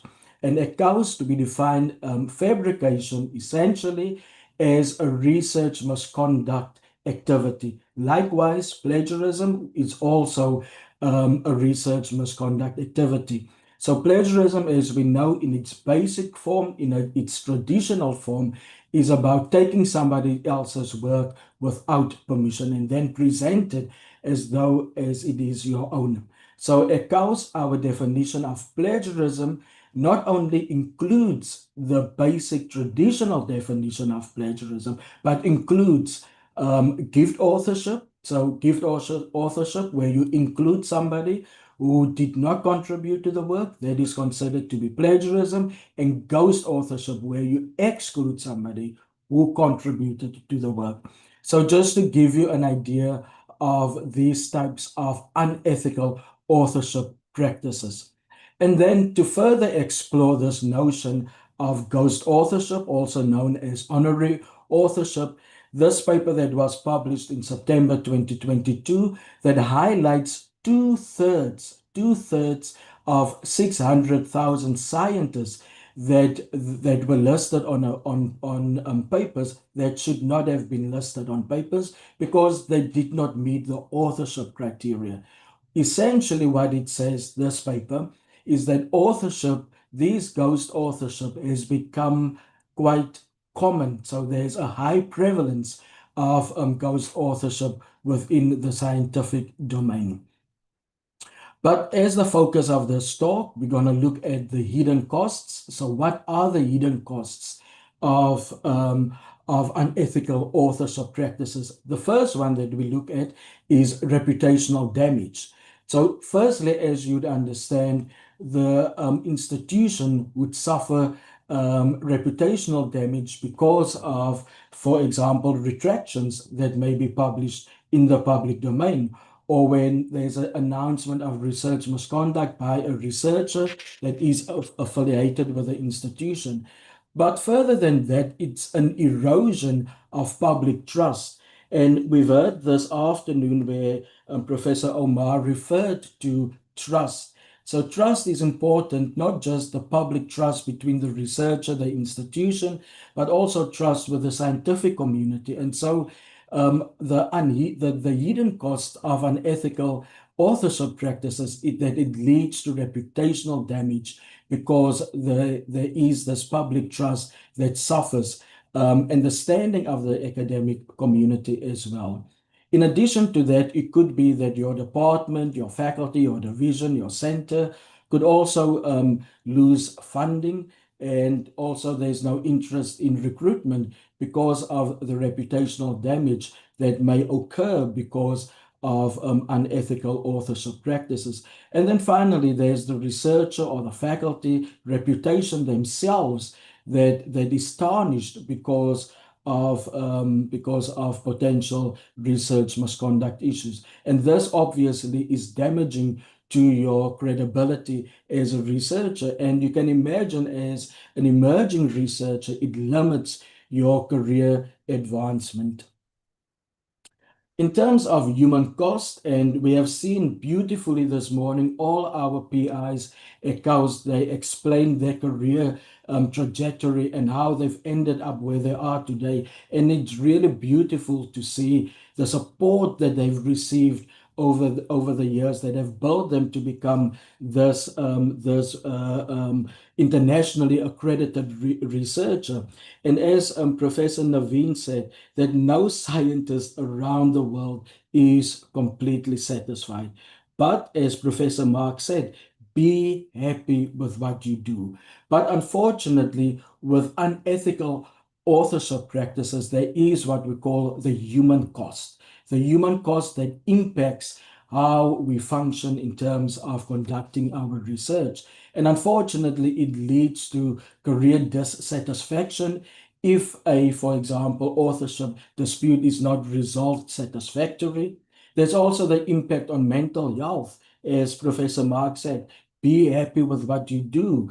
And so it's important that when you conduct your research, that it really promotes mental health and that it does not lead to authorship disputes that ultimately ends up with anxiety and depression. There's also time diversion away when there are these unethical authorship disputes where faculty has to spend a significant amount of time to resolve these authorship conflicts and dispute among the team. And then finally, there's the relationship damage between the mentor and mentee. And we've seen this after this morning where Professor Tariq so eloquently explained the relationship between him and his mentors. And so one needs to be careful that the hidden costs of unethical practices in authorship, that it can adversely impact the relationship that you have with your mentors and your colleagues.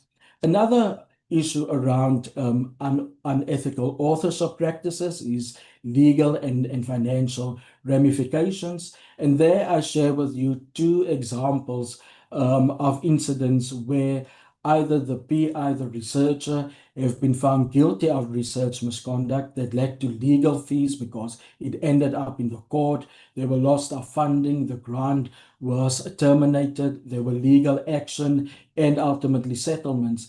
And those two cases, as you've seen the recent one at Harvard University with Professor Genton, where she actually took the university to court and she failed in a lawsuit where the court actually dismissed claims against the university.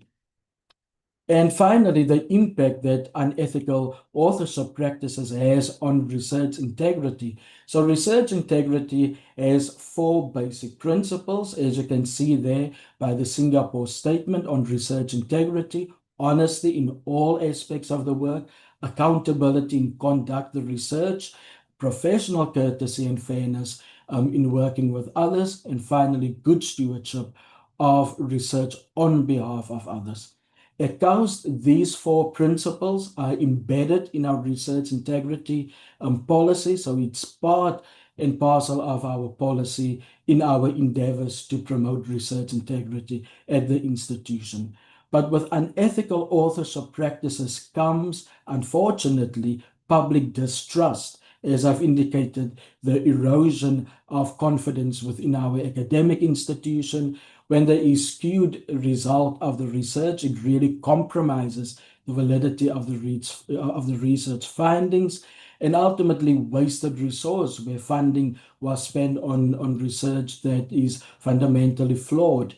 And finally, hindered research that refers to a significant delay in the scientific advancement. Unethical authorship practices also impacts student and researcher development, where if this kind of behavior is perpetuated, it reinforces unethical behavior patterns. And it also compromises learning, where the exposure to fundamental flawed research practices, where students and young emerging researchers have this unfortunate exposure. It also has an impact on career in terms of career limitation to find and secure funding for or even employment.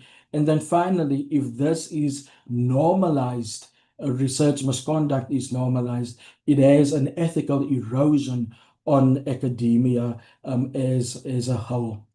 But all is not lost. There are prevention strategies, and you may find yourself at a point where you're either heading for the iceberg or you decide to turn the ship around. And so over the next couple of slides, I will share with you 2 particular strategies that we have here at KAUST to turn the ship around and not to head for the iceberg. So firstly, how do we prevent unethical authorship practices? We ensure that there's ethics training, education. So as part of research compliance, we have a comprehensive education program that focuses on our full suite of research community, faculty, graduate students, postdocs, research scientists. On our website, we have a specific tab for training. So there you will find various training opportunities that we offer on a monthly basis. A specific one that focuses on publication ethics and authorship. We have clear policies in terms of our guidelines that I alluded to earlier.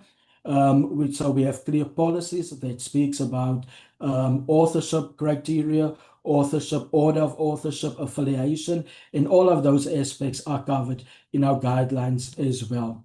We then also have specified or specific workshops that focus on, for example, the responsible and ethical use of AI in research. So we have targeted training that covers publication ethics related topics as well. And then finally, there's also within the Office of Postgrad and Research Affairs a dedicated mentorship that supports the ethical research conduct at KAUST. And I want to emphasize Professor Tariq's power of mentorship slide and how that resonates with the program that we offer here at KAUST. Secondly, in terms of our institutional oversight imperative to combat unethical authorship practices, we have a dedicated office here at KAUST, the Research Compliance Office, as you can see, headed by Rob Anderson, supported by myself, Niveen, and Anna. And in this office, we support committees like our IBEC, which is our Institutional Biosafety and Bioethics Committee, our Ethics Committee. We also promote anonymous reporting, where we have a specific channel which is called the Ethics Point System, where there is the opportunity for anonymous reporting of potential research misconduct concerns. And you will see all over our website is there a tab that says reporting non-compliance, because we emphasize this as a function that our research community has to report non-compliance. And then we also have a dedicated research misconduct procedure that spells out how, firstly, what is deemed to be a misconduct, and secondly, what are the transparent sanctions if there are issues around research misconduct. And we do all of this on our website from a point of transparency. So then looking at the best practices, what are the best practices? Firstly, we advocate for having a research pre-research agreement, typically like an authorship agreement. As part of our template, as part of our guidelines, we have a template that is a 2-page document that you can use as an authorship agreement. We also promote the credit taxonomy that all journals and publishers use. I've shown you there the Elsevier example, but this is important because it avoids or attempts to avoid authorship disputes. So if you use that document, you can see who contributed what, who should be the first author, second author, and so on. And it is a useful exercise for all co-authors to engage when you start thinking of journals that you want to publish in. Also, it's important to have a clear contribution declaration in addition to the credit taxonomy. And especially nowadays with AI, where people use AI in research and scholarly writing, you need to insert an AI declaration in terms of what the contribution of AI was to the development of that paper. In terms of institutional policies, I've shared with you the policies that we have here at KAUST, and in the subsequent slides, I will also share further policies that are relevant to publication ethics here at KAUST. And then finally, with open sciences, at KAUST, we also have in the library a dedicated policy in the Provost office that speaks to open science. But as Dr. Shirley indicated, this is an important tool that we can use to reach a large audience of the scientific community when we publish in open access research. So just to summarize best practices, firstly, disputes occur. We need to accept that it's happening, but what mitigation practices do we have?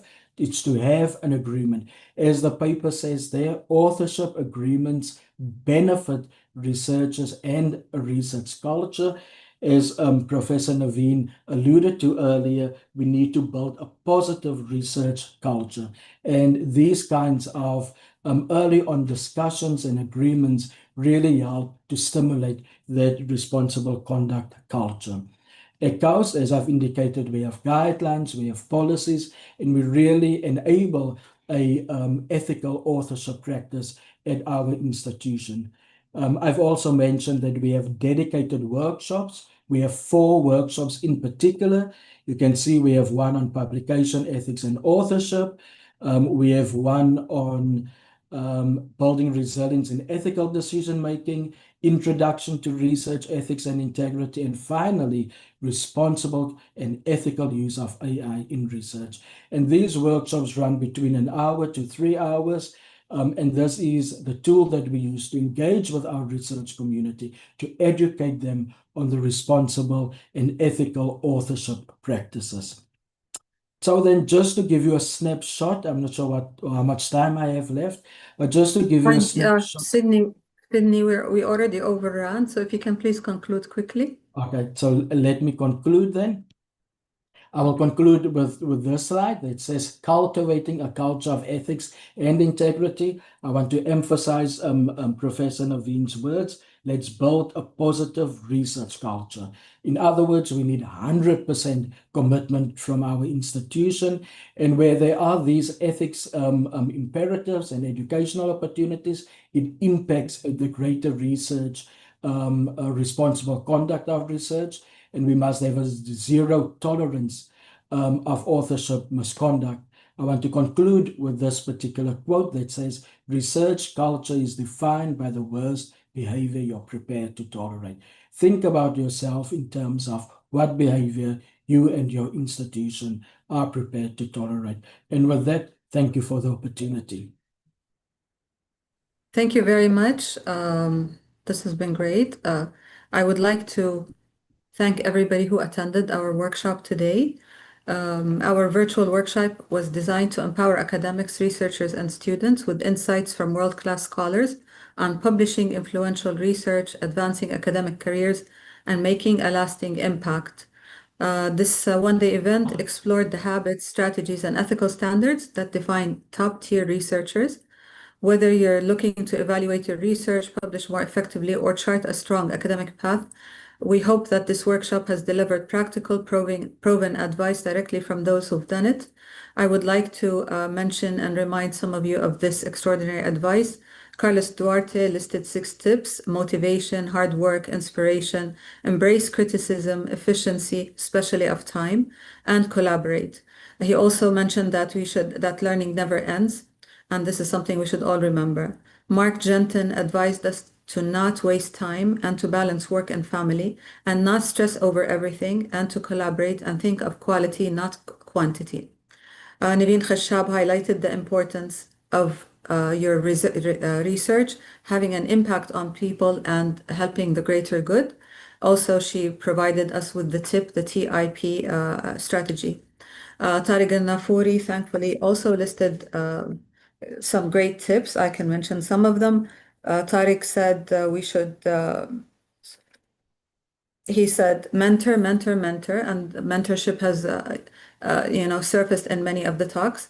Guard your time like a treasure. Beware of the administrative black hole. Maintain continuity of research. Fix uninterrupted blocks for research. Write something every single day. Also, Salim al-Babili said, be flexible and keep looking for further high impact areas within your field. He said, use your science to serve humanity, collaborate and build your network. Try to be multidisciplinary. Collaborate with influential scientists worldwide. Uthman Bakr said, embrace small focused projects to build momentum and credibility. Be passionately curious. When you run into something interesting, drop everything and study it. Then when you discover something, try to find what you can use it for. He also mentioned that you need to build your brand, publish smart, not just fast, focus, then double down, and make your figures look great and your papers look pretty. Your work should have an impact. Ask yourself why. And then next thing from Dr. Shirley, he said, your work should have an impact. Ask yourself, Why are you publishing? Who is your target audience? What journal does work for you? Evaluate with co-authors your shortlist.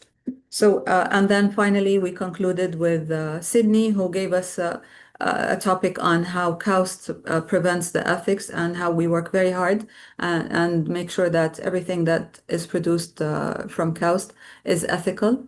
Last but not least, I would like to thank everybody, all the speakers, and in particular, I would like to thank my colleagues at KAUST who made this workshop possible. Mohammed Slim Al-Ailoni, Shahad Andijani, Ahmed, Maram, Graham, Warif, and Ghalia.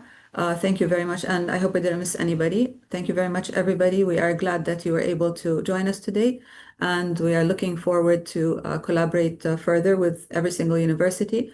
I also would like to thank my colleague, Dr. Omar Al-Mutairi from the ministry, who has helped us put this workshop together. Thank you very much, everybody, and we look forward to hearing from you soon and for you to attend more of our events. Please follow on all our social media, and looking forward for your visit to us at KAUST. Thank you. Assalamu alaikum wa rahmatullah.